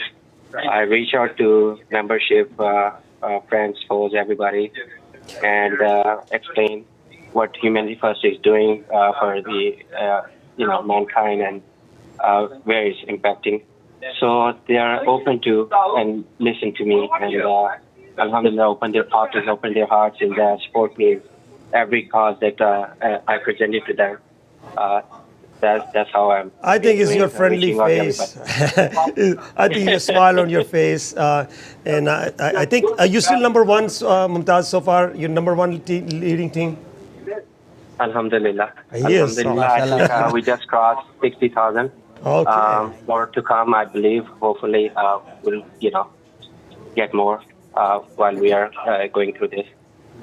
Inshallah. Munam Saab, one thing I will share about Mumtaz Malik Saab, which touched my heart, was during COVID. Right. You remember that in our mosque in Northern Virginia, we opened up a food pantry for the time of COVID, and families, there were long lines during that time. And one person who carried it through, rain or shine, and he was always there in the masjid, working with the logistics, working with the inventory, and making sure that these deliveries are getting to the needy families. Mumtaz Bhai did a great work there. Mumtaz Sahab, thank you for all the great work. Do you have any message for our donors, supporters? I would urge everybody to just come and chip in. This is a needy time for, how the things are going on around the world, and everybody, there's a lot of needs, and we can, help, with the help of all the, donors. Just a little bit can help a long way for everybody. So please come together and let's heal and help everybody wherever we can. Jazakallah. Thank you, Mumtaz. Jazakallah. And Mumtaz is busy already. He's very busy. He's still busy. Yeah. We need to let him go and do more. Go do more. Yeah. We only have a few minutes left. Okay. And next up we have Saman Akram. Oh, Saman Akram. Yes. Assalamu alaikum, salam. Ji, assalamu alaikum. How are you, first of all? Ji, I'm good, Jazakallah. This is another. Thank you, bro. Yeah, sorry, man. Let me introduce you first. I think this is another dedicated team. We have in Dallas. Yeah. Dallas is one Texas is doing great right now. Dallas especially they do a wonderful job. Every time we ask them, they're just wonderful. So let's ask Salman, how are you doing this time? I'm doing really good. As someone just pointed out, I was very concerned how will we meet our targets, especially with the shortened event. 6 months we had, right, for this telethon. And I would just bring two quick things for everyone, right? The core team, alhamdulillah, that we have lots of ups and downs, collection-wise. And the core team that we have just keeps us so positive in our effort. And I would specifically mention, Taiba Bashir Saiba, who is the core of our team. And then I would also be remiss if I don't mention my wife here, because she's also an ambassador, and she motivates me to continue this effort. So it's in the family, and then the core circle that we have, regardless of any situation, has always pushed us to the limits, and we never really, go back and retreat and then make a new, take the challenge on and try to give our best. So the core team has helped a lot. And the relationship building, right, that we have tried to build across the Jamaat and win people's heart. That is the key to those collections. There are so many generous people out there. They just need to be friends with us, open their hearts with us, and be friends with them. And those relationships help us big time in getting to where we are right now. And I just want to say thank you to your wife also. This husband-wife team works wonderful, right? Both of them pull together, just like Tahir Kamar and Zara Kamar Saba, right? They both work together. We have Walid and Nudrat, and we have many couples like that. I think this is excellent work. Amazing. This is excellent. And thank you, Salman Saab, for all the work you're doing. What message do you have for people who are waiting maybe until the last few minutes to donate? I would say, the world situation that's in right now, please play your part. You want to be successful and you want to be contributing to the best ability you can. Your any contribution will help. Just keep doing it, and Allah Ta'ala will bestow His lots of blessings on you for the effort that you put in here. Excellent. And please do it during the USA block, humanityrfirusa.org/telethon.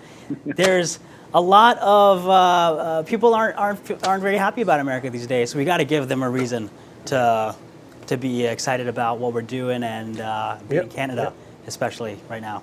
Okay. Very, very important for my feelings. Yeah. Great. Thank you very much, Salman Saab. Munim Saab, we have a well-known person known to the HF community as our next caller here, Dr. Kaleem Malik Saab. Oh, okay. He is the disaster relief medical trainer. Dr. Saab, welcome to Telethon. Assalamu alaikum. Wa alaikum assalam wa rahmatullah. Thank you so much for having me on. Assalamu alaikum, Dr. Kaleem. How are you?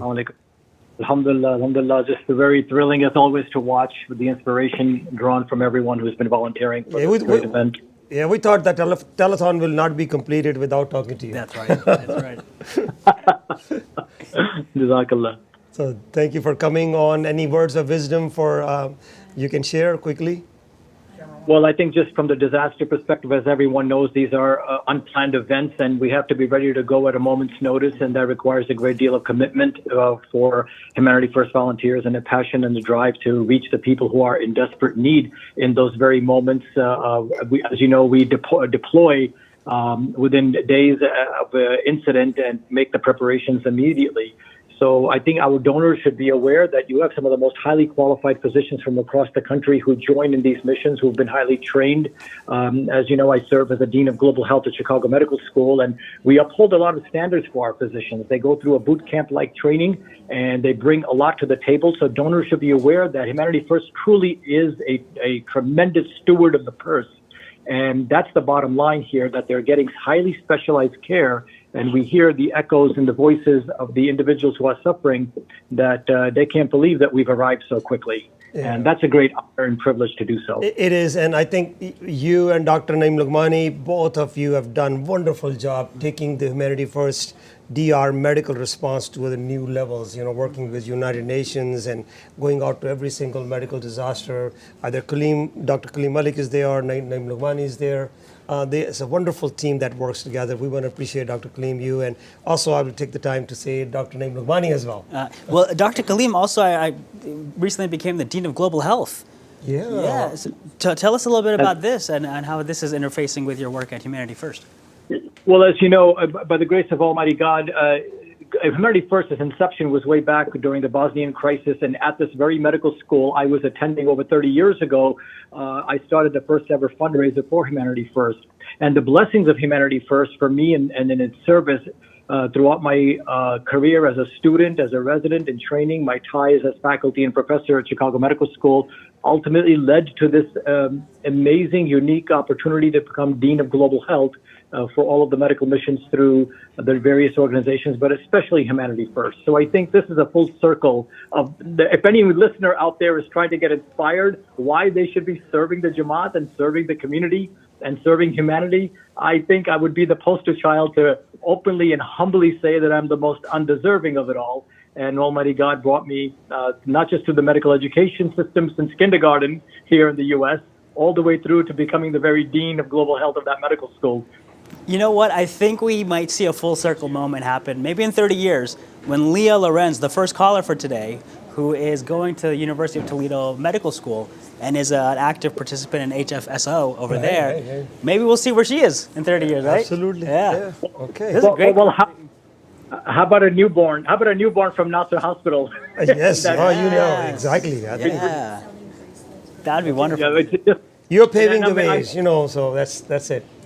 That's it. Well, I'm grateful to the prayers of my parents, my family, my brothers, my sister, my parents, and of course, our beloved Khalifatul Masih, Rabbi Ramola, who inspired the mission, and our current Hazur Anwar, who is constantly praying for our success to serve humanity. And that's what we will be asked. Did you, when we are questioned by Almighty Allah, did we perform our salat and did we serve humanity?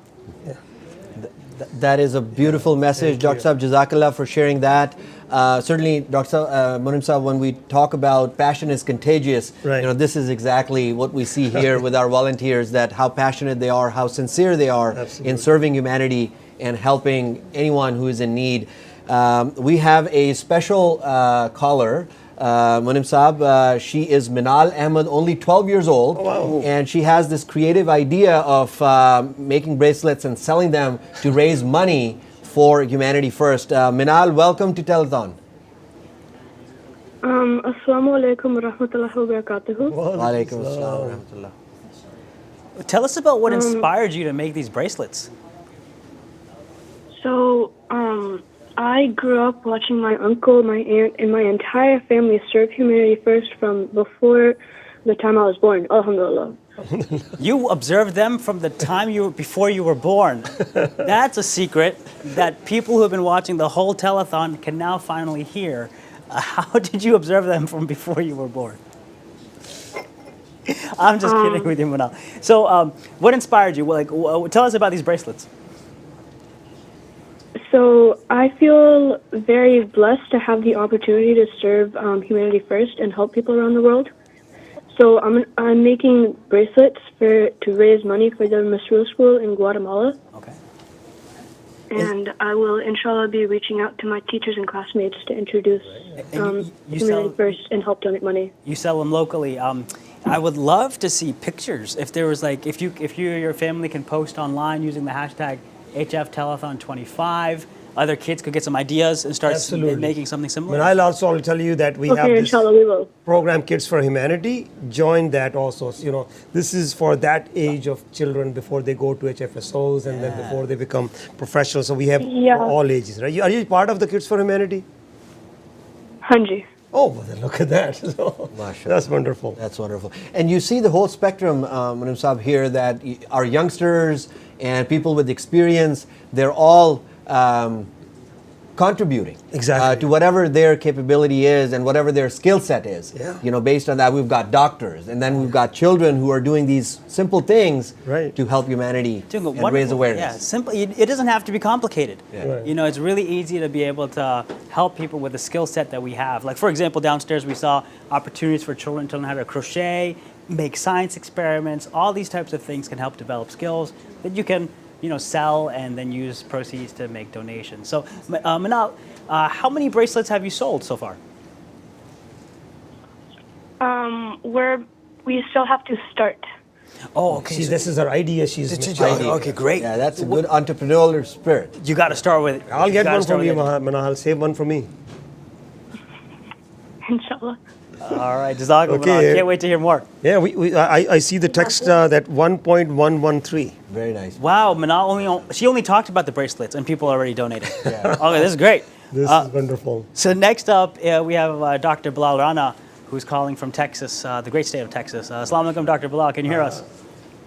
Wa alaikum assalam. Yes, I can. Oh, mashallah. Assalamu alaikum from all of us, Dr. Bilal Rana. Thank you very much. I'm very happy to be here. Strong partner with Humanity First. We work, of course, myself, a long-time patron as an individual, and even as a volunteer with Humanity First, but also on the community level in the Department of General Affairs, Umuriama, which collaborates with Humanity First and preparing for disaster response. And, we've been watching Humanity First. In fact, since its very early days, I remember in the early 90s, Humanity First's initial work was actually disaster response and preparedness, Bosnian War, early 90s. So, you and your team, Humanity First, it was really, I think it was the kind of the breakthrough first time that Humanity First launched, became on the international scene with helping people in Bosnia with hunger, clothing, shelter, in the aftermath of war. So I'm very proud, and I hope that we can be of good service and partner strongly with Humanity First. We're already doing it. In fact, for the listeners, Humanity First and Umuriama, as well as the youth wing of our community, we collaborate for about an hour every week. We do strategic planning. It's a very organized setup. Humanity First, very deep team, always reminding us of our duty.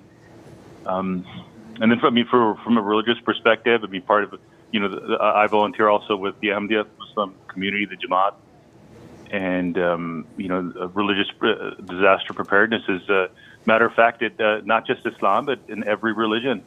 The Prophet Joseph, the story we all know about, that he interpreted a dream of the king who saw in his dream that the grains on the ear of the corn.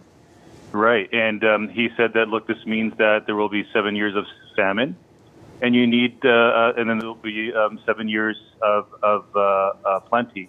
So what you need to do is prepare for those 7 years of famine by storing. And he said not only in the verse that keep the grains on the ear, which is not just that you should do it, but also told us how to do it, which Humanity First is doing. It's telling people how to store, what to store, what type of grains, oats, beans, lentils, rice, and how much. Bilal Rana Sahab, if I can, I think he's being so humble. He was Sadr Khudam al-Ahmadiyya, the president of Youth Association, and in his time, he was also the first responder for Humanity First. When that big hurricane in Houston came in, he was there in the fields doing it. And that story just he told about disaster preparedness, and he's leading the whole department.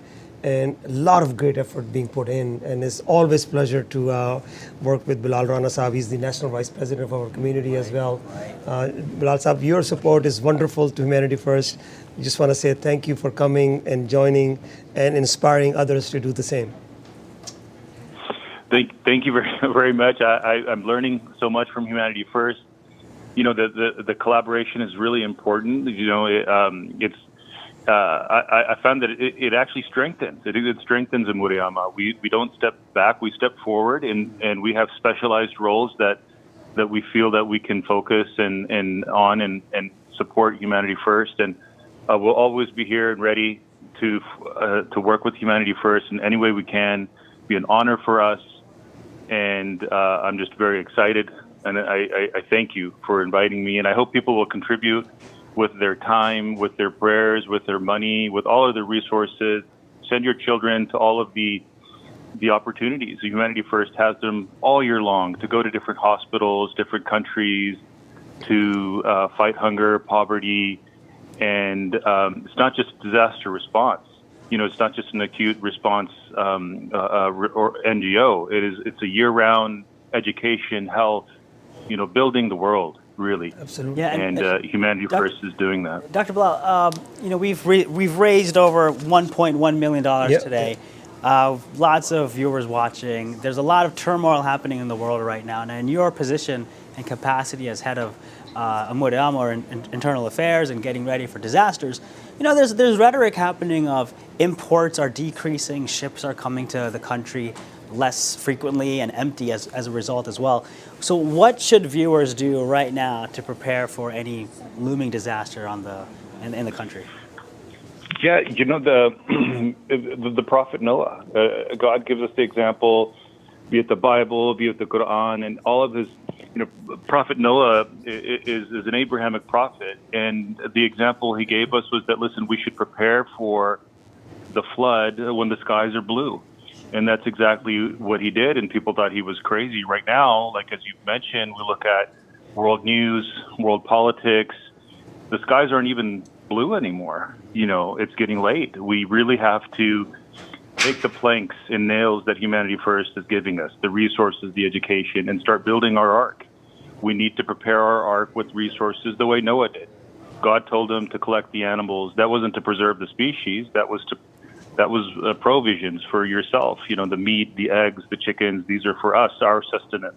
Milk giving livestock. This was for us. And so we should prepare our homes with wheat and with water and different resources, batteries to prepare camping, learning, educating. What is it like to live without electricity? How do I get around that? What is it like to not have protection against the cold? What do I do if it comes, where we're deprived of our finances, cash at home? Do we have that? Do we know how to defend ourselves? Do we have, weapons or non-lethal, whatever, something to protect you and your children?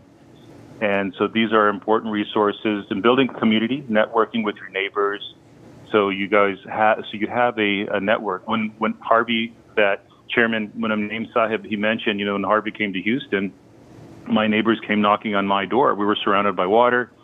We were out of electricity for 6 days, couldn't leave. They ran out of food. They came and they knocked. We gave them some eggs. They did some cooking. They cooked for themselves and even sent a plate to us as well. So it's very real, and it can happen at any time. Yep. And so, I remember that. I remember a picture of Dr. Bilal in the water in front of his house. Right, yeah. Yeah, no, I think. Thank you so much, Dr. Rana, for all that advice and for all the work that you've done for Humanity First. Look forward to more work from you. Thank you very much, Dr. Rana. Thank you. God bless. Really appreciate God your time. Thank you. Munim Saab, our final caller for the day, for this segment, is also an ambassador, Dr. Munib Virk Saab. Okay. He's online. Dr. Saab, Assalamu alaikum rahmatullah. Assalamu alaikum ji. This is Dr. Munib here. I'm the ambassador for Orlando. Jazakallah for having me. And basically, as I think many people know now, my wife is the first cousin of Dr. Kareem Malik. My father-in-law, Alhaj Kareem Zafar Malik, is his chacha. And then this time what happened is my father, he's a president in a Brampton Jamaat here in Canada, one of the Brampton Jamaats.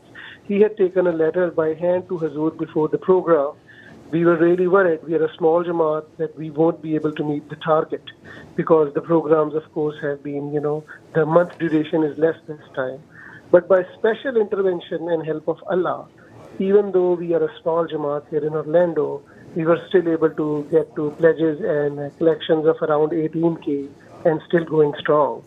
And that is, I think, just divine intervention and prayers.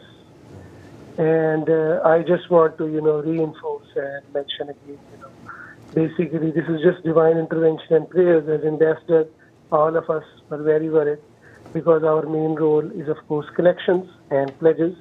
And when there is the less time duration between two events, we get even more worried. But for me, I can especially say on my behalf, this has been divine intervention. I just reached out to people myself. I, of course, myself also contribute, but of course, I am just a simple person, not the biggest one of them here. But there are, alhamdulillah, other people who came forward and, who pledged, who are contributing because they understand the importance of what we collect for Humanity First.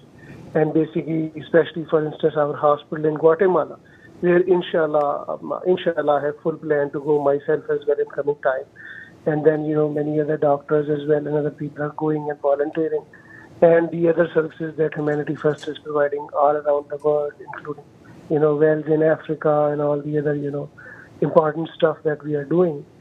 But I really want to make this one point, that Allah has really helped a lot this time as an ambassador. There was divine intervention. We were able to make collections and get pledges from this small Orlando community of ours that we have. And thankfully, still, come up with a sizable number. And of course, it's the prayers of my parents and my in-laws and my family as well. But without doubt, divine intervention, I would say that, really helped. And I feel so content and satisfied since I have started working with Humanity First.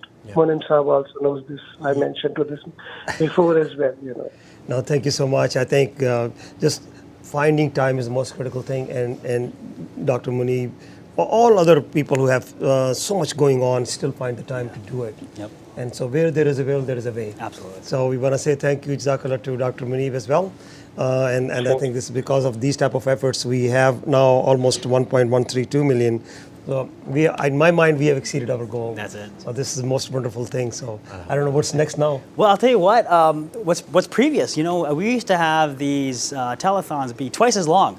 Right. And we've raised twice as much in half the time. So alhamdulillah, this is great good, progress, and really a testament to your service, Monin Saab, and all the team. volunteers. It's a team, really. I think I was just telling them in the back in the studio that this is one of the smoothest telethon that we have ran from many ways. I mean, can you imagine 20 years ago saying, "Hey, yeah, you're going to have an office, and you're going to have all this going." This is amazing, just amazing, and so much further to go. In fact, the fourth Khalifa who created Humanity First said that one day this will be bigger than even the Red Cross. Right. That's right. So it's just moving on. Up, 65 countries, and United Nations has these SDGs, 17 of them, and we have impact on 11. So we do 11 programs out of those. Very few charities do all of that. Our width is so broad there, so our impact is there. So we're growing. Absolutely, and we are also going to welcome our final guest for the session. We've been waiting for. Yes, we have a missionary in charge, Azhar Hanif Sahib. Azhar Hanif Sahib, can you hear us? Yes, assalamu alaikum. Can you hear me? Assalamu alaikum, Azhar Hanif Sahib. Assalamu alaikum, Monin Saab. Always a blessing to be here with you on these kind of programs. MashaAllah. Right. So first of all, most sincere thanks. We were very excited that you were coming here, but we understand for the reasons that you're not here, but you are here now. I'm sure you've been praying a lot for us throughout this program. We want to hear from you, but you inspire many of the people in community by talking about the charity and the humanity first. But thank you for your wonderful support all the time, but we are very excited to hear from you. Well, Jazakallah for your kind words. It's the impressive deeds, the work of all the staff that's with you, the people behind the scenes, and all these amazing stories. Human capital is much greater than the financial capital you're talking about, 1.1 billion, whatever that may be. It pales into insignificance compared to the human capital of people investing their lives, their hearts, their minds, their time, their energy, going out here and doing this work for people. They don't know them. They're not, they're not part of their family. They're not part of the community, not part of the nation, but they're serving humanity. And this is amazing to hear all these stories. I get inspired. I listen, and I feel quite small in comparison to them when I think about children, 8, 9, 10 years old, doing works which we couldn't even conceive of back in the day. And alhamdulillah, you've got them to do that. So I think this is really a moment for us as an entire Jamaat to step back and say 30 years, where are we today? For US, I know it's 20 years before the entire Jamaat, where are we today? This 30 years is a grown person. You're in your prime, so to speak, right? You're reaching that point where now all of your body, your mind, your faculties have reached maturity, and you're ready to move. So I'm glad to hear that you're talking about the next 5, 10 years, up to 40, because life begins at 40. So we want to see what that life looks like after 10 years. The life of Humanity First, inshallah, will be, if it continues along this path, something really, a force in the world that is needed, it's necessary, and inshallah will make a big impact. I don't know how much time we have in the end, but I was there in 2018 when our beloved Khalifa Masih, the fifth caliph of the community, he inaugurated the Nasser Mosque in Guatemala. And his final words and his final prayers is something I would just kind of share in the end, not to take anything away from what elders have been saying today, but just to bring it back. This organization began by a Khalifa, and it was a vision inspired in his heart by Allah Almighty. And anything that comes from a Khalifa's vision and inspiration always leads to progress and blessings. But here, the fifth Khalifa, picking up on that work and inaugurating a mosque in a part of the world where they're asking the question, why are you doing this? You're not a Guatemalan. You're not part of Central America. How have you come here? And he begins answering that question and puts it in perspective for all of us to kind of step away and think, what is the real vision here? What is the purpose? What is the aim? How do we achieve it? And his closing remarks were so powerful, and his prayers were so beautiful. Again, just to share, if I have, I think 2-3 minutes to read it out. Please, yeah. He says, at the end, I pray that all people, irrespective of religion, race, or ethnicity, join together in the service of humanity and works towards the betterment of society with a spirit of love and cooperation. Then he comes to something he said 7 years ago, but it's still relevant today. And I think many of us have talked about what's happening, what's the trend in the world today, what's the challenge we face. He says today's world has become like a global village, as every nation is now interconnected.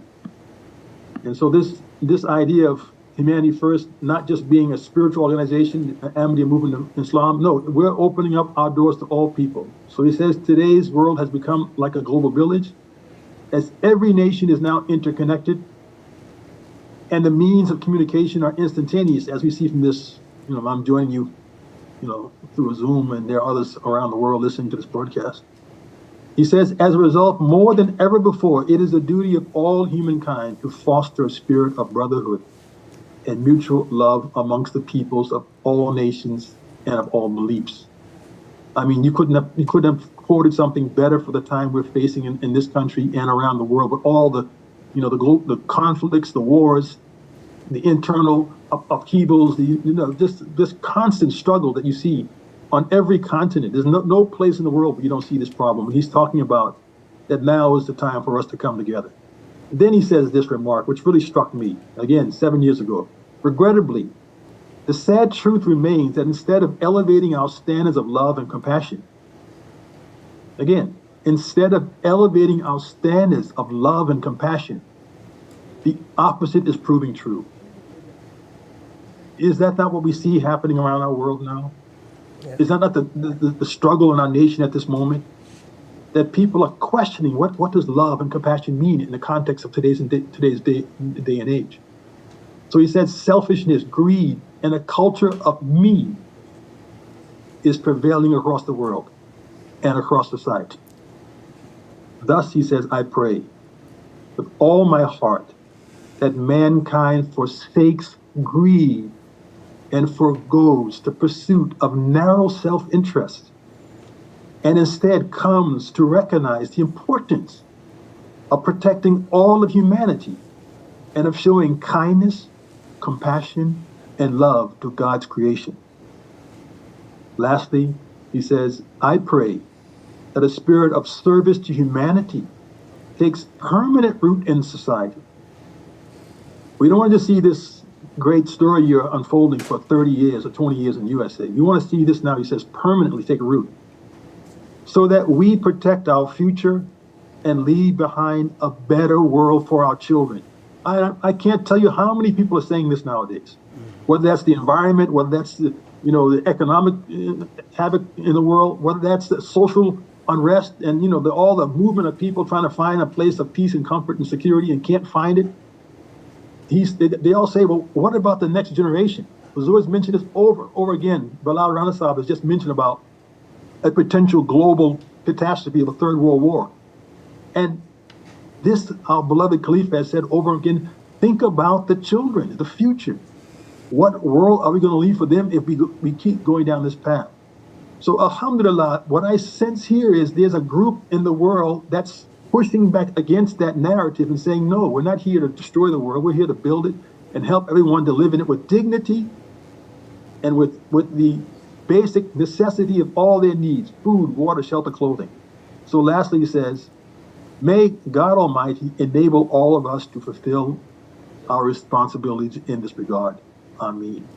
And that's for all of us, all your entire team. May God help all of you to fulfill those roles, all of the workers, wherever they are, all of the volunteers, all the projects, may they be successful.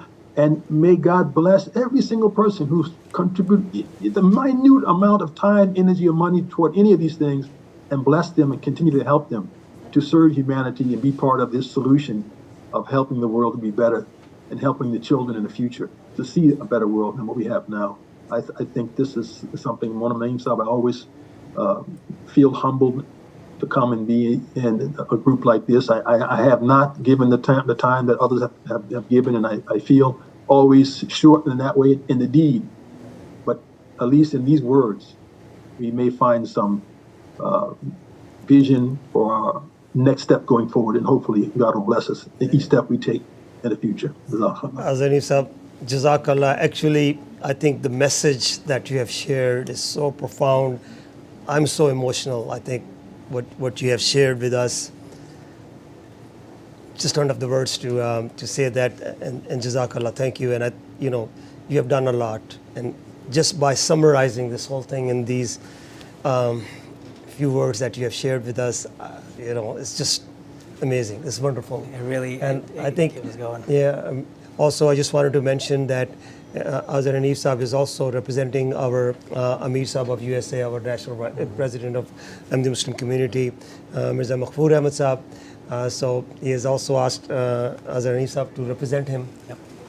So he's in that capacity doing it. He's a friend, and he's summarized Hazur's message so beautifully. And I think there is nothing better to close this telethon, after these words than, just doing a prayer for the whole humanity, Imam Sahib, that you have talked about, and for the team that is working hard. And I know that you are always there, so don't feel that.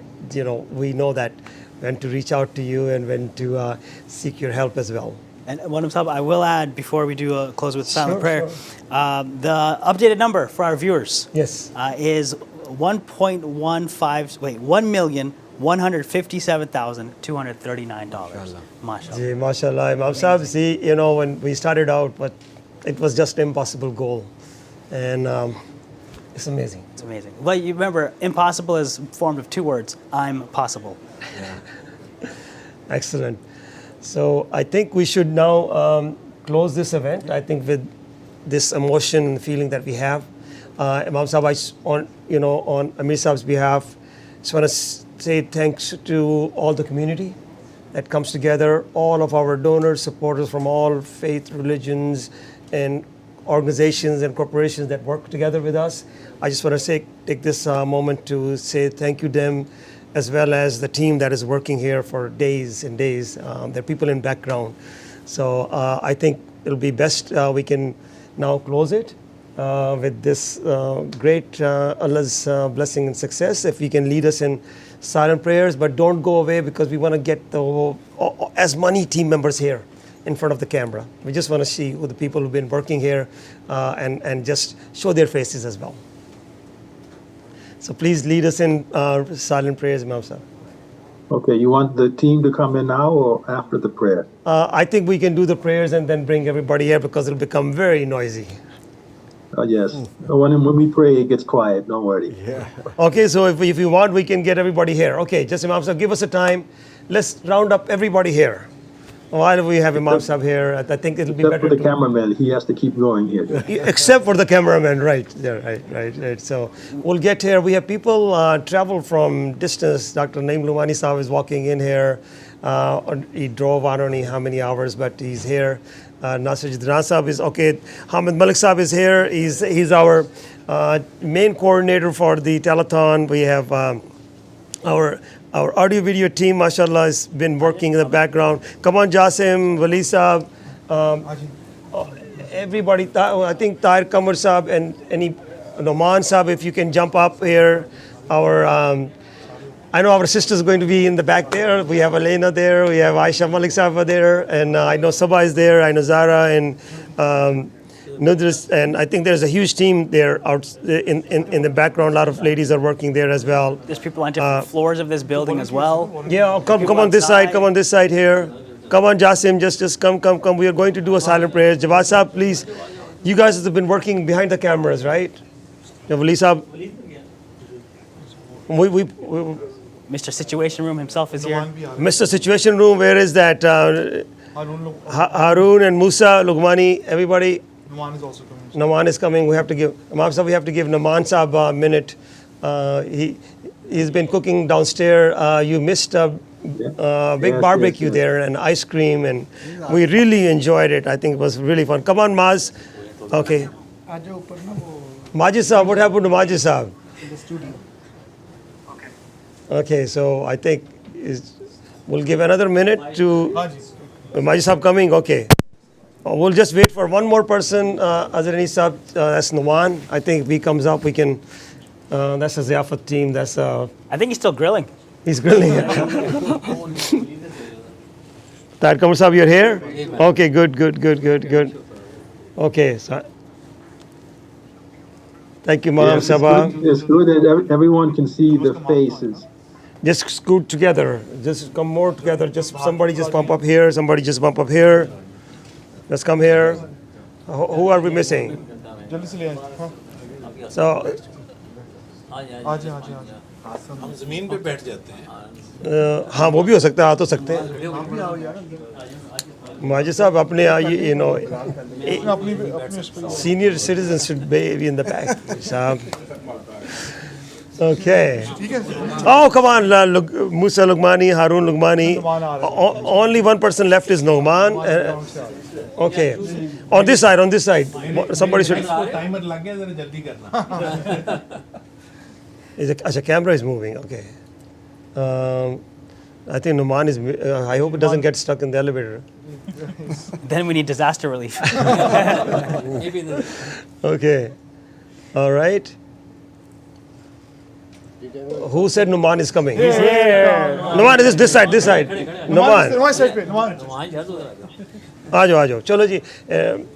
Imam Azhari Sahab, we are ready to conclude with the silent prayers. And 1 point, what was the number? 1.157239. 1.157, mashallah.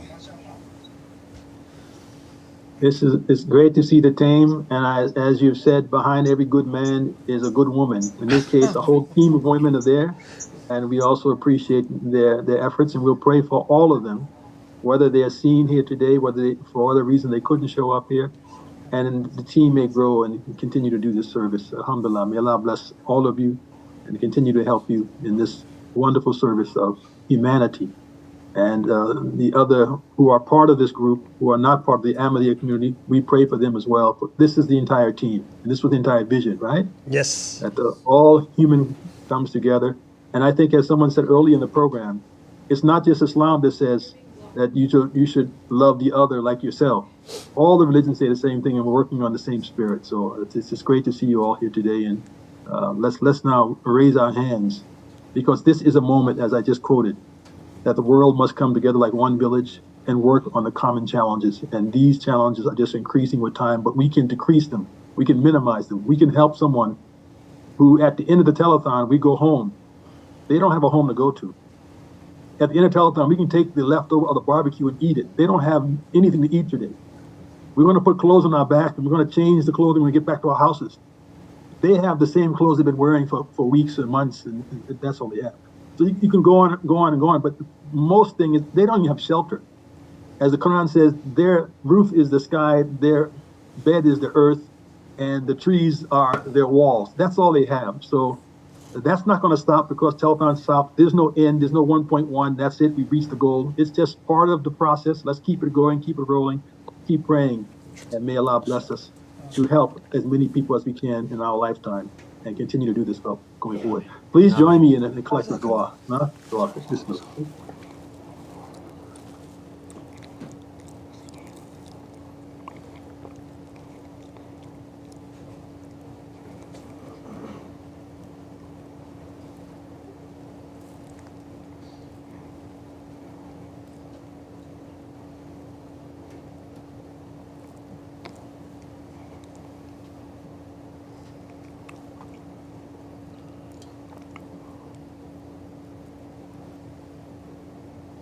Ameen. Ameen. Allahumma ameen. Jazakallah. Assalamu alaikum. I think we go offline soon. Jazakallah. Was Asim Malik Sahab was here? Asim Malik was here? Asim Malik nahi tha. अच्छा अच्छा ठीक माशाल्लाह जी आसिम भाई why didn't you come? Okay. Hanji, are we off the? Yeah. Okay.